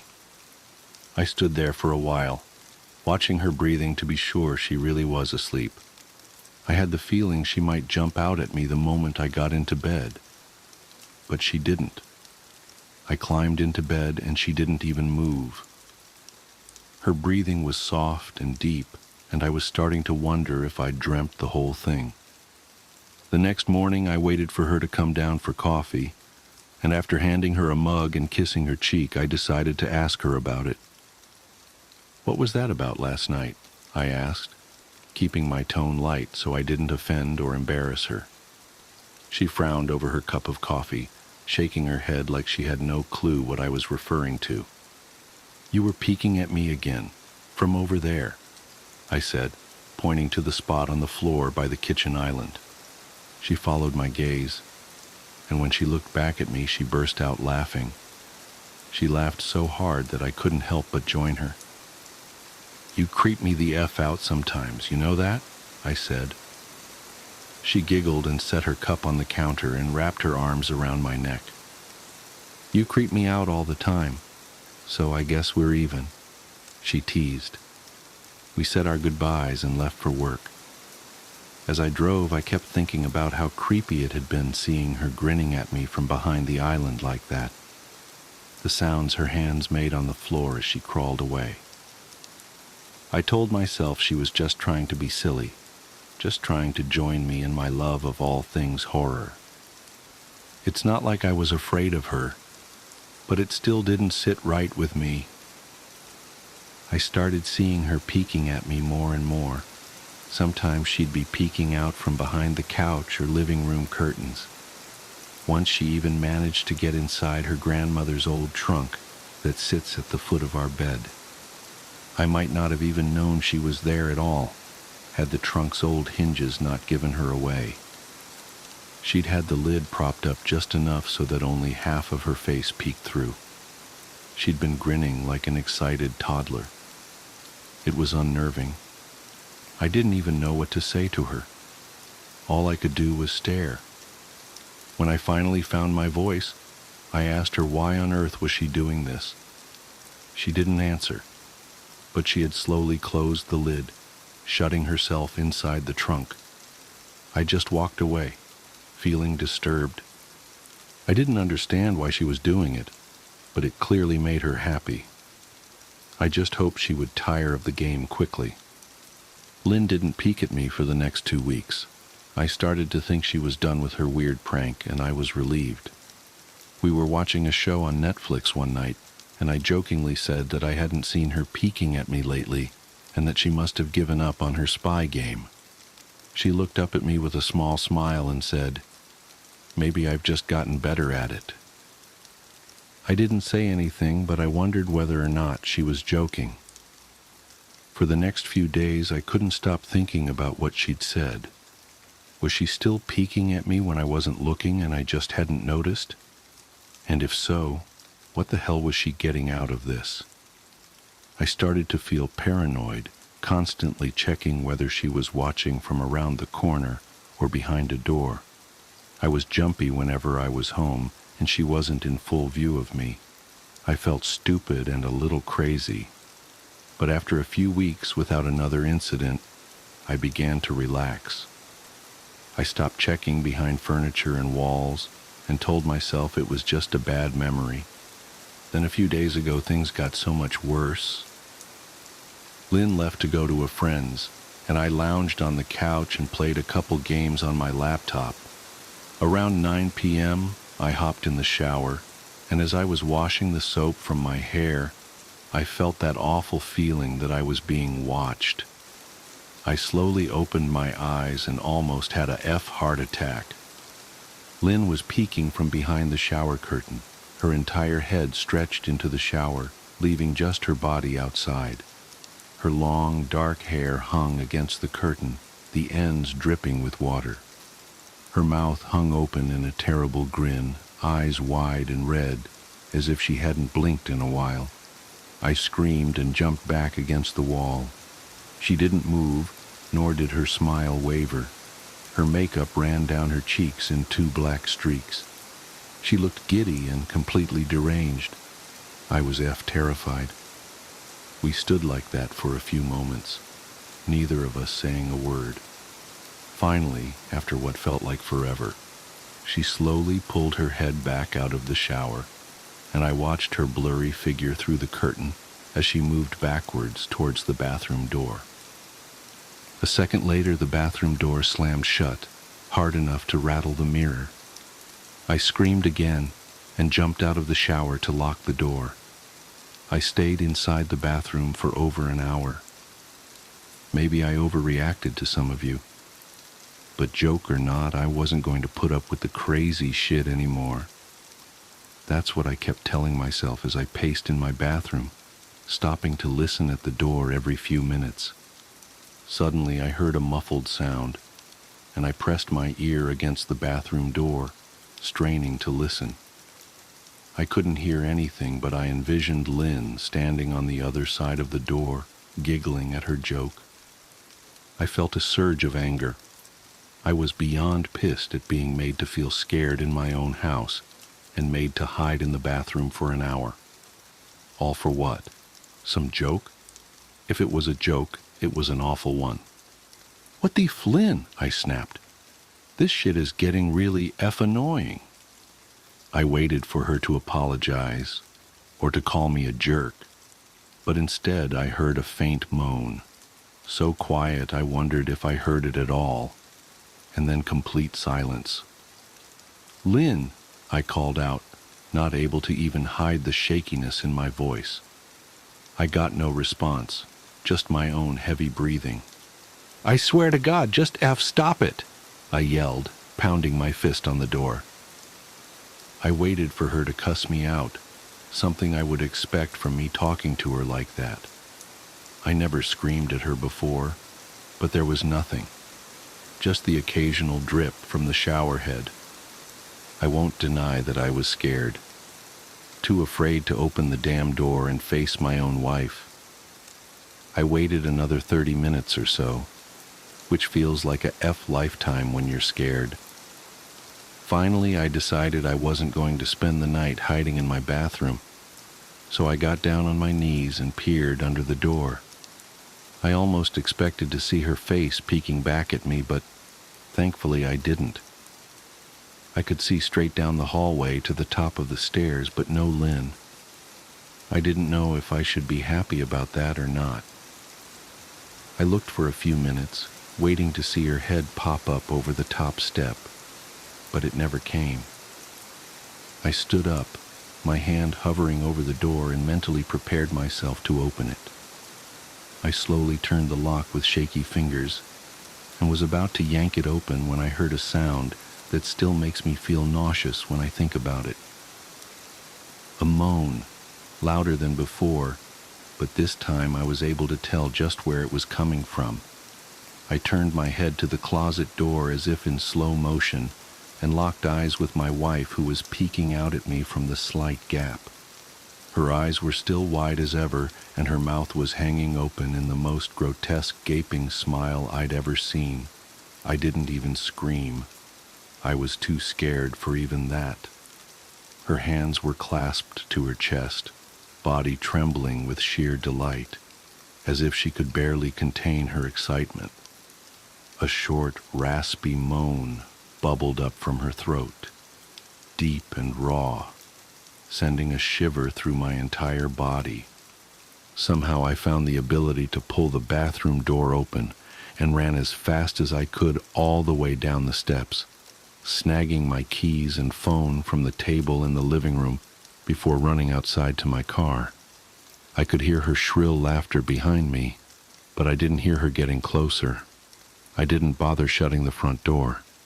I drove away from the house faster than I legally should have, shivering the entire time, either from fear or the cold, maybe a little of both. I hadn't grabbed a coat or even a pair of shoes. I was still in my boxers and my hair was still damp.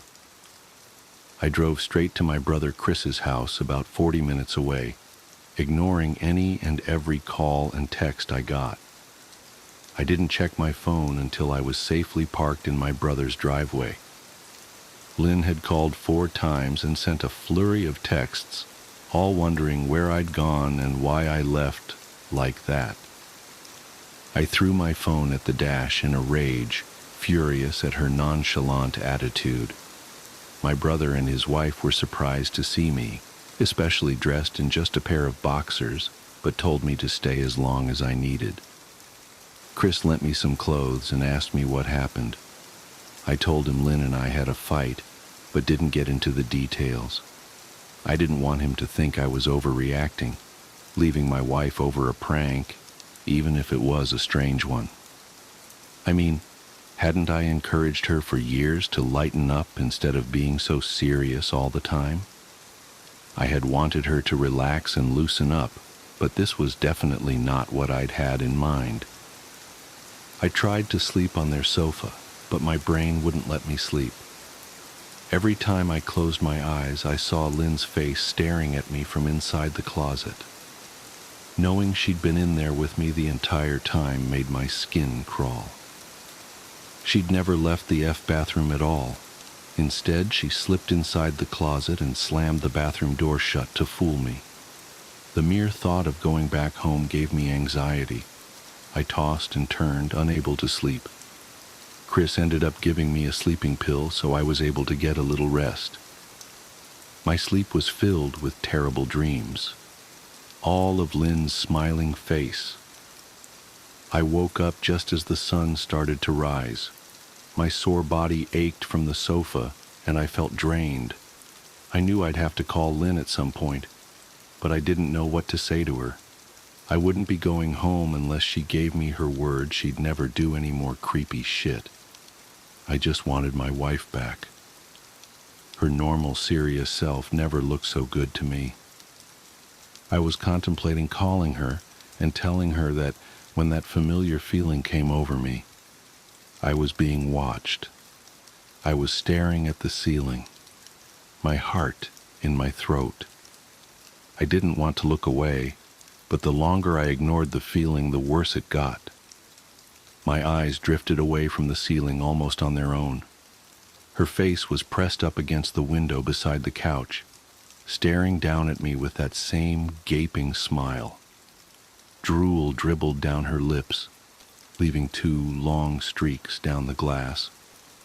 I didn't know how long she'd been there, but something told me she'd been there quite a while, possibly all night. I didn't bother screaming, though I was afraid anger trumped any fear I felt at that moment. I jumped up from the couch and pounded my palm against the glass. "Lynn, are you crazy? What the hell is wrong with you? Just go home," I shouted. "Now!" She didn't move, and her ghastly expression never changed. If anything, her smile only grew, as if she had never been more elated. I could hear Chris and his wife moving around upstairs. As if Lynn could hear them from her place outside, her head twitched slightly in their direction, and she began to close her mouth slowly. Chris called my name from upstairs, obviously concerned. I turned to see him and his wife Rebecca hurrying down the steps. When I turned back to the window, Lynn was gone. The only sign she'd been there at all was the 2 streaks of drool still dripping down the glass. I tried explaining to Chris and Rebecca about waking up to see Lynn watching me through their window. They were skeptical. Who wouldn't be? Chris and I went outside to the spot in front of the window, but there were no footprints in the dirt, just a slight indent. Animal, probably, Chris guessed. And I didn't argue. He and Rebecca assumed I dreamt the entire episode, but they didn't understand, and I was too tired to explain it to them. I called out of work that day and turned my cell off. I didn't want to face Lynn. Just talking to her was too much for me at that point. I really started to believe something was irreversibly wrong with her, that no matter what promises she made, we'd never be the same again. The thought saddened me to my core. I cried most of the morning. By noon, I figured I was ready to confront her, give her one last chance to explain herself. I could at least give her that, after 6 years, I told myself. I turned my phone on and saw the dozens of texts she'd sent, all from a seemingly concerned wife. Can we talk? I love you. Please call me. I'm really worried. Can you answer? Just come home. And more of the same. All texts telling me she loved me and she wanted me home. How worried she was. Not a damn one addressing the crazy shit she pulled, like she hadn't been acting like a character from a Stephen King book. Even her texts were different. She normally texted novels just to tell me to pick up a loaf of bread. You'd think she'd have more to say to me after her bizarre shenanigans. I know it probably seems childish to some of you who are miles away from this situation, but if you saw the way Lynn had looked at me, how she scampered away on all fours like some wild animal, grinning at me from inside the closet like a lunatic, then I think you'd find my reaction was warranted. I ended up staying with Chris and Rebecca for another night. I didn't wake up yesterday until afternoon, and thankfully I didn't see Lynn's face watching me through the window. I don't want to pry because it's not my place, but is this fight something that can be mended? Rebecca asked. She'd made us both a sandwich for lunch, and I knew she wanted to breach the subject without seeming to be nosy. I don't know, She's like a different person, I said, choosing my words carefully. I still wasn't ready for her or Chris to know the full extent of the batshit craziness I had been dealing with. People change, Ben, but she's still the same woman you married. Maybe you both just need to talk through your issues. Whatever's going on, I'm sure it can be fixed. She said, ever the peacemaker. I think it's beyond that now. I don't think talking would help. I just don't trust her, I said. The words stung in my heart. I missed and loved my wife. But how could I live with someone like that? Living in constant fear didn't sound too appealing. Lynn loves you. She has to be absolutely crushed, she said. I don't know about that, I said. Well, she certainly seemed like it to me. I've never seen her so upset. Very much unlike the Lynn I know, Rebecca said, shaking her head sadly. It took a full minute for her words to really sink in, and when they did, I felt dread worming its way through my skin. Wait, what do you mean? You saw her? You saw Lynn? I asked, my mouth suddenly dry. Rebecca nodded casually as if that fact wasn't nightmare fuel. Maybe for her, it wasn't. She stopped by this morning just after Chris left for work, she said, cleaning the plates from the table. I didn't see her car, though. Maybe she took an Uber or something. Beck. What did she say? Did she come inside? I asked, sweat starting to break out on my forehead. I began looking around, examining corners as though a predator lurked behind them. No. She just asked if you were awake yet, and I said that you weren't. I asked if she wanted me to wake you, but she said no. Just said to let you sleep. She said as she washed the dishes. That's all? She didn't say anything else? I asked. No. She looked awful though. Like she hadn't slept in days. I think you should call her. I got up from the table and thanked Rebecca for lunch. I felt a little bit better at the knowledge that at least she hadn't come inside. Still, I needed to double-check that the doors were locked. I sat for a while trying to figure out what to do next. I didn't want to go home, but I felt that I owed it to Lynn to help her if I could. Hadn't I swore an oath to love and honor her through sickness and in health? Clearly, she was very sick.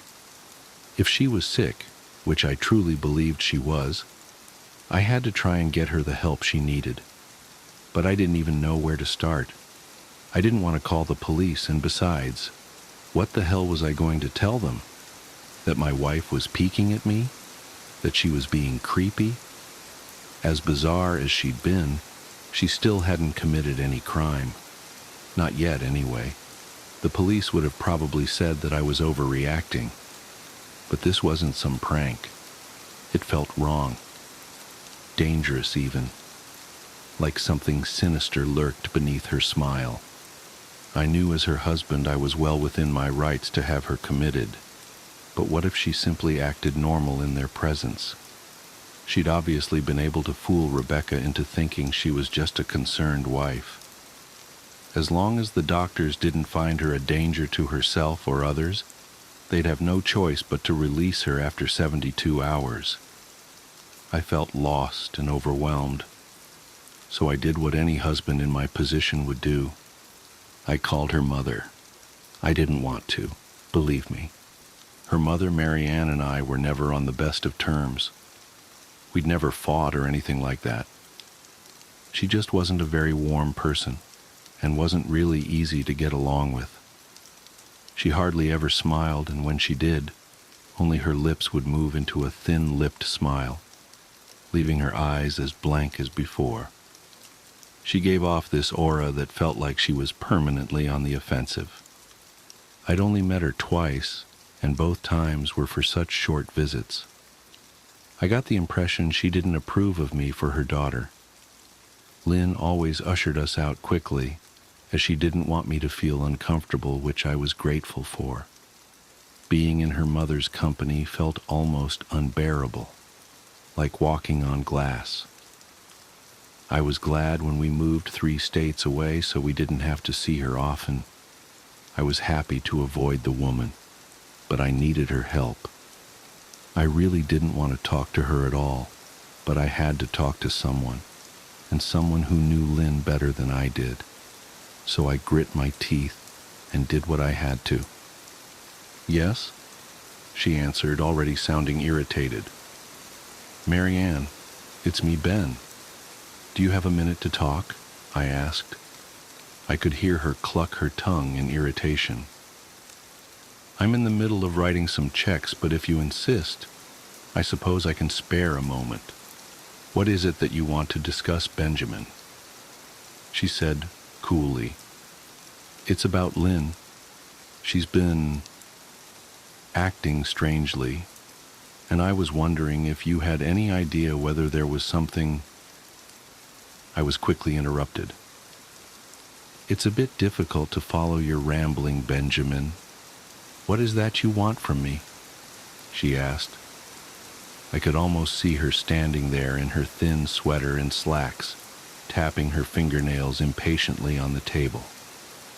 I wanted to know if you'd ever noticed any odd behavior, or possibly any mental health issues, I asked. There was a long, uncomfortable pause that I couldn't tell was because she was just thinking, or something else. Finally, after a few seconds, she spoke. I'm not sure if this is one of your jokes, Benjamin, but if so, I don't find the humor in it. Now, I do have business to attend to, as I've said, so if you don't mind, she said, but I cut her off before she could get rid of me. Marianne, it's not a joke. I'm sincerely concerned about Lynn's mental health. Her behavior has been very erratic lately. I'm very worried about her, and I figured as her mother you would be as well, I said, my frustration evident in my voice. If you're truly concerned, then I suggest you get the health professionals involved. I don't know what you expect of me, she snapped. I could tell she was seconds away from hanging up, and for some reason I was desperate not to let her. I had the feeling that she knew a lot more than she was letting on. Please, if not for me, do it for Lynn. I tried. I heard a faint, shaky intake of breath, as if she were trying to hold her steely persona together, but failing. Marianne, what's work? I started. Benjamin, I don't know what to tell you. My only advice would be to seek professional help. Do not call here again. Goodbye. I tried to call out to her, but she'd hung up. I tried to wrap my head around the call and her refusal to help me. Even if she didn't like me, why wouldn't she want to help her own daughter? I couldn't understand that. I tried to replay the conversation, desperate to find something I missed. After a while, I almost gave up until I remembered her last words to me. Seek professional help. She'd said those words with a bit of urgency. I could have just been grasping at straws, but no, I was sure her voice had changed ever so slightly when she'd said that, as if they were very important. What had she meant? I assumed she'd been referring to medical professionals, but maybe she was referring to someone else. Someone that she didn't, for some reason, feel comfortable saying directly. Or maybe I was just desperate. I waited for Chris to get home, and after a very long and exhausting conversation with him and Rebecca, I convinced them that Lynn truly needed psychiatric help. I didn't tell them everything. I wasn't prepared to go into it yet, but I told them about our last encounter, how she'd hidden in the bathroom, peeking at me from the closet. They were obviously shocked, but thankfully they believed me. They too just wanted to help her. Still, they didn't think it was all that serious. Weird, maybe, but not dangerous. They just kept saying that Lynn had to be playing some kind of weird joke. Maybe for YouTube, Rebecca offered, if only half-heartedly. Chris didn't think we should involve the police just yet. He offered instead to go with me, and I readily accepted. He reasoned that calmly talking to her, trying to coax her into going willingly, was the best recourse. I agreed to do it his way. At least I wouldn't be going into that house alone. We drove over this morning just after breakfast. There was no way I was going at night. When we pulled into the driveway, my stomach began doing somersaults. Her car wasn't there, but I still didn't let my guard down. The front door was ajar, and for a split second I thought we'd see her eyes staring through the gap. I was shaking and starting to sweat. Chris, however, was fine. He waited for me to open the door, his hands in his pockets like he was going on a stroll through the park. I envied his ignorance. I pushed the door open and was immediately hit with the stench of rot. Chris smelled it too, and he walked in the house behind me with his nose scrunched up. "What do you guys use to clean the floors around here, shit?" Chris mumbled. "Shut up," I said, my eyes darting around for any signs of Lynn. The house was deadly quiet and dark despite being 10 in the morning. All the curtains were closed up tight, refusing to allow any sunlight inside. If I hadn't left it just 2 days prior, I'd have thought the house to be abandoned. We moved through each room, carefully checking any place that she might hide, occasionally calling her name. "Why the F are you looking under the couch?" Chris asked eventually. "Aren't we looking for your wife?" He was looking at me like I was a moron. "Let's just go upstairs," I whispered. He shook his head, but followed me up the stairs to check the bathroom and spare bedroom. On the way up, my shoes crunched over pieces of glass that looked to be littered over a few of the steps. I noticed that one of Lynn and my wedding portraits that hung on the wall along the staircase had been smashed. The frame hung crookedly, all the glass removed. I stared at the picture, a lump forming in my throat. We had taken the photo just after leaving the church, after saying our vows. She looked so beautiful in her white gown. I looked at Lynn's beautiful face. I never dreamed her face would ever be a source of terror for me. We climbed the rest of the steps and checked the spare bedroom, but it looked completely untouched. I was hesitant to go into the bathroom, my fear from that night coming back to me all at once. Chris noticed and offered to go in by himself, but I couldn't let him do that. So we walked in together, checking the closet and the shower. The bathroom looked as if it hadn't been touched since the night I left. "I don't think she's here, Ben. Why don't you pack some clothes and we'll try coming back tomorrow or something," Chris said. I nodded and went into our bedroom and shoved some clothes into a duffel bag. When I checked inside our closet, I came across the source of the smell and gagged. Chris took one look and lost all color in his face. He had to go stand by the stairs to get away from the sight and smell. I gazed down in shock at what lay inside my bedroom closet. Soaking into the rug were at least a dozen eyeballs, all carefully laid out in pairs. Some were as large as a quarter, while others were as tiny as a marble. I stared down at the eyes she'd collected from small animals, and I wondered how she'd gotten them, and shuddered at the thought. Man, I thought I had it bad with Becca's shoe addiction. But F me. Your wife's in here collecting eyeballs, Chris said, gagging. "Ben, I think we should go," he called from the hall. "I'm getting nauseous." "All right." I grabbed my duffel and shut the closet door on my new nightmare. I stepped out into the hall and took a deep breath of air. I could taste the rot on my tongue and I couldn't help but gag. "Who the F lines up eyeballs in their closet like that?" Chris mumbled. "I tried to tell you she needed help," I said. "She doesn't need help, Ben. She needs a F exorcist," he said. "You coming or what? I can't stand the smell any—" His words died in his throat, and his eyes grew wide with fear. I didn't ask him why. I could feel it. Someone was watching me, and I didn't think it was the eyes in the closet. I turned around, my eyes slowly scanning the bedroom. "Christ," I whispered, as I finally saw what we'd missed. Under the bed, curled on her side, watching us with the excitement of a kid on Christmas morning, was my wife. She held her hands together just under her chin, and they were shaking eagerly. Now that she knew she'd been found, I could hear the quiet noises she was making, a sort of hiccuping sound in her throat, as if the excitement was just too much for her. It was unnerving, to say the least. Wide eyes and that same huge smile. Everything in me told me to run, but I forced it away. This was my wife. No matter how twisted, she was still the woman I married. I had to help her. "Lynn," I said softly. She didn't respond, but her head bobbed back and forth in two quick little movements, as if she were nodding.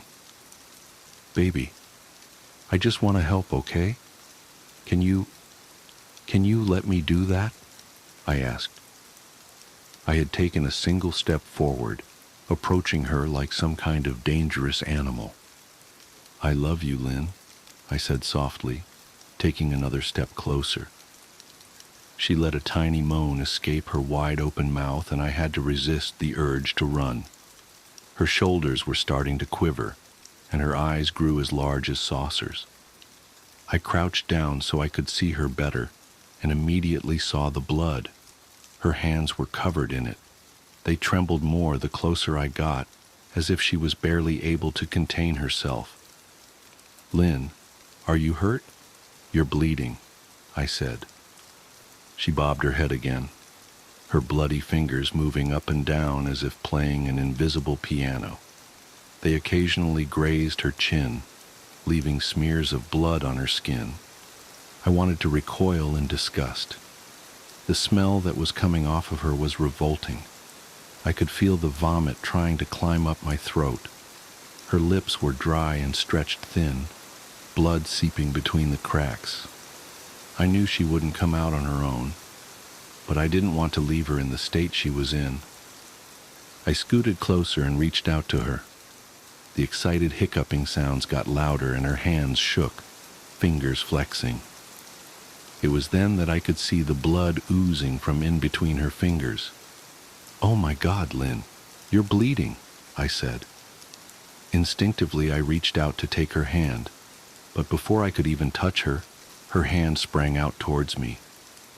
A sharp pain shot through my arm, and I fell back on my ass. My arm burned, and I could see the blood dripping down onto the carpet. I looked back at her in shock and saw her grinning madly, her fingers clutching a large shard of glass. "You all right in there?" Chris asked from behind me. I turned my head slightly and nodded to him, cradling my arm to my chest. When I turned back to face Lynn, I saw that her focus had shifted. She wasn't looking at me anymore, and she wasn't smiling anymore either. She was staring past me, her eyes glaring at Chris the way a hungry lion might stare at an antelope. Her mouth was still hanging open, but it was twisted into a snarl. I got to my feet and began walking backwards down the hall, afraid to take my eyes off her. "Are you bleeding?" Chris asked. The moment the words left his mouth, Lynn started fast scooting out from under the bed, the glass shard still in her fist. "Chris, run! Go!" I yelled. He must have been too afraid to move, because a second later I felt my back bump into him. He was still standing at the top of the stairs, staring at the horror that was my wife. Lynn had crawled completely out from under the bed and stood in the bedroom doorway, her face twisted in rage. Her whole body was visibly tense. Blood ran down her fingers and onto the floor. "Jesus, Lynn," Chris said. You, playing hide and seek?" I reached back and pushed him towards the steps. "Move your ass, Chris," I said as quietly but firmly as I could. Lynn bobbed her head in fast, sharp motions and began to grin, stretching her mouth open wider and wider so that her chin seemed to touch her chest. I heard Chris mutter a prayer, and then he was running down the stairs. I stood at the top of the steps, stuck between the love for a woman who clearly needed serious help and self-preservation. "I only want to help," I said, choking back tears. Her eyes focused on me once again as she slowly lifted the glass, holding it out in front of her, and then she started sprinting towards me, grinning with utter excitement. Thankfully, my body took over, and I flew down the stairs, skipping 2 or 3 at a time. I made it to the front door before I felt her leap onto my back, wrapping her arms around my neck, her open mouth next to my ear so that I could hear those terrible hiccuping sounds up close. I shook her off me, knocking her to the floor. I felt a searing pain in my back as she went, but I tore open the front door and bolted to my car. Chris was standing in the front yard, talking on the phone with the police. I didn't say a word. I just ran to my car and jumped in. Chris took the hint and followed me, still on the line with 911. I watched the rear view mirror, sure I'd see her there running after us. But I never did. I went straight to the ER and got 11 stitches in my arm and 3 on my back. The police asked a lot of questions and went back to the house to do a search, but of course, Lynn wasn't there. They advised me to stay with a friend or relative for a while and to file a restraining order as soon as I could, but none of those things would matter. Somehow I just knew. I dropped Chris off at home and went to a motel an hour away. I wanted to put as much distance between me and Lynn as I could. This is where I've been for the last 4 hours. I thought maybe the police would find her. Maybe they'd get her the help she desperately needs. But now I don't think so, because 40 minutes ago I got a text from an unknown number. Just 3 words: "I found you," and a picture attached. The picture was dark and grainy, but I instantly knew what it was. There was no mistaking my wife's eye. I started typing this out immediately after. I don't know what to do. I'm alone and scared, and I can't help but feel that I'm being watched.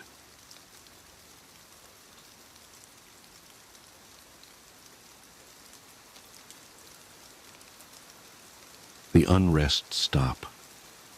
It's been nearly 2 decades since that night, and I still can't drive down an empty highway without feeling my stomach churn. Even now, the memory lingers like a shadow at the corner of my vision, always there, always waiting to remind me of what we saw, or what we think we saw. I've told the story to friends, co-workers, anyone who'd listen, and while most just laugh it off or give me skeptical looks, I've stopped caring. It's not about whether they believe me. It's about getting it out, like purging some toxin from my system. But if you're willing to hear me out, I'll tell you everything. Every detail, every chill, every moment when the world seemed to fold in on itself. I was 16 then, stuck in that awkward stage where I thought I knew everything and simultaneously felt like I knew nothing. My mom had decided that our summer vacation would be a road trip, a cross-country journey from New York to California, crammed in a battered minivan with my older sister Jenna, who was 20 and eternally exasperated with me. The trip was supposed to be an adventure, a bonding experience. What it became was something else entirely. It was late, past midnight, when we found ourselves on a desolate stretch of interstate somewhere in the Midwest. The road was long and flat, cutting through endless fields of nothingness. We hadn't seen another car in what felt like hours, and the only sound was the hum of the engine and the occasional crackle of static from the radio. Despite the emptiness, we weren't tired. We'd stopped a few hours earlier for dinner and coffee, and the caffeine was still doing its job. But nature called, and the gas gauge was dipping toward empty. When the glow of a rest stop appeared on the horizon, it felt like a blessing. A small green sign announced its presence. Rest stop, 1 mile. My mom, ever the pragmatic one, pulled off the exit without hesitation. As we approached, the place looked ordinary enough. A single-story building with the usual gas pumps out front, a flickering neon open sign in the window, and a scattering of parked vehicles. There was a van full of teenagers, their laughter and chatter spilling into the night air, and a small gray sedan parked at the pump directly in front of us. 2 men stood by the car, their figures silhouetted in the harsh fluorescent light. They didn't move as we pulled up, didn't acknowledge our arrival. It wasn't unusual, not at first. "I'll go in with Jenna," my mom said, unbuckling her seatbelt. "You stay here and watch the car." I nodded, content to scroll through my phone and enjoy the brief solitude. They disappeared into the building and I was left alone, the quiet wrapping around me like a blanket. That's when the unease began to creep in. It was subtle at first, a faint prickle at the back of my neck, an inexplicable sense that something was off. The teenagers were the first to react. I heard one of them say, "This place is creepy as hell," followed by murmurs of agreement. They fumbled with the gas pump, muttering about it not working, and then, just like that, they piled back into their van and sped off, their taillights disappearing into the darkness. I turned my attention to the gray car in front of us. The two men were still there, standing as still as statues. They weren't talking. They weren't moving. They weren't even looking at each other. It was as if they were frozen in time. I felt a chill crawl down my spine. When my mom and Jenna came rushing out of the building, their faces pale and eyes wide with fear, I knew something was wrong. "Get in the car," Mom said, her voice sharp and urgent. I didn't argue. As soon as they slammed the doors shut, I saw it. The men turned to look at us, slowly, deliberately, but they didn't move their bodies, only their heads, their eyes. I'll never forget their eyes, or rather the lack of them. Where their eyes should have been, there was nothing but darkness, not black like ink or shadow, but an absence of light, an emptiness that seemed to pull at my very soul. I couldn't look away, and yet every fiber of my being screamed at me to run, to flee, to get as far away as possible. "Go!" Jenna shouted, and Mom floored the gas pedal. The tires squealed and the minivan lurched forward. As we sped out of the parking lot, I glanced in the rearview mirror. The men hadn't moved. They just stood there watching us, their empty eyes fixed on our retreating car. We didn't stop driving until we reached the next city, an hour away. Even then, we couldn't bring ourselves to talk about what had happened. It wasn't until the next morning, when we were safely ensconced in a brightly lit diner, that we finally compared notes. And that's when things got even stranger. We tried to find the rest stop on a map, retracing our route and pinpointing the exact location where we'd pulled off. But it wasn't there. No matter how many times we searched, no matter how many locals we asked, there was no trace of it. It was as if the place had never existed. To this day, I don't know what we saw. Were the men even human? Was the rest stop some kind of liminal space, a tear in the fabric of reality? I've heard stories of haunted places, of ghostly apparitions and unexplained phenomena, but nothing comes close to what we experienced that night. I've driven that stretch of interstate several times since then, always hoping and dreading that I might see the rest stop again. But it's gone, vanished without a trace. And yet, in the quiet moments, when the world feels just a little too still, I can't help but feel that it's still out there, waiting for its next visitors. The new house. I should have known something was wrong the moment I first stepped into that basement. The air felt different down there, heavy, almost viscous, as if it was reluctant to let you move through it. But like a fool drunk on the prospect of finally owning my dream home, I ignored that first warning sign. We all did. The realtor had been suspiciously eager to close the deal, practically shoving the papers into our hands the moment we expressed interest. 4 bedrooms, 3 baths, a sprawling backyard with mature oak trees, and all at a price that seemed too good to be true in this market. My wife Sarah kept saying exactly that. "It's too good to be true, Jack." But I convinced her we'd just gotten lucky. Some people win the lottery. We'd found our perfect home. Our daughter Emma fell in love with it immediately. At 7 years old, she had an uncanny ability to find hidden spaces that adults overlooked, declaring them her special places. The window seat in the library, the hollow beneath the stairs, the old treehouse in the backyard. She claimed them all within hours of our first viewing. But it was the basement she loved most, despite its musty smell and the way the temperature seemed to drop 10 degrees the moment you descended those creaking wooden stairs. "The other kids want to play with me," she told us on our second night in the house, her voice carrying that dreamlike quality children sometimes get when they're half asleep. Sarah and I exchanged worried glances over her head. We'd moved here specifically because the neighborhood had so few children, hoping the quiet would help with Emma's night terrors. "What other kids, sweetie?" Sarah asked, tucking Emma's favorite stuffed rabbit closer to her chest. "The ones behind the door," Emma replied matter-of-factly, already drifting off to sleep. "They're always laughing." I blamed it on an overactive imagination, the stress of moving, the unfamiliarity of a new house with its strange creaks and settling sounds. But 3 days later, I heard it too.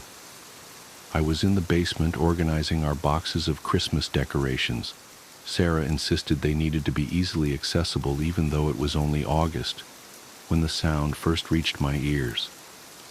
It was faint, like wind through leaves, but unmistakable, children's laughter, high and clear and musical.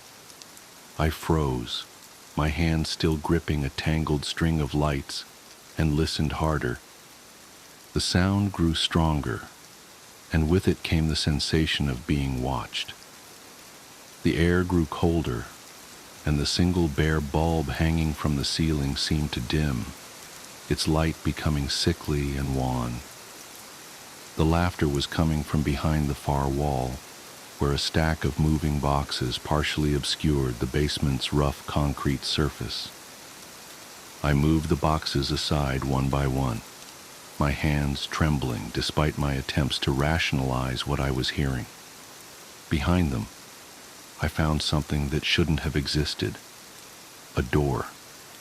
It was old, far older than the rest of the house, made of thick wooden planks bound with black iron bands. The wood was dark with age, and the handle, a crude iron ring, was spotted with rust. But what struck me most was that this door wasn't on any of the house plans.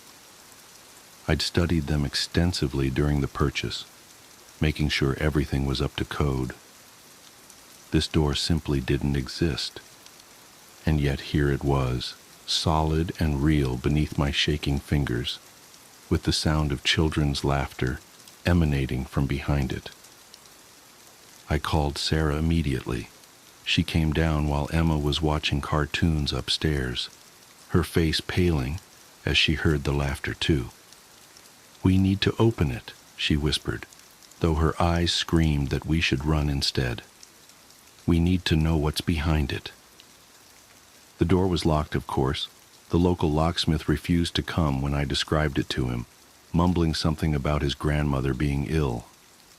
The next one simply hung up. Finally, I found someone 2 towns over who agreed to make the trip, though he charged triple his normal rate. He arrived on a Friday evening, just as the sun was setting. The moment he saw the door, he crossed himself, something I'd never seen anyone do outside of movies. "This isn't right," he muttered, his tools clattering in his trembling hands. "This door isn't supposed to be here." "Can you open it?" I asked, trying to keep the desperation out of my voice. The laughter had been getting louder each night, and Emma had started sleepwalking, always heading toward the basement before we caught her. The locksmith worked for nearly an hour, his face growing paler and his hands shakier with each passing minute. The laughter seemed to mock his efforts, swelling and receding like waves on a beach. Finally, there was a click that seemed to echo through the entire house. "It's done," he said, already backing away. "But I wouldn't..." He didn't finish the sentence, just turned and fled up the stairs. I heard his truck's engine roar to life moments later. Sarah and I stood before the door, holding hands like frightened children. The laughter had stopped for the first time in days, replaced by an expectant silence that pressed against our eardrums. "Together?" Sarah whispered. I nodded, and we reached for the iron ring. The door opened with a groan that seemed to come from the earth itself, revealing a brick wall, solid, mortared brick, not 6 inches behind the door frame. We stood there staring at it, disappointment and relief warring in my chest. Then the laughter started again, louder than ever before. It wasn't coming from behind the wall anymore. It was coming from everywhere, filling the basement with its manic chorus. And now we could hear words mixed in with the laughter. You found us. You found us. Now you have to stay. The temperature plummeted. Our breath clouded in front of us, and frost began forming on the brick wall. As we watched in horror, handprints appeared in the frost, tiny handprints, like those of small children. They pressed outward, as if dozens of small hands were pushing against the other side of the wall. We ran upstairs and found Emma standing in the kitchen, her eyes wide and blank. "They're coming through," she said in a voice that wasn't quite her own. "They've been waiting so long to play." That was 3 weeks ago. The laughter hasn't stopped since then. It follows us through the house, day and night, growing louder and more insistent. The handprints appear on every mirror, every window, every surface that can hold frost. At night, we hear scratching in the walls, getting closer to breaking through. Emma talks to them now. We'll find her sitting in corners, giggling at nothing, having conversations with empty air. Sometimes objects move when we're not looking. Toys arrange themselves in circles. Doors open and close on their own. And yesterday, I found all our photos turned to face the wall. The brick wall is changing too. The mortar between the bricks is crumbling, turning to dust that drifts down like gray snow. Sometimes I think I can see movement in the gaps, tiny fingers poking through, testing their prison strength. The laughter gets louder whenever I notice this, as if they know I'm watching. Sarah wants to leave, but we can't. We've tried 3 times now. Each time we pack our bags and load the car, but when we try to drive away, we find ourselves turning back toward the house, compelled by some force we can't resist. The children's laughter follows us, no matter how far we drive. Last night, I woke to find Emma standing by our bed, her small figure silhouetted against the darkness. "They're almost here, Daddy," she said, her voice mixed with others. "They just need a little more time, a little more strength." She turned to look at me, and in the faint light from the window, I saw that her eyes were solid black, like holes in her face. They need us to play with them, forever. The worst part is, I'm starting to hear other sounds mixing with the laughter now. Adult voices, familiar ones. Sarah's laugh is in there sometimes, high and clear, like it used to be before all this started. And yesterday, I caught myself laughing along with them, a sound that wasn't quite human anymore. The brick wall is barely holding now. Large chunks of mortar fall away each hour, and the gaps between the bricks are wide enough to see through. Sometimes I catch glimpses of what's on the other side, a darkness deeper than any I've ever known, filled with movement and the sound of small feet pattering on cold stone. They're getting closer. The laughter is so loud now that it drowns out all other sounds. Emma spends most of her time in the basement, sitting cross-legged in front of the door, having animated conversations with whatever lurks behind that crumbling wall. Sarah's eyes are starting to look like Emma's, darker, emptier, reflecting things I can't see. And I think I'm changing too. The laughter doesn't frighten me as much anymore. Sometimes I find myself smiling when I hear it, feeling an odd warmth in my chest despite the perpetual cold. Part of me wants to help them break through, to finally meet the children we've been hearing all these weeks. This morning, I found myself standing in front of the brick wall, my fingers tracing the crumbling mortar. The gaps are almost wide enough now. Behind the wall, I can hear them moving closer, their little hands scraping against the bricks. Their laughter is sweeter now, almost seductive, promising games and joy and eternal playtime. The world beyond our house seems less and less real with each passing day. The sunlight looks wrong, too bright and harsh compared to the soft darkness of the basement. Food tastes like ash in our mouths, but we don't feel hungry anymore. Sleep comes in brief, turbulent bursts, filled with dreams of small hands reaching for us, of rooms that shouldn't exist, and doors that lead to impossible places. Emma says they're teaching her new games that normal children couldn't play, games that change the rules of what's possible. Sometimes I see her floating a few inches above her bed, giggling as she spins slowly in the air. Sarah found her walking on the ceiling yesterday, her hair hanging down like a curtain of darkness, her black eyes shining with impossible light. The brick wall will fall soon. Maybe tonight, maybe tomorrow. The children tell me it doesn't matter. Time doesn't work the same way where they are. They've been waiting for decades, centuries perhaps, for someone to open that door and give them the strength they needed. All those previous families, all those lost children, they're all still there, playing their eternal games in the darkness beyond the wall. I should be terrified. I should be fighting this with every ounce of strength I have. But the laughter has worked its way into my soul now, replacing my fear with a strange, giddy anticipation. Part of me knows that when the wall finally falls, we'll cease to be ourselves.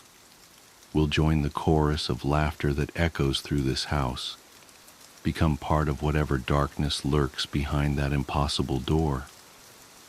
But another part of me, growing stronger each day, whispers that maybe that's not such a bad thing. Maybe we'll be happy there, in that eternal playground where physics and reality are just suggestions, where every game lasts forever and no one ever has to grow up. The first brick just fell from the wall. I can see small pale hands reaching through the gap, their fingers impossibly long and delicate. Emma is bouncing with excitement, her feet no longer touching the ground. Sarah's smile is too wide now, stretching past the normal limits of her face. And me? I'm sitting here writing this down, trying to warn others away from this house, from that door, from the children who wait behind it. But my handwriting is changing as I write, becoming spidery and childlike. The pen keeps giggling in my hand. They're calling us now. The gap in the wall is wide enough to see their faces, or what passes for faces in that impossible darkness. Such wonderful games they have planned for us. Such marvelous toys they want to share. If you're reading this, stay away from this house. Don't be fooled by the perfect price, the spacious rooms, the beautiful yard. Don't open doors that shouldn't exist. But if you do, if you hear children laughing behind a wall, if you feel small hands tugging at your sleeve in the darkness, well, maybe we'll play together someday. Forever and ever and ever and ever and... The Haunted Doll. The doll's eyes haunted me before I even knew its story. They were glassy, unsettling, and seemed to follow me as I browsed the tables of trinkets and antiques at the garage sale. I'm no stranger to collecting oddities, items with history, pieces that seem to whisper tales of a bygone era. This doll, however, was different. It was exquisite, its porcelain face delicately painted, its dress made of faded lace, and its hair curled in a way that hinted at meticulous craftsmanship. Yet there was something unnerving about it that I couldn't place. When I asked the seller how much she wanted for it, her eyes widened. She stammered out a price so low that I couldn't help but feel suspicious. I just, I need it gone, she murmured almost too quietly to hear. For someone who seemed desperate, she hesitated for a long moment before handing it over, her fingers trembling slightly as they brushed mine. That night, I set the doll on the shelf in my study. It was a prominent spot, surrounded by other antiques, but it felt like the doll demanded to be there, almost as if it had chosen its place among my collection. I worked late that evening, sorting through papers for an upcoming project. The faint ticking of a nearby clock was the only sound until my phone rang. I glanced at the screen. No caller ID. Hesitating, I answered. Nothing. Just static. Then faintly, as if from a great distance, a sound like laughter, childlike, high-pitched, and fleeting. I hung up, shook off the unease creeping up my spine, and returned to my work. The rest of the night passed uneventfully, but I couldn't shake the memory of that sound. The next few days were uneventful, or at least I convinced myself they were. The lights in my study flickered every so often, but it was an old house, prone to quirks and electrical issues. The doll's presence, however, felt heavier. It wasn't just its physical weight. It seemed to occupy space in a way that was impossible to ignore. Every time I entered the room, my eyes were drawn to it, its gaze almost magnetic. One morning I woke to find it had moved. At first I thought I was mistaken. It had been on the shelf the night before, but now it sat at the foot of my bed. Its lifeless glass eyes stared directly into mine, and one porcelain hand was extended, its finger pointed accusingly at my chest. My breath hitched and my heart raced. I tried to rationalize it. Maybe I had moved it and forgotten. Maybe someone else had, though I lived alone. I placed it back on the shelf that morning, determined to put the incident out of my mind. Still, I couldn't help but notice the growing sense of dread that seemed to radiate from the doll. It was as if the air around it had grown colder, heavier, more oppressive. The breaking point came 3 nights later. I was jolted awake by the unmistakable sound of laughter. It was faint but clear, echoing through the otherwise silent house. My bedroom door creaked open on its own, and I swear I saw a shadow dart across the hallway. Trembling, I grabbed a flashlight and crept downstairs to the study. The doll wasn't on the shelf. I found it sitting on my desk, its head tilted slightly as if it were studying me. Its expression seemed almost mocking now, its delicate features twisted into something sinister. My instincts screamed at me to destroy it, but I hesitated. I couldn't bring myself to act. Instead, I grabbed a blanket from the couch and spent the night huddled in the living room, unable to close my eyes. The next morning, I took the doll to the local church. The priest was a kind man, someone I had spoken to a few times before, and I hoped he could offer a solution. As I explained the events, his expression grew grim. When I placed the doll on the table before him, he refused to touch it. "This isn't something we can help with," he said, his voice low and steady. "You need to get rid of it." "What do you mean?" I asked, panic rising. "Burn it? Throw it away?" He shook his head. "It's not that simple. Be careful how you proceed." Desperate, I decided to bury the doll in my backyard. I dug a deep hole beneath the gnarled oak tree at the edge of the property, placed the doll inside, and covered it with soil. For a moment I felt relief, as if I had finally rid myself of the strange and terrible presence that had invaded my life. That night, I slept peacefully for the first time in days. But it didn't last. The faint laughter returned, drifting through the house in the early hours of the morning. It was accompanied by the sound of small, deliberate footsteps. When I investigated, I found nothing out of place. Yet I couldn't shake the feeling that I was being watched. A week later, I noticed a patch of earth beneath the oak tree that seemed disturbed, as if something had clawed its way out.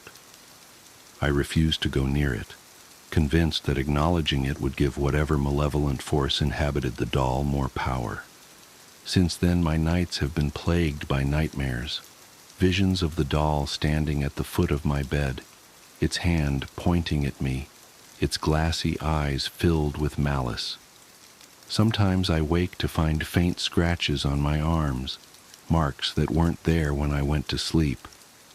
I've tried everything: burning sage, consulting psychics, even moving the bed away from the window. Nothing works. The doll's presence is relentless, its influence seeping into every corner of my life. I've become paranoid, jumpy, and reclusive. Friends and family have noticed the change, but how can I explain it to them without sounding insane? I'm writing this now as a warning to anyone who might come across an object that feels wrong. Trust your instincts. Don't let curiosity or the allure of a bargain blind you to the danger. Some things are better left alone, their histories buried and forgotten. The laughter is louder tonight, and the shadows seem to move on their own. I know it's only a matter of time before the doll returns. Maybe it never really left. All I can do now is wait and hope that my story serves as a cautionary tale. If you hear faint laughter in the night, or feel a chill that has no explanation, don't ignore it. It might already be too late for me, but maybe it isn't for you. She's in the house. Find her. If you live in Menifee, CA, and there's a knock at your door tonight, don't answer it. More importantly, don't leave anyone in the house by themselves. Get your phone, call the police, and stay together. I'm writing this as I'm sitting in this police station questioning room as a warning, so that what happened to me last night won't happen to you tonight. I live on my own in suburbia. Nice little neighborhood. The kind of place where kids will be playing out in the street with parents doing yard work when you pull into your driveway. That's exactly how last night began. My girlfriend and I pulled in and got out of the car. We waved to the kids and had a friendly chat with Mrs. Roop next door. This was the kind of life I always imagined, and at 20 I couldn't believe it had already happened for me. We went inside and started our evening. We made dinner. We love cooking together. There's a symmetry between us that just works. We ate, watched some TV downstairs, just a normal night. Once it was time we went upstairs, she started doing her nightly routine. Girls always do in the bathroom, and I just laid in bed, reading pen pal for the 20th time. With the fan going and the water running from the bathroom, I almost didn't hear it. I wish now that the fan was set to 3 instead of 2, because then everything would be different. But no, it was just faint enough for me to hear the sound over everything else. Knock, knock, knock. I reached over and clicked the fan off. I waited for a moment listening. Knock, knock, knock. God damn it, I thought. I put my book down on the nightstand and got up. I grabbed my zip-up off the chair and threw it on. As I walked out of the room, I could hear my girlfriend starting to say something, but I wanted to get rid of whoever was at the door first. I slumped down the stairs a little pissy, thinking that if this was another solicitor trying to sell me glass cleaner, I was going to have a fit. I zipped up the jacket as I flicked the light on next to the front door. I looked through the peephole, but it was pitch black. I flicked the outside light on. Still pitch black. I figured the light bulb had gone out again, as I have had problems with it before. Reluctantly, I twisted the deadbolt and opened the door. Nothing. No one was there. I poked my head out to look around. The yard and driveway were empty. Looking back, I made so many horrible mistakes. I stepped out onto the welcome mat. The streets were empty and silent, minus the hum from the streetlights. I scoffed and figured it was the kids just trying to play a prank. I turned and walked back inside. After relocking the door and heading back for the stairs, I started to have a feeling. Something just didn't feel right in my stomach, and I knew that only one thing was going to put it at ease. Food. I walked down the hallway into the kitchen and flicked on the light. Opening up the fridge, I started to scan the shelves for something quick and easy to eat. I settled on one of those wafer peanut butter and chocolate bars that you can get at the dollar stores. I keep them in the fridge so they don't melt in my hand when I'm eating them. I peeled back the plastic wrapper, and as I was taking my first bite, I noticed something odd out of the corner of my eye. The window above the kitchen sink was open. I'd never opened that window for the entire time I'd lived here.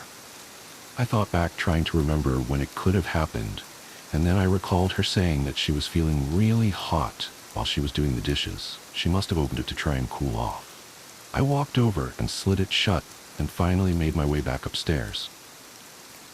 I walked back into the bedroom, and the water was still running.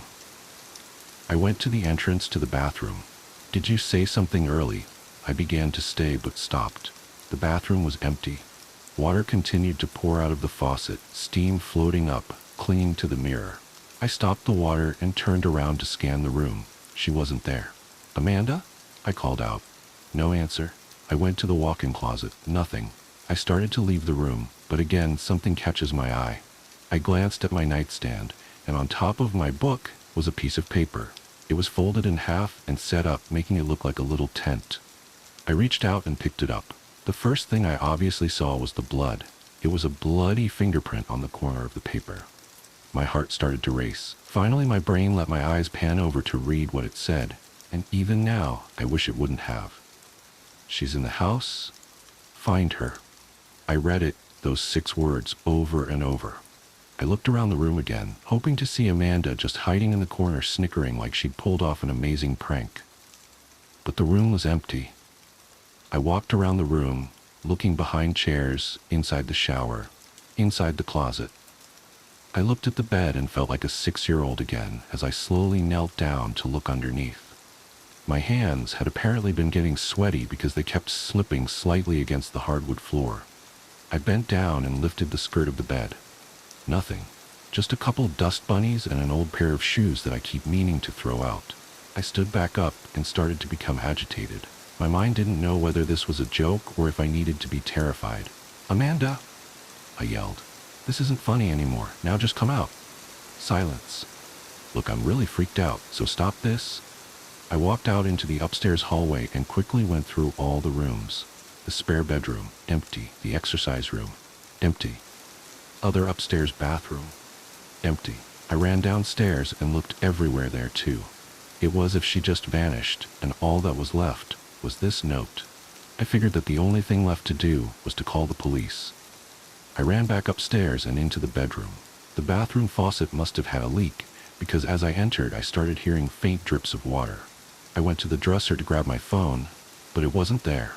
Neither were my keys or wallet. I spun and looked at my nightstand. They weren't there. I grabbed my jeans I wore that day, I was in sweats by now, and checked the pockets. Empty. I threw the jeans on the floor in anger. I stood there for a moment without a clue of what I should do. Drip, drip, drip. I stormed into the bathroom and twisted the knob. Drip, drip. I hit the faucet getting pissed, but then I froze. There was no water in the sink, and the drips sounded further away. I slowly walked back out into the bedroom. Drip, drip. I moved around, trying to determine where it was coming from. As I moved closer to the bed, it got louder. Once again, I slowly dropped to my knees and bent over next to the bed. My hands slowly reached for the bed skirt and lifted it up. For every drip, my heart pounded 50 times. I sank my head down and looked under the bed. And then I saw it, a small pool or red about a foot in front of me, with more dripping down from above.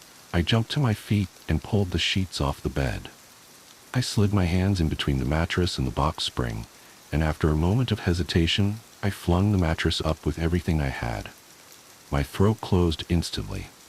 I couldn't comprehend what was in front of me. My mind would only let me process the image one fraction at a time. At first, I just saw my box spring, sitting inside my bed frame.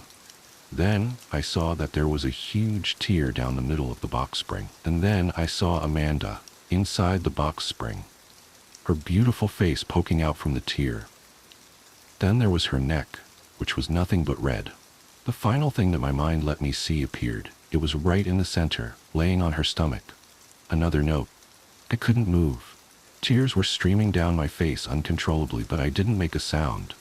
My hands began to violently shake and my knees collapsed onto the edge of the box spring. I reached out and pulled Amanda's body up. My girl, my life, my everything. I wrapped my arms around her and started to scream. The note slid off her, hitting the box spring.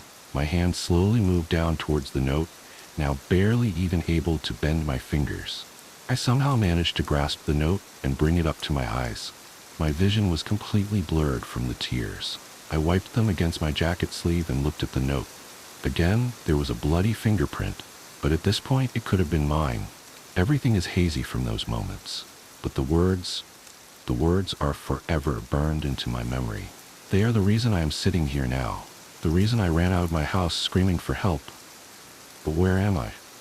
I hunt mimics for the government. What's the worst one you've seen? Jacob asked, lying next to me with binoculars in hand. The young man had spent most of the trip moaning about the drizzly weather of mid-Wales, so it was good to hear him sound a little interested in the work. Hard to say, I replied. You know those big beach umbrellas? Yeah, I saw one of those get blown into a kid's birthday party once. The old man goes up to pull the cord to stop it from knocking a few tables over, and next thing he knows, it's wrapped around him and he can't get out. So his wife goes to help, and then a brother and a cousin. I shrugged. Mimics don't normally get exposed to so many people. It would be like dropping a lion in an industrial meat-packing factory. What made it so bad? He asked. Did it just eat a lot of people? Yeah, kind of, I said. 6 adults and 3 children. Thing is that mimic would have been lucky to get 1 meal a year naturally, so... Well, it ruptured. Whole thing just burst, and it injured itself. By the time we got there, we found it wounded in the pool, screaming like a banshee. While it fought against all that food, it refused to let go. The kids were already halfway to soup, but some of the adults were still alive and screaming. It was like watching slow-cooked ribs fall apart under the fork. I see why that's bad, he said, momentarily falling silent as he pictured the carnage for himself. Are umbrellas common? Anything that moves in the wind is a candidate because some mimics use the weather to change up their hunting grounds, I said.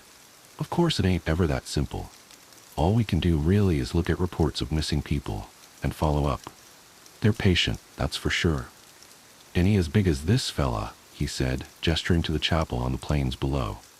I've heard rumors, I replied, from some of the old guard, back when the world was bigger and there were less people to fill it. I guess it was easier for these things to hide back then. We have a few reports from old sailors about things may have been mimics. Shipwrecks that glittered with gold and the promise of loot. No one can say for sure. The information age has hit these things hard, and of course we've hit them harder. But no, personally, I haven't seen anything like this before. Fucking weird, he muttered, eyes straining to pick out the faint hint of motion that drove the chapel forward. Moves so slow you barely see it. About that, I said. Let's get in for a closer look. I want to know more about how this thing locomotes. The ground was porous, like someone had gone over it with 1,000 knitting needles, punching holes straight into the ground. Curious, I took a piece of thin wire filament out of my toolbox and unspooled it into one of the openings. When I pulled it back out, it measured 6 feet long. Well, that explains the locomotion, I said. Reminds me of a starfish. My apprentice was stood behind me. I could feel him anxiously glaring at the chapel. He'd been nervous the whole time we were walking towards it. It stopped, he whispered. It's looking right at us. I'd be lying if I said I wasn't a little creeped out by the way the building slowly rotated to face us. Maybe it was just the way the door and windows lined up, but I couldn't help but see its facade as a face. Not an evil one either. Just a stupid one, like the kind of face that sucks a mollusk out of its shell deep in the ocean. A mindless piece of evolution driven by hunger and nothing else. Minds like that don't have malice. Resisting them or pleading with them is like begging the wind to change direction. Slowly, the church began to advance. That isn't right, I grumbled, standing upright as I urgently began to put my things away. What's it doing? He asked. What do you think? I snapped. It's hunting us. You said they were ambush predators, he cried. You said they'd never actively hunt a person, that I'd have to be an idiot to get caught once I knew what it was. "Shut up and get me the duffel bag with a blue tag," I told him. "This isn't the time to argue."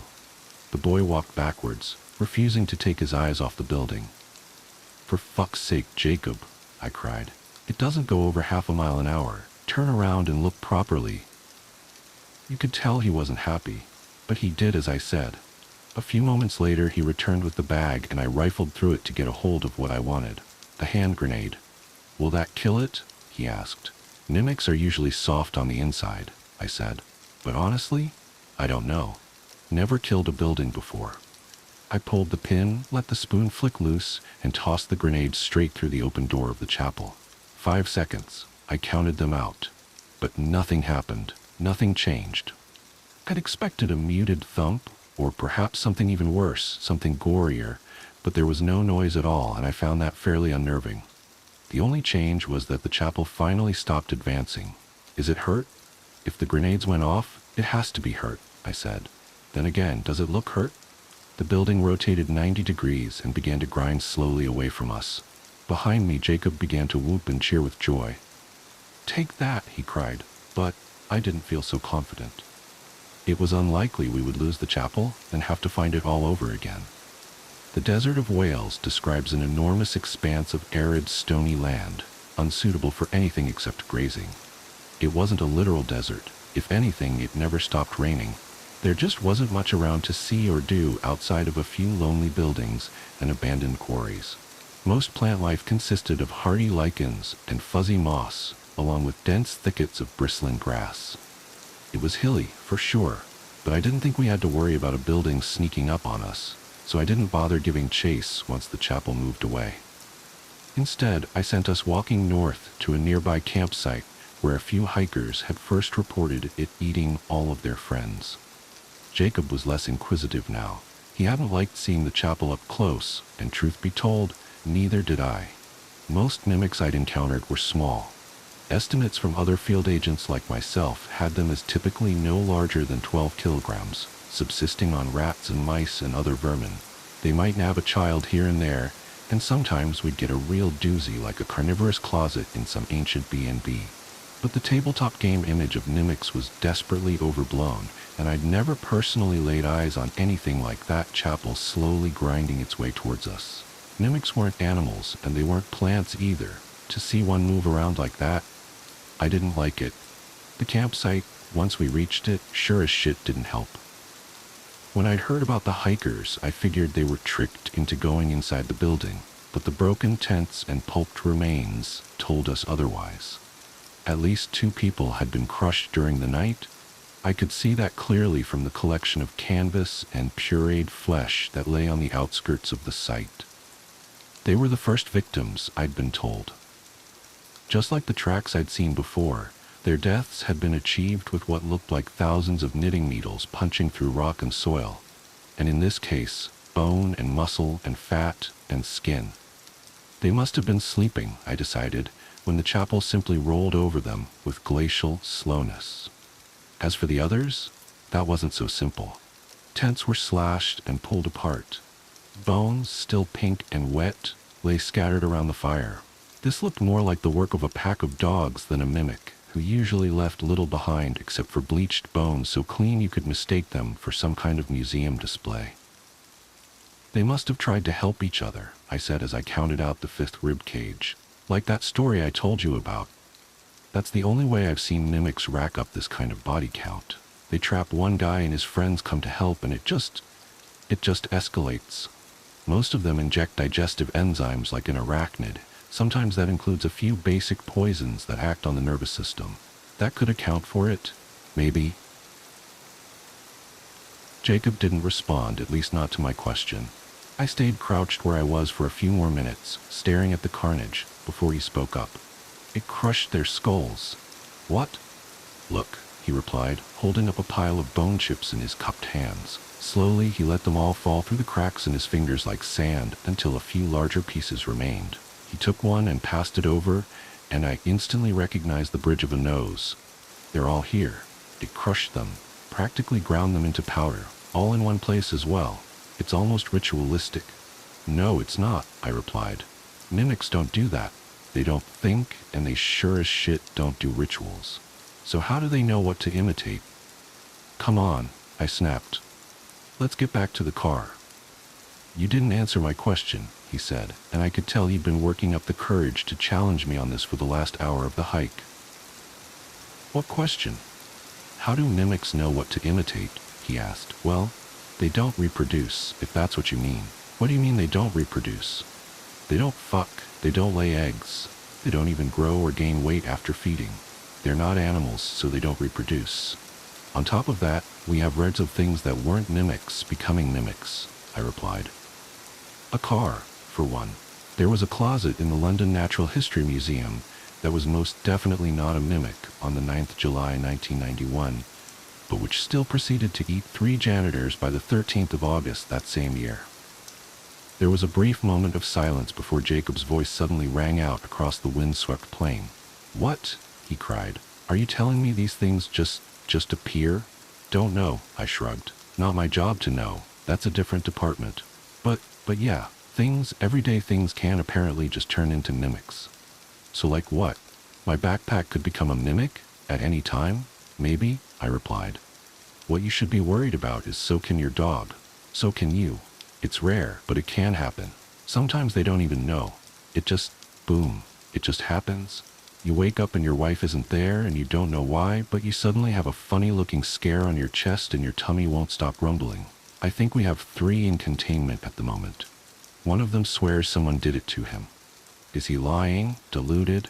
Who knows? This time, Jacob didn't respond. We walked the rest of the trail in silence, while he wrestled with the implication of what he'd just learned. There is, at any time, probably less than 50 mimics in existence, but once you realize that there's nothing stopping one from popping up in your cereal box, or taking over your car, or your bed, yeah, it can get a little tough to sleep at night. Maybe I shouldn't have dropped it on him like that. But my own nerves were playing up something awful out on that stony trail, and I just wanted peace and quiet.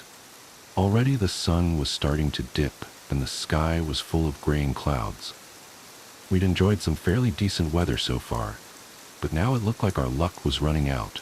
And for some reason, I didn't much fancy seeing that damned church coming at us while hidden behind the night and a slate of gray drizzle.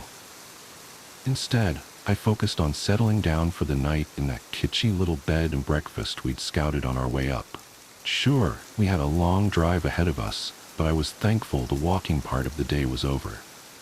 Oh, how wrong I was. At first I thought we'd reached the wrong patch of gravel, because, as I crested the hill, I quickly noticed that there was no sign of my car's roof. But no, I realized, the trail was recognizable. That tree in the distance was the same one I'd made a note of when we parked up. Has the car been stolen? I wondered incredulously. Surely not in a place so remote. As my legs carried me further and the rest of the lot came into view, I soon realized the answer was somehow even stranger. My car had been crushed flat. Pulverized might be the better word. It looked more like a stain on the ground than a 4-ton pickup truck. A better account would be to say that it had been picked apart by 1,000 tiny ice picks until its footprint was nearly as big as an 18-wheeler. It was so bizarre that Jacob looked down at it for a few moments before asking, "Where's the truck?" "That clever fuck," I muttered, not quite sure of how to answer. Not that I needed to. Jacob put 2 and 2 together from just looking at it for long enough. No, he said. "You told me they aren't smart. Ambush predators," he cried. "Fucking ambush predators. That's what you told me. Get it together," I snapped. Did you think every job was a walk in the fucking park? I hoped the stern treatment would whip some sense into the boy, but it didn't work. Instead of calming down, Jacob began to cry and swear and shout all sorts of abuse at me and the agency before falling over himself and landing on his arse, tears brimming in his red-rimmed eyes. For a second there, I wanted to slap him, but that was when I realized he'd stopped all noise and taken to staring right past me. I turned and saw the chapel about 50 feet behind us, and my skin crawled with disgust to see it so close. Its motion was so silent as to be a whisper, and my brain rebelled at the idea that this thing was looming larger and larger. But there was no denying the sight, whether it made any sense or not. I grabbed Jacob by the collar and hauled him to his feet, even as he sobbed. Thankfully, he reflexively latched onto the bags I stuffed into his arms while I pulled out a map and took a look for the nearest sign of civilization. It was odd, but even with that chapel going no faster than a yard every few 30 seconds, I could feel it like an itching on the back of my neck. Something about a ticking clock can make even the simplest tasks difficult, and I had to struggle to keep my concentration as I figured out our position and drew a straight line to a nearby farmhouse. "Come on," I said, tugging at Jacob's arm so he would turn from the chapel and start to follow. "It's Wales, not Siberia. We can make it out of here, walk the whole way to the nearest town if we have to." Jacob, having finally calmed, cast a glance over his shoulder and shuddered. I already knew what he was thinking, even if never said it. No one wanted to walk that far with that thing coming up on our tail. Where does it go? The sun was down, and we had no choice but to set up camp in an open field. Part of me wanted to hide, to march to the nearest bit of woodland off in the distance and find a hole in the ground to stay out of sight. But I knew damn well that was a bad idea.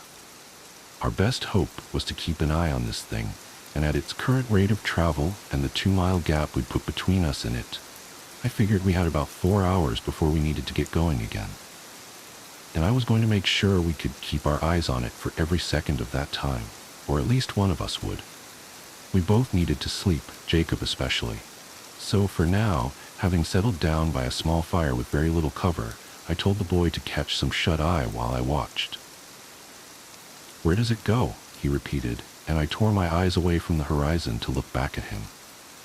"They don't reproduce, they don't grow, but you can't destroy matter, right? So all the stuff they eat, where does it go? Like that umbrella you told me about. What was it going to do with all those people?" "I don't know," I shrugged. "If it hadn't pushed itself and gotten greedy, it would have probably just dissolved its first catch, and at some point later, shit out a caustic white substance that weighs a fraction of the original meal. That's all that would have remained. But as for the rest of it, we don't know," I said. "Come on. You have to at least try to get some sleep." "It's fucking freezing," he whined, pulling his coat closer around his chest and neck. "I'd give anything for a tent." I almost told him that it hadn't done the hikers much good, but I stopped myself. It would have only freaked him out, and besides, I watched him take my advice and close his eyes. When I looked back, the chapel had disappeared.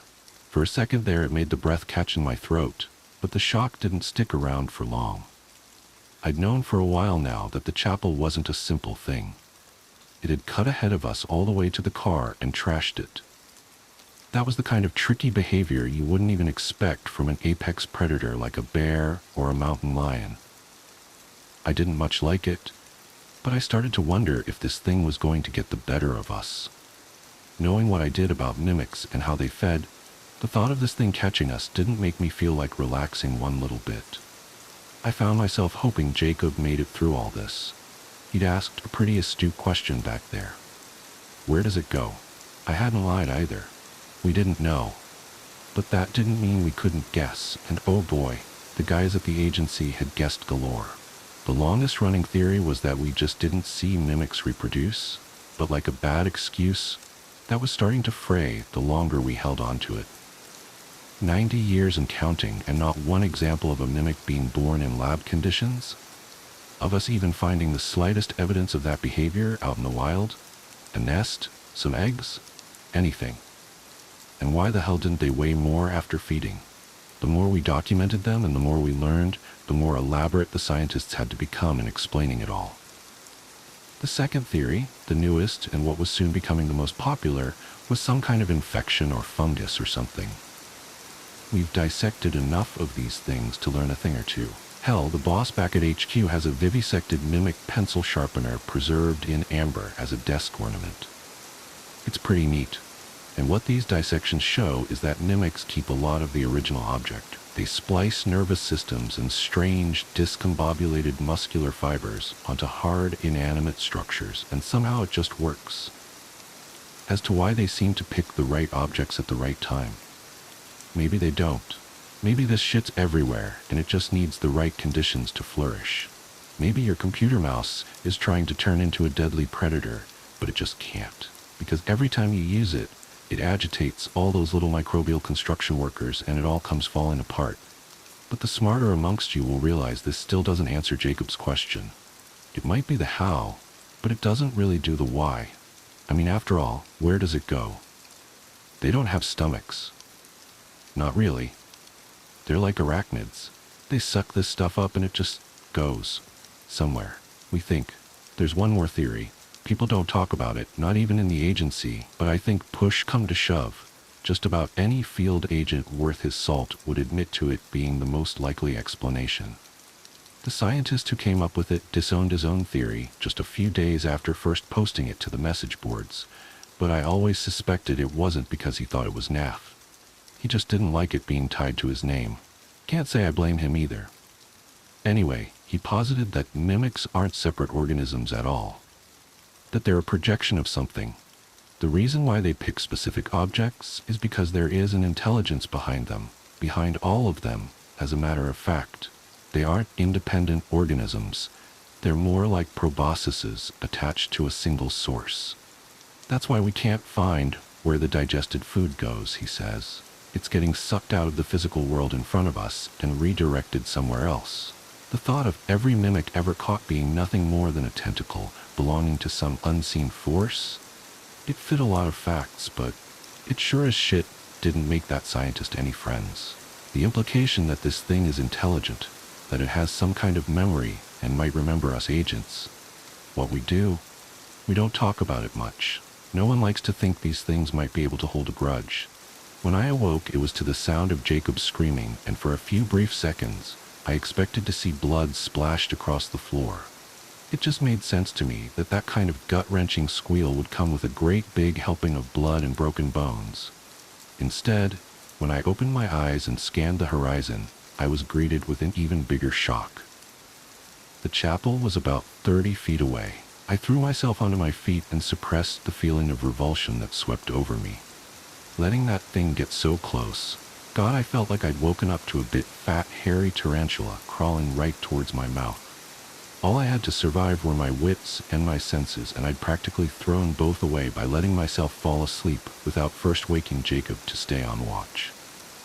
Still, no use giving into hysteria, I decided.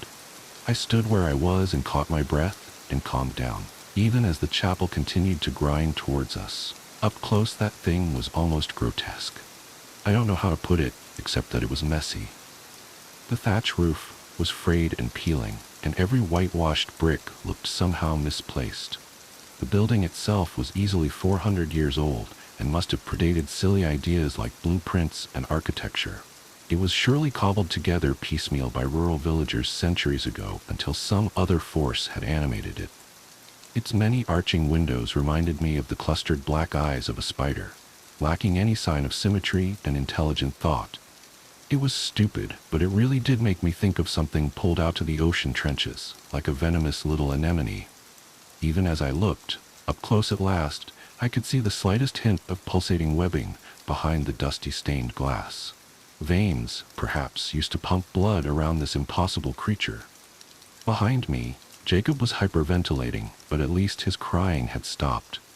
Without me telling him, he started to reach down and grab his bags off the floor, which was good. As much of a disaster as this trip was turning out to be, at least he bounced back after his first freak out. "Throw me that bag," I said, pointing to the duffel he held in his hand. He did, and I reached in to take out yet another grenade. This time the chapel did not stop. I considered throwing the explosive anyway, trying to hurl it straight through one of the windows, now the door was shut. But our supplies weren't infinite. And it's not like it made a difference last time. "I don't understand," Jacob cried. "It stopped last time. It was scared. What's changed?" "I don't think it was ever scared," I said, snatching my things up from the floor as the chapel came closer with every second. "We might be able to keep ahead of it now, but it's a long hike to the nearest farmhouse. Come on," I added sternly. "If we're quick, we'll get there before nightfall." "Jacob," I said, nudging him with my elbow and gesturing to the nearby cliff. The stepped rocks made for a surface that was close to vertical, but which could easily be clambered over, one, by a person without any gear. "What do you think?" He glanced over at the chapel that trailed relentlessly behind us. It had not stopped for 3 hours, and neither had we, and while we could not be sure of exact measurements, I was certain that slowly, maybe at no more than an inch per hour, the distance was closing. I feel like I need a break, even if just for a few minutes to clear my head. If it forces that thing to reroute and buy us time to catch our breath, it's worth it, he replied. I agree, I said, stepping off the trail and heading towards the cliff. Both Jacob and the chapel followed. Any other time in my life, and I would have looked at a series of 5-foot climbs as nothing to worry about. Scaling fences and gates is part of the job, and while I'm hardly an athlete, I'm not out of shape either. But something about stopping to gauge the distance, and then awkwardly pushing myself up one elbow at a time, slowing down felt risky, and coming to a complete stop to climb a vertical distance felt outright crazy. I just had to hope it would all pay off in the end. Jacob caught up with me, quick enough on the first little step. Without taking even so much as a breath, we both grabbed a hold of the next ledge and began to haul ourselves up. By that point, I was sweating and very clearly out of breath, and Jacob wasn't faring much better, but we'd already climbed a good distance, and I couldn't resist the urge to look back and see how the chapel would handle our diversion. I wished I hadn't. The chapel didn't even slow. It scaled the first step as easily as it moved across open terrain. How it did it? I can't be sure. It lumbered the front of itself up at a 45-degree angle and then slowly went all the way vertical. Unlike us, it did not stop at each ledge. The flat surface was too small to factor in for something that size. And unlike us, it didn't seem to find fighting gravity remotely difficult. For a moment there, I caught sight of its underneath and glimpsed a crawling mass of spidery legs that writhed over each other in an impossible swirl of glistening black. It repulsed me, like watching a starfish's 1,000 little suckers grope and fumble for purchase on a glass tank. Unlike Jacob, who had responded instantly to the chapel, I faltered as the thought of falling into that hive of clicking shapes paralyzed me with disgust. It didn't last long, but every foot of distance mattered. Our plan had backfired, badly. The chapel had no issue with vertical surfaces, whereas we did. We had stumbled into one of the few scenarios where, if we weren't quick, that thing would quickly run us down. Get your fucking ass going, Jacob cried, and I snapped out of my mortal panic and rushed over to the next ledge. Without giving it too much thought, I threw my backpack away along with any other supplies I carried and dragged myself up and over the stony outcrop. I was barely on my feet when I heard the sound of my belongings being crushed. I only had one last ledge to go, and already Jacob was at the top of it all, reaching down to help. Fighting the urge to look back one more time, I ran and jumped and went to grab his forearm. My hand clasped firmly around his wrist, and together we began to haul me up while my feet scrabbled for purchase on the stone. Along the way, my toes slid into a crevasse, and while it helped me push a little farther, it was uneven, and my foot slid too far down into the wedge. To my horror, when I tried to tug it free, it wouldn't come. I'm stuck, I cried, surprised to hear myself sound so afraid. Jacob knew what to do. Both hands wrapped around my arm. He pulled with all his strength, and I gave it everything I had. We both understood the situation implicitly. It was better to tear my damned foot off than let it slow us down by even a single second. It came free in the end, but not without injury. As I rolled over the final ledge and tried to crawl back up onto my feet, I saw that I had lost a shoe and most of the skin along my ankle. Fuck, I hissed, tentatively reaching out to touch it. It needed dressing. It needed wrapping. It needed disinfecting. Do we have ice? I wondered, before suddenly realizing I was in shock and thinking stupid things. Thankfully, Jacob put one arm under my shoulder and was already hobbling me along before the chapel crawled over the final outcrop, righting itself with a thunderous crash. After a few steps, I found my foot could bear a little weight, and so I began to hop away on my own. I had to ignore the terrified expression on Jacob's face when he looked back on me in the chapel from up ahead. He didn't even have to say it. I knew it as well as he did. The chapel had closed over half the distance.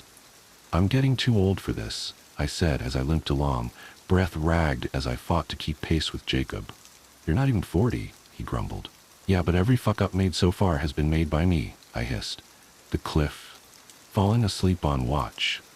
You said the others weren't like this. They're not, I said.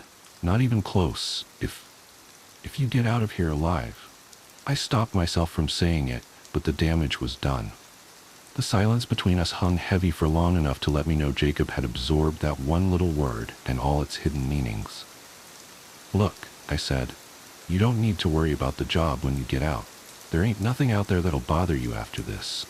You'll still need supervision, but you can rest assured you're personally up to the task.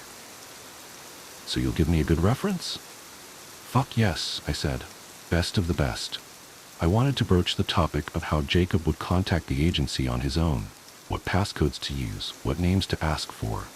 But I could see he was still stressed, so I didn't push it. As it was, Jacob kept drifting ahead of me. Sure, I was putting in a good effort, but at best I was only delaying the inevitable. Sooner or later I'd be caught, and it'd be best if the guy knew how to make arrangements all on his own. Do you still have that grenade? Jacob asked. Surprisingly, I did, having returned it to my pocket and not my bag. Probably not the smartest thing to do, I figured. But then again, I might just prefer having a nasty accident instead of falling under that monster's tread. Yeah, I said. But it ain't gonna work, you know that, don't you? Whatever's in those doors, we can't touch it. I'm not thinking about the doors. Jacob gestured to another rocky hill in the distance. Another cliff, he said. This one we'd have to go down. I know that thing went up nice and easy, but, I mean, it must be unstable going down one, right? What are you thinking? I'm thinking that thing has vulnerable than when it's sliding down rock at a near 90-degree angle. We just need something to pry it loose. Going down a set of stepped cliffs was no easy feat with my bad ankle, but my urgency was such that I didn't mind basically falling the several feet down each one and landing on my hands and knees. It hurt like hell, and on the second one, I knocked my head so hard I wanted to roll over and be sick. But it was better than the alternative, and even as I fumbled to reach the third, the chapel crested the highest ledge and its shadow fell across me. You ready for this? Jacob asked. He was stood up, grenade in hand, having waited anxiously for me to catch up 2 ledges down. You said 5 seconds, right? Yeah, I'm ready, I said, like I was somehow impressive. My part in the plan involved crawling as hard and as fast as I downed each rocky step while hoping to hell I didn't kill myself. It was Jacob who had to wait until the chapel was as close as possible before plopping the live explosive on the shelf above and legging it just like me, hopefully avoiding any injury. Truth be told, calling it a plan might have been a little generous, but you have to understand, we hadn't been able to stop or even think for more than a few seconds at a time. The chapel came onwards, and as soon as I heard the flick of the pin, I began to move, lowering myself feet first while I anxiously counted to 5 in my head. Soon enough, Jacob followed after me, and to my amazement, grabbed my collar with one hand and hauled me alongside with him. It was an incredible feat of strength, even if I wound up breaking 3 ribs and a fair few fingers as we both basically underwent a controlled fall. I can't say how far we got, or whether we were protected by the rocks or distance, or what. But after what felt like a painful eternity, there was a muffled thump and we both looked up to see the chapel leaning forward at a strange angle. Shit. I think it was me who said it. From the looks of it, the plan had worked, and the enormous building had lost whatever grip it had on the stone and was now beginning a head-first plunge down the jagged rock face. But we had neglected to consider that we were right in the damn thing's path.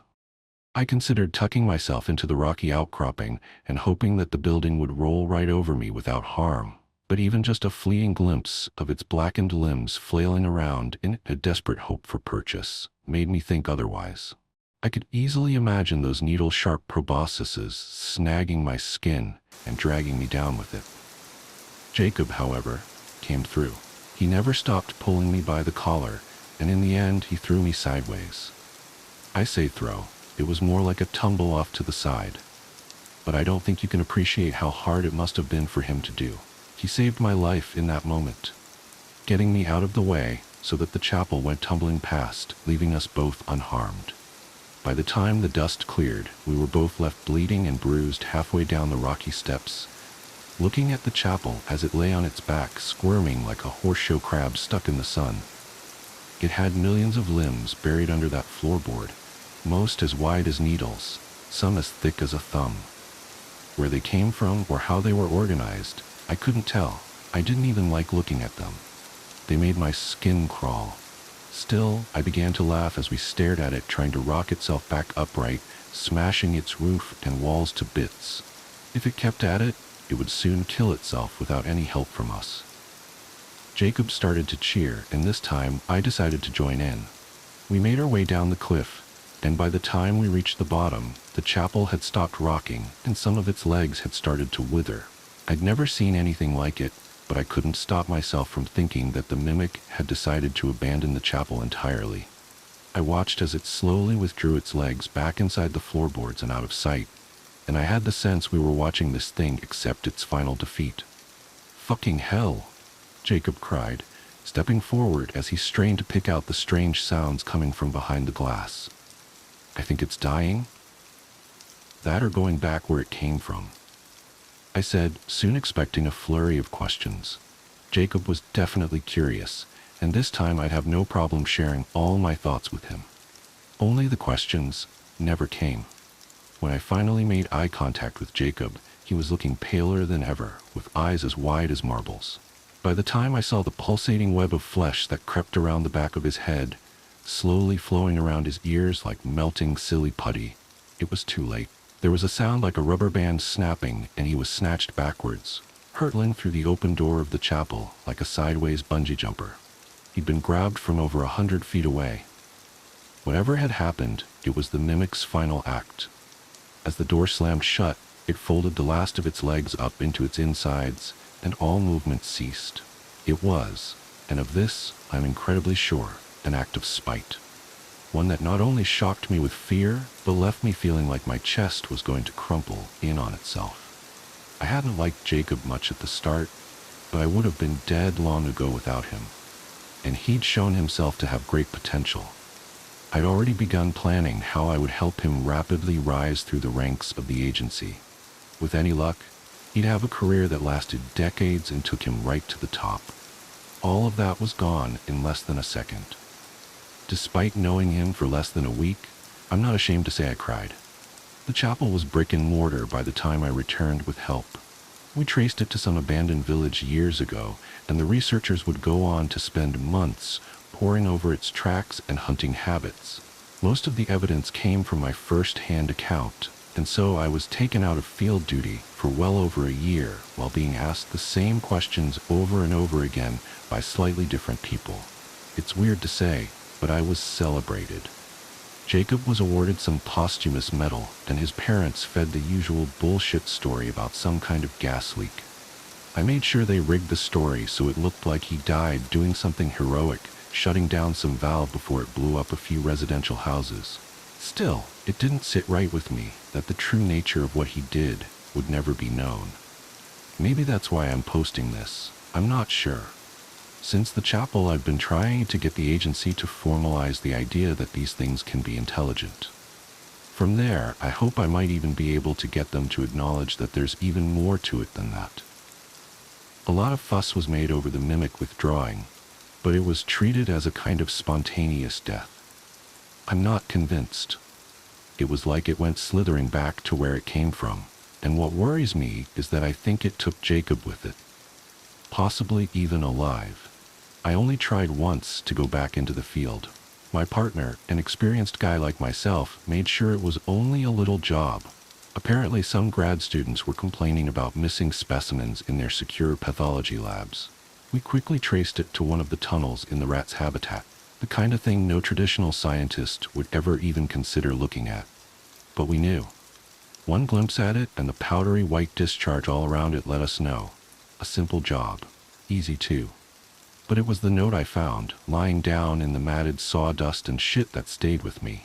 The handwriting was desperate, but I recognized it as Jacob's nonetheless. It's not eating our flesh, it read, but it still hurts so bad. The Smiling Man. About 5 years ago, I lived downtown in a major city in the US. I've always been a night person, so I would often find myself bored after my roommate, who who was decidedly not a night person, went to sleep. To pass the time, I used to go for long walks and spend the time thinking. I spent 4 years like that, walking alone at night, and never once had a reason to feel afraid. I always used to joke with my roommate that even the drug dealers in the city were polite. But all of that changed in just a few minutes of one evening.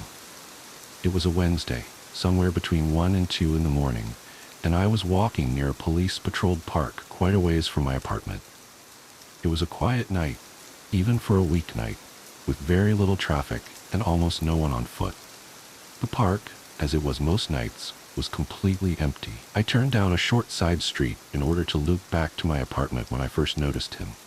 At the far end of the street, on my side, was the silhouette of a man, dancing. It was a strange dance, similar to a waltz, but he finished each box with an odd forward stride. I guess you could say he was dance-walking, headed straight for me. Deciding he was probably drunk, I stepped as close as I could to the road to give him the majority of the sidewalk to pass me by. The closer he got, the more I realized how gracefully he was moving. He was very tall and lanky, and wearing an old suit. He danced closer still, until I could make out his face. His eyes were open wide and wild, head tilted back slightly, looking off at the sky. His mouth was formed in a painfully wide cartoon of a smile. Between the eyes and the smile, I decided to cross the street before he danced any closer. I took my eyes off of him to cross the empty street. As I reached the other side, I glanced back, and then stopped dead in my tracks. He had stopped dancing, and was standing with one foot in the street, perfectly parallel to me.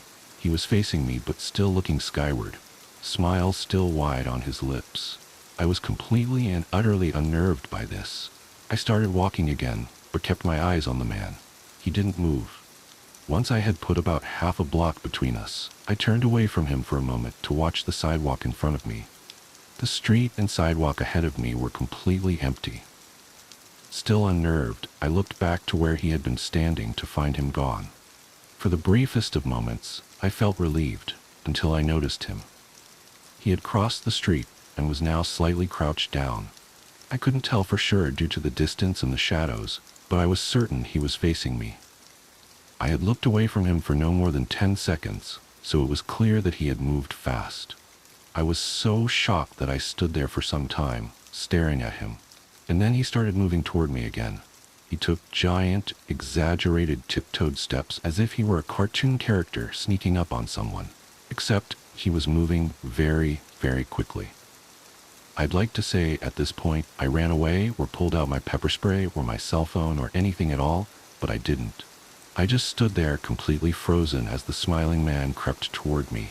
And then he stopped again, about a car length away from me, still smiling his smile, still looking to the sky. When I finally found my voice, I blurted out the first thing that came to mind. What I meant to ask was, "What the fuck do you want?" in an angry, commanding tone. What came out was a whimper. What the phew? Regardless of whether or not humans can smell fear, they can certainly hear it. I heard it in my own voice, and that only made me more afraid, but he didn't react to it at all. He just stood there, smiling. And then, after what felt like forever, he turned around, very slowly, and started dance-walking away. Just like that. Not wanting to turn my back to him again, I just watched him go, until he was far enough away to almost be out of sight. And then I realized something.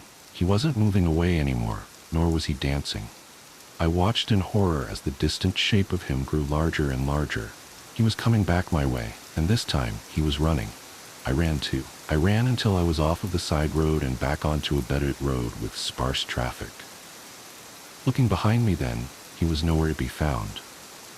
The rest of the way home, I kept glancing over my shoulder, always expecting to see his stupid smile, but he was never there. I lived in that city for 6 months after that night, and I never went out for another walk. There was something about his face that always haunted me. He didn't look drunk, he didn't look high, he looked completely and utterly insane. And that's a very, very scary thing to see. The house with painted doors, the doctor told me it was a figment of my imagination, a hallucination, a phantom limb, cut off, but the ghost of a feeling remains.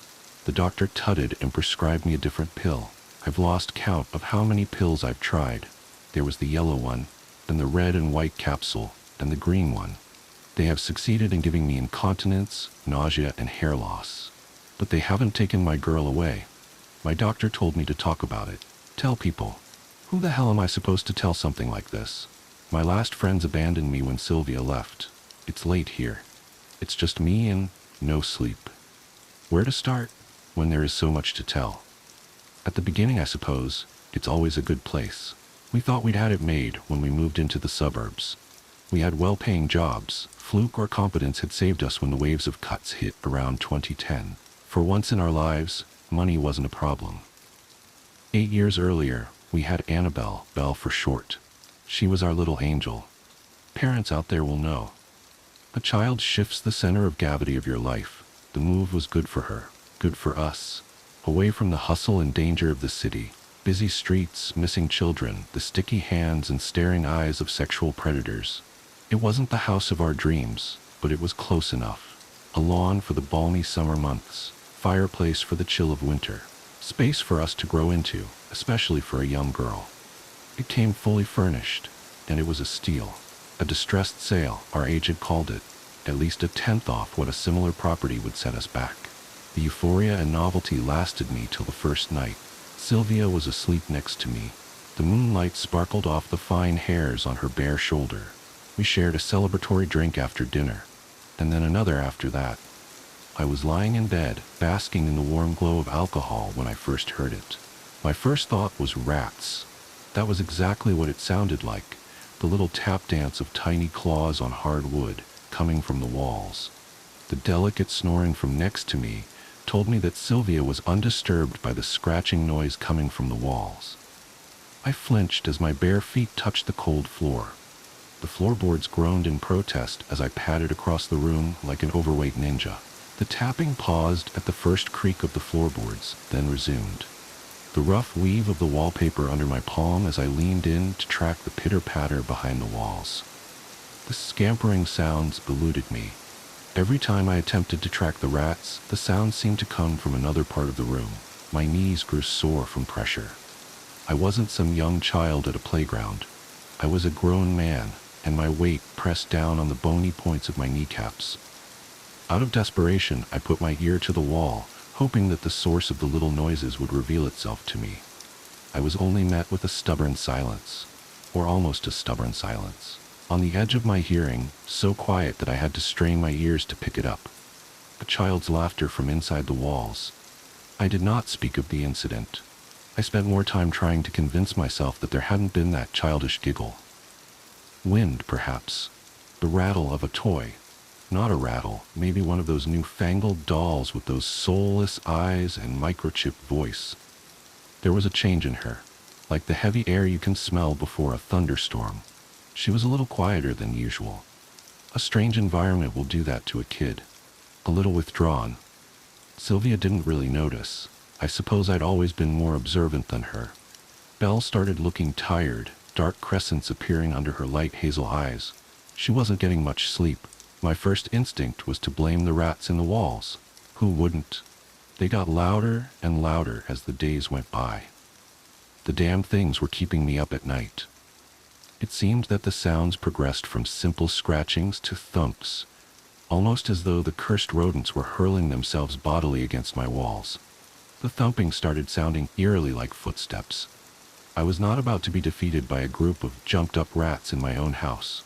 Fueled by testosterone-induced rage, I waged war. I tried glue traps. I tried poison. I tried cages. Nothing worked. I asked Sylvia about it, but she seemed oblivious to the late-night disturbances. That woman could sleep through a hurricane. I asked Belle if the noise was keeping her up at night. Sylvia was over in the living room, watching TV while Belle and I did the dishes. She just looked up with those big eyes of hers. The other children want to come in and play, but they can't open the door. The girl always had an overactive imagination, but this one hit a little too close to home for me. I felt the unfamiliar prickle of goose flesh on my arm. "You mean the door to the house?" I asked, keeping my tone deliberately playful. It was a game, just another of her little games. I had imaginary friends at that age. Why should my own child have been any different? "No, Daddy, the door behind the cupboard." We were up in her room. The opening theme from Desperate Housewives floated up through the floorboards, a world away. I thought I'd humor my little girl, but there was something deathly serious in her tone that I could not shake. I reached back around the standalone wardrobe and felt nothing more than the smooth paint on the wall. "There's no door here, honey." "Look closer," she insisted. I held up my cell phone for light, still playing along. There was something strange in that palm width of space between the cupboard and the wall. The discoloration of the wall, perhaps, something darker in the shade of the wardrobe. The hard edges of the wardrobe bit into the soft flesh of my fingers. I put my back into it, and the piece of furniture gave ground grudgingly. And there it was. The door behind the wardrobe, just as Belle had said. Not any door, though. I ran my fingers over the smooth surface of the wall. Just a painted one. So convincing were the brush strokes on the door that I had to touch the wall again to tell myself that it wasn't real. "How'd you know this was here, baby bear?" I asked. The other children told me. From school. As far as I knew, she hadn't brought friends home before. "No, Daddy, the children from behind the door," she said. I looked into her tawny eyes, hoping to spot some twinkle of mischief there. There was nothing there but an innocent earnestness. I lay in bed that night, studying the cracks on the ceiling. My heart pounded hard in my chest, a heavy bass line above the distant rumble of the heating. My daughter's words had unsettled me in a strange way I could not pinpoint. It felt off somehow, like a surrealist painting, one tiny detail throwing my carefully ordered world into disarray. I took deep breaths, trying to drive away that strange tight fear in my chest. The odd painted door? A mural of some sort? Why was it still there when room had been so clearly repainted? The thumping of the rats in the walls, sounding so much like little footsteps. "The children from behind the door," she said. I rubbed at my forearms vigorously, trying to press the goosebumps back down into my skin. That's when the thumping started again. Not rats, I realized. Not rats at all. Footsteps. The light bounce of a child. I crept up to my wall again, pressing my ear against the wallpaper. There was laughter there, soft and faint. Not the laughter of a single child, children. Their happy footfalls beating a rough drum beat on the wooden floor. There was someone else in there with my daughter. My heart jumped. I felt the chill in my veins as I rushed out of my room and tore down the corridor. The silvery light of the moon shone through the window. It gave everything an odd, flat look without contrast. Belle's room was only a few feet from the door to our bedroom, but my chest heaved with deep, body-shaking breaths. I could still hear them faintly through the door, the thud of feet on the floor. I steeled myself. It was nothing. Sound traveled strangely through these old houses. Echoes, maybe. She was just talking to herself in her sleep, the stress of moving, perhaps. Suitably calmed, I turned the doorknob slowly. There was a conspiratorial shush from the other side of the door, and silence descended like a shroud. I gave the door a gentle push. The room was dark and quiet. The moonlight crept into the room. My daughter was standing there, just behind the door, a still figure against a dark background. The shock took the strength from my legs. I backed away a little quicker than I meant to. She just stood there, swaying slightly. Thin white crescents showed from under her hooded eyelids. Her lips were moving, almost soundlessly. I leaned forward, straining to make out what she was saying. It slowly became clear. One sentence, over and over. "All the doors are open now. All the doors are open." And from behind her, in the shadowed room, the quiet click of a door shutting. Belle didn't recall a thing the next morning. She could sense my frustration and fear as I quizzed her about the night before. Dark circles framed puzzled eyes in her pale face. She hadn't slept well last night either. Sylvia took her to school. I hadn't broached the topic with Sylvia yet. There was still some time before I had to leave for the office. I crept back to my daughter's room, feeling like a thief in my own empty house. I stood in front of that strange painted door for the second time in as many days. I ran my fingers around its edges, remembering the strange sound of the door shutting from the night before. Its edges were wholly contiguous with the wall. I pulled the wardrobe out further, putting my entire frame between the wardrobe and the door and leaning into it. There was no give, no yielding of the door. It was just painted over a wall as solid as any other. I was about to go when I heard an unfamiliar rasp under my foot. The floor was gritty with some kind of dust. I knelt down and pinched some of the dust up between 2 fingers. All the doors are open now. My daughter's dreamy voice in my ear, my memory of it so sharp that it seemed that she was right there whispering it. How odd it was for the dust to be pink. Of course it would be. It wasn't dust at all. It was paint. Paint from the wall.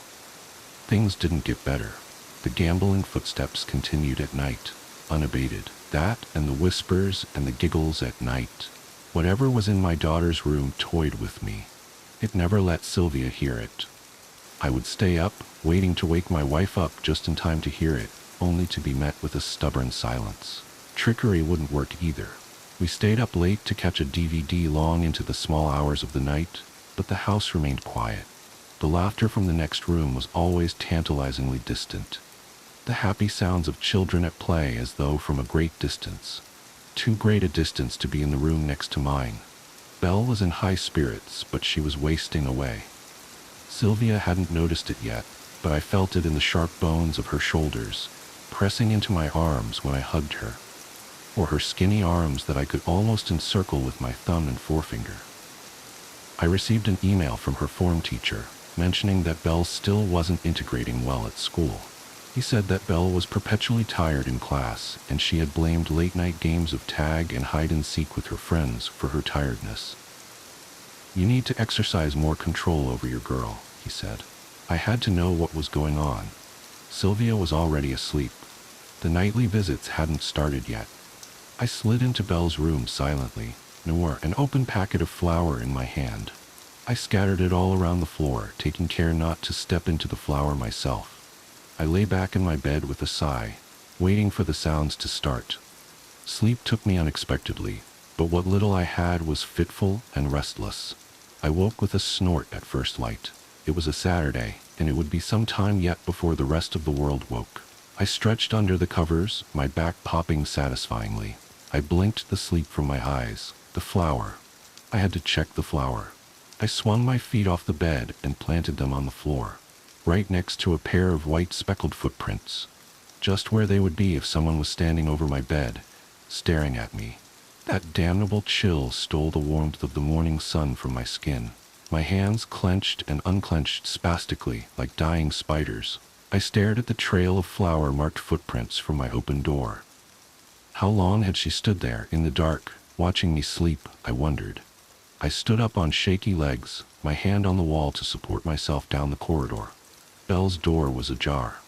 It swung open silently. The sound of deep breathing told me that Belle was still asleep. There was but a single set of footprints, just starting from her bed where her feet would have landed if she got off. No multiple footprints, just a single set from my daughter. Typical somnambulism, perhaps. The stress of the move, the new school could have brought it on. She'd never sleepwalked before, but who knew what dark things lurked in her psyche? I heaved a sigh of relief, chastising myself for a week's worth of irrationality. How reassuring the illusion of normalcy in our lives, and how quickly it shatters. Not with a roar or a flash, with something simple. Something simple like my daughter's shoe, bouncing off my toe as I tried to leave the room. Flipping once, twice, and coming to rest next to a hollow in the flour on the floor. The size, the shoe, the prints. It didn't fit, it didn't match. Whatever had gotten off the bed had stood next to me the night before. It wasn't Belle. After that cruel prank, the noises at night returned unabated. The strangeness started to leak. The night was no longer its sole province. I was waiting for Belle outside the upstairs toilet another Saturday morning, when I heard the familiar taunting voices start up over the sound of the shower. A chorus of children's voices saying something with a strange cadence, a chant almost. Stay. They seemed to say. Stay, stay, stay. They were in there. There was no way for them to escape. I found the door unlocked. I turned the knob, braced my legs, and threw the door open, and found nothing. Hot water still gushed from the shower head. Steam billowed out into the cooler air of the corridor. No one was there. I'd seen her go in. I would have wagered my life on it, and yet she was gone. The giggling started again, coming down the corridor, mocking. Her room. I bolted down the corridor. I found her there, a towel wrapped around her bare body, staring at me with cold mirth from her bed. Her dripping hair had left a trail of water on the wooden floor. a trail which led to the wall with the painted door. I felt her eyes trailing me as I left the room. I shut the shower off, looking for how my daughter and the voices had escaped the tiny toilet. It took a minute. Like the picture with the young lady that turned into an old crone, the answer was right there in front of me. Sketched out between the tiles in front of me, in bold strokes of dark mildew, was the vague outline of a door. It was another sleepless night. I thought long and hard about trying to explain everything to Sylvia. It sounded crazy. There were doors in the walls. Doors that our daughter had walked through. Doors let in something strange into our house. Something that wanted her to stay. The thought lingered in the back of my head like a suppurative scab, itchy and red and raw. Sleep would not come easy. I was contemplating a little chemical assistance to aid me along my way when I grew aware of a soft sliding sound. Movement caught my eye. I saw a slim figure slowly shuffle by the door to our bedroom. "Belle?" I called out to her softly. She didn't break step. And what a step it was. A stiff-armed and stiff-legged march down the corridor, her feet scraping over the wooden floor. "Belle," I called out, a little louder. There was no response. I got out of bed and tiptoed to the door. The door to the toilet clicked shut softly. I followed. The lights revealed an empty corridor. The toilet door yielded with a squeak of complaint. The silence was thick and cloying. It seemed that no sound would carry through the air. The light clicked to life in the toilet. Shadows leapt and danced with its first few flickers. The shower curtains swayed. The draft I had left in when I opened the door, I told myself. It did not help. I chided myself for my childish fears, but the flutter in my gut remained. I yanked the curtain aside roughly, my other hand balled into a fist to protect myself. From what, my daughter? Nothing awaited me on the other side of the curtain. Nothing but that strange outline of a door etched out in lines the tiles. I heaved a sigh of relief. Perhaps the lack of sleep was getting to me, my fears spilling over into waking dreams. The calm was short-lived. I heard another door slammed shut. Downstairs, a series of childish titters carried up through the floorboards. I bolted downstairs. Again, the lights revealed nothing. Almost nothing. The huge throw rug that had come with the furnished house had been tossed aside.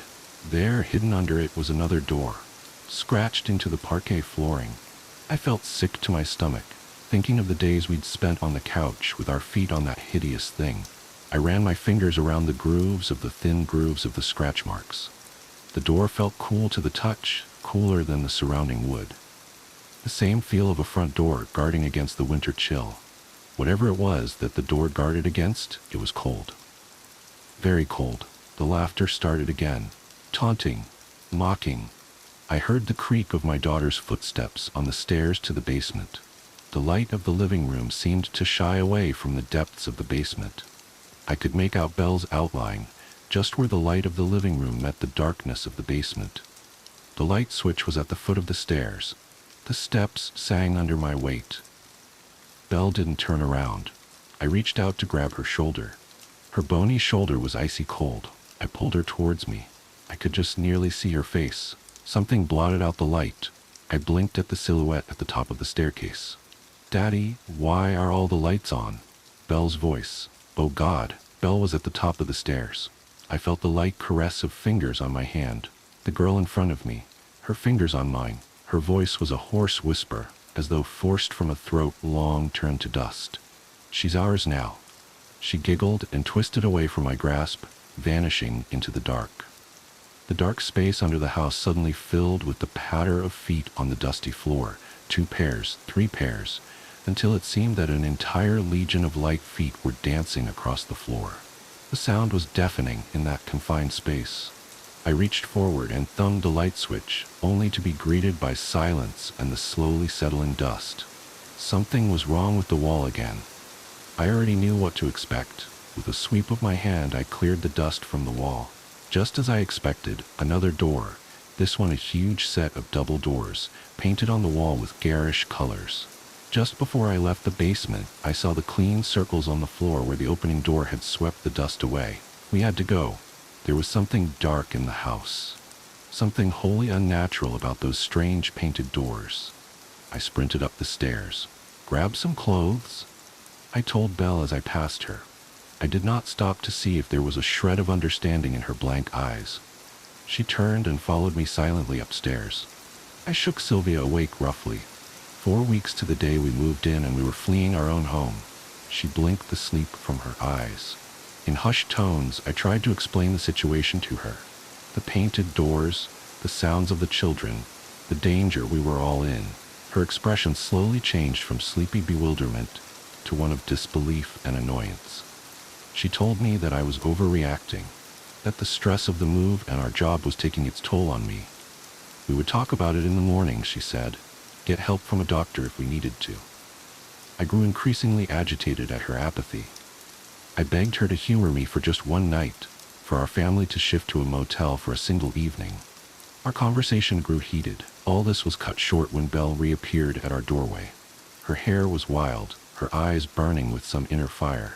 You should go now. All the doors are closing soon. I must stay with them. Her voice was toneless, the flat delivery of an atheist reciting a litany. Sylvia gaped. Having her daughter acting as strangely as her husband tipped her over the edge. Weeping, she rushed forward and held Belle close to her. You're not going anywhere. This isn't real. Daddy's sick. He's made you sick too. You and I will get away from here. Get away from Daddy. Those words felt like physical blows. I felt sick. My wife started pulling at Belle's hand, trying to move her. Belle stood fast, and there was nothing my wife, with her advantages in strength and weight, could do to shift her an inch. Sensing their prey about to evade them, the things in the house grew restless. Our room filled with the sound of feet on the floor, the sound of little feet running up and down the corridors. With a squeak, Sylvia pulled the door shut and leaned against it. The door shuddered on its hinges as unseen things flung themselves against it. Unsuccessful, the house grew silent. Sylvia stared at the doorknob. I shook my head, stepping off the bed. I had just gotten onto my feet when a new horror showed itself. Our wall was stretching, distending like a boil, bulging obscenely towards us. There was a door in our room, under the wallpaper. It had been here all along. Sylvia began to sob, big hiccuping sobs of fear. We heard the tearing sound of the glue ripping off the walls.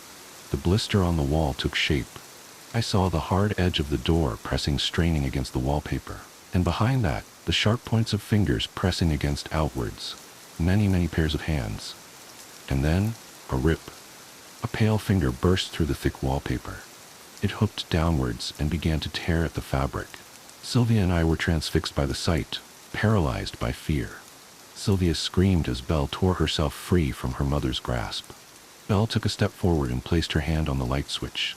In that moment I saw my daughter again. For the last time, her eyes sparkled with tears. Don't look. You don't want to see them. I love you. With a flick of her wrist, she plunged the room into total darkness. The sound of the wallpaper ripping was very loud. The temperature in the room fell. It felt larger somehow, that we weren't in the bedroom of our home anymore, but in some vast and empty space. A chill wind blew and it smelt of dry dust. When the wind died down, we were alone in our room. Our girl was gone. What is there left to say after that? We did what we could. We moved into a motel. The police came. They looked for prints. They asked questions. They took pictures. They broke down the walls behind the doors with their hammers. Nothing. The detectives came. They asked more questions. Hard questions sometimes. They took me away for a while. The doctors came. They cajoled and counseled. They asked me about my parents, about our family, if I had ever hurt my daughter. The doctors found nothing wrong with me. The cops found nothing in my house. The detectives found nothing false in our story. They let me go. Sylvia and I stayed with her parents for a month. Belle's disappearance ripped a hole in our lives. We tried. Some things just don't heal right. Others don't heal at all. Things weren't the same. The split was amicable. We just drifted. No arguments, no fights. Just a slow death of the love that had once bound us. And what then? I came back here. There was nowhere else I could go. The first night was the hardest. The bedroom was out of the question. I spent the first night on the couch hugging a bottle of Jack. It was midnight when the laughter woke me. They were still there in the house. Through the tinkling of the laughter I could pick out just a single voice. A father never forgets the voice of his child. The doors were gone, but they were still there. She was still there.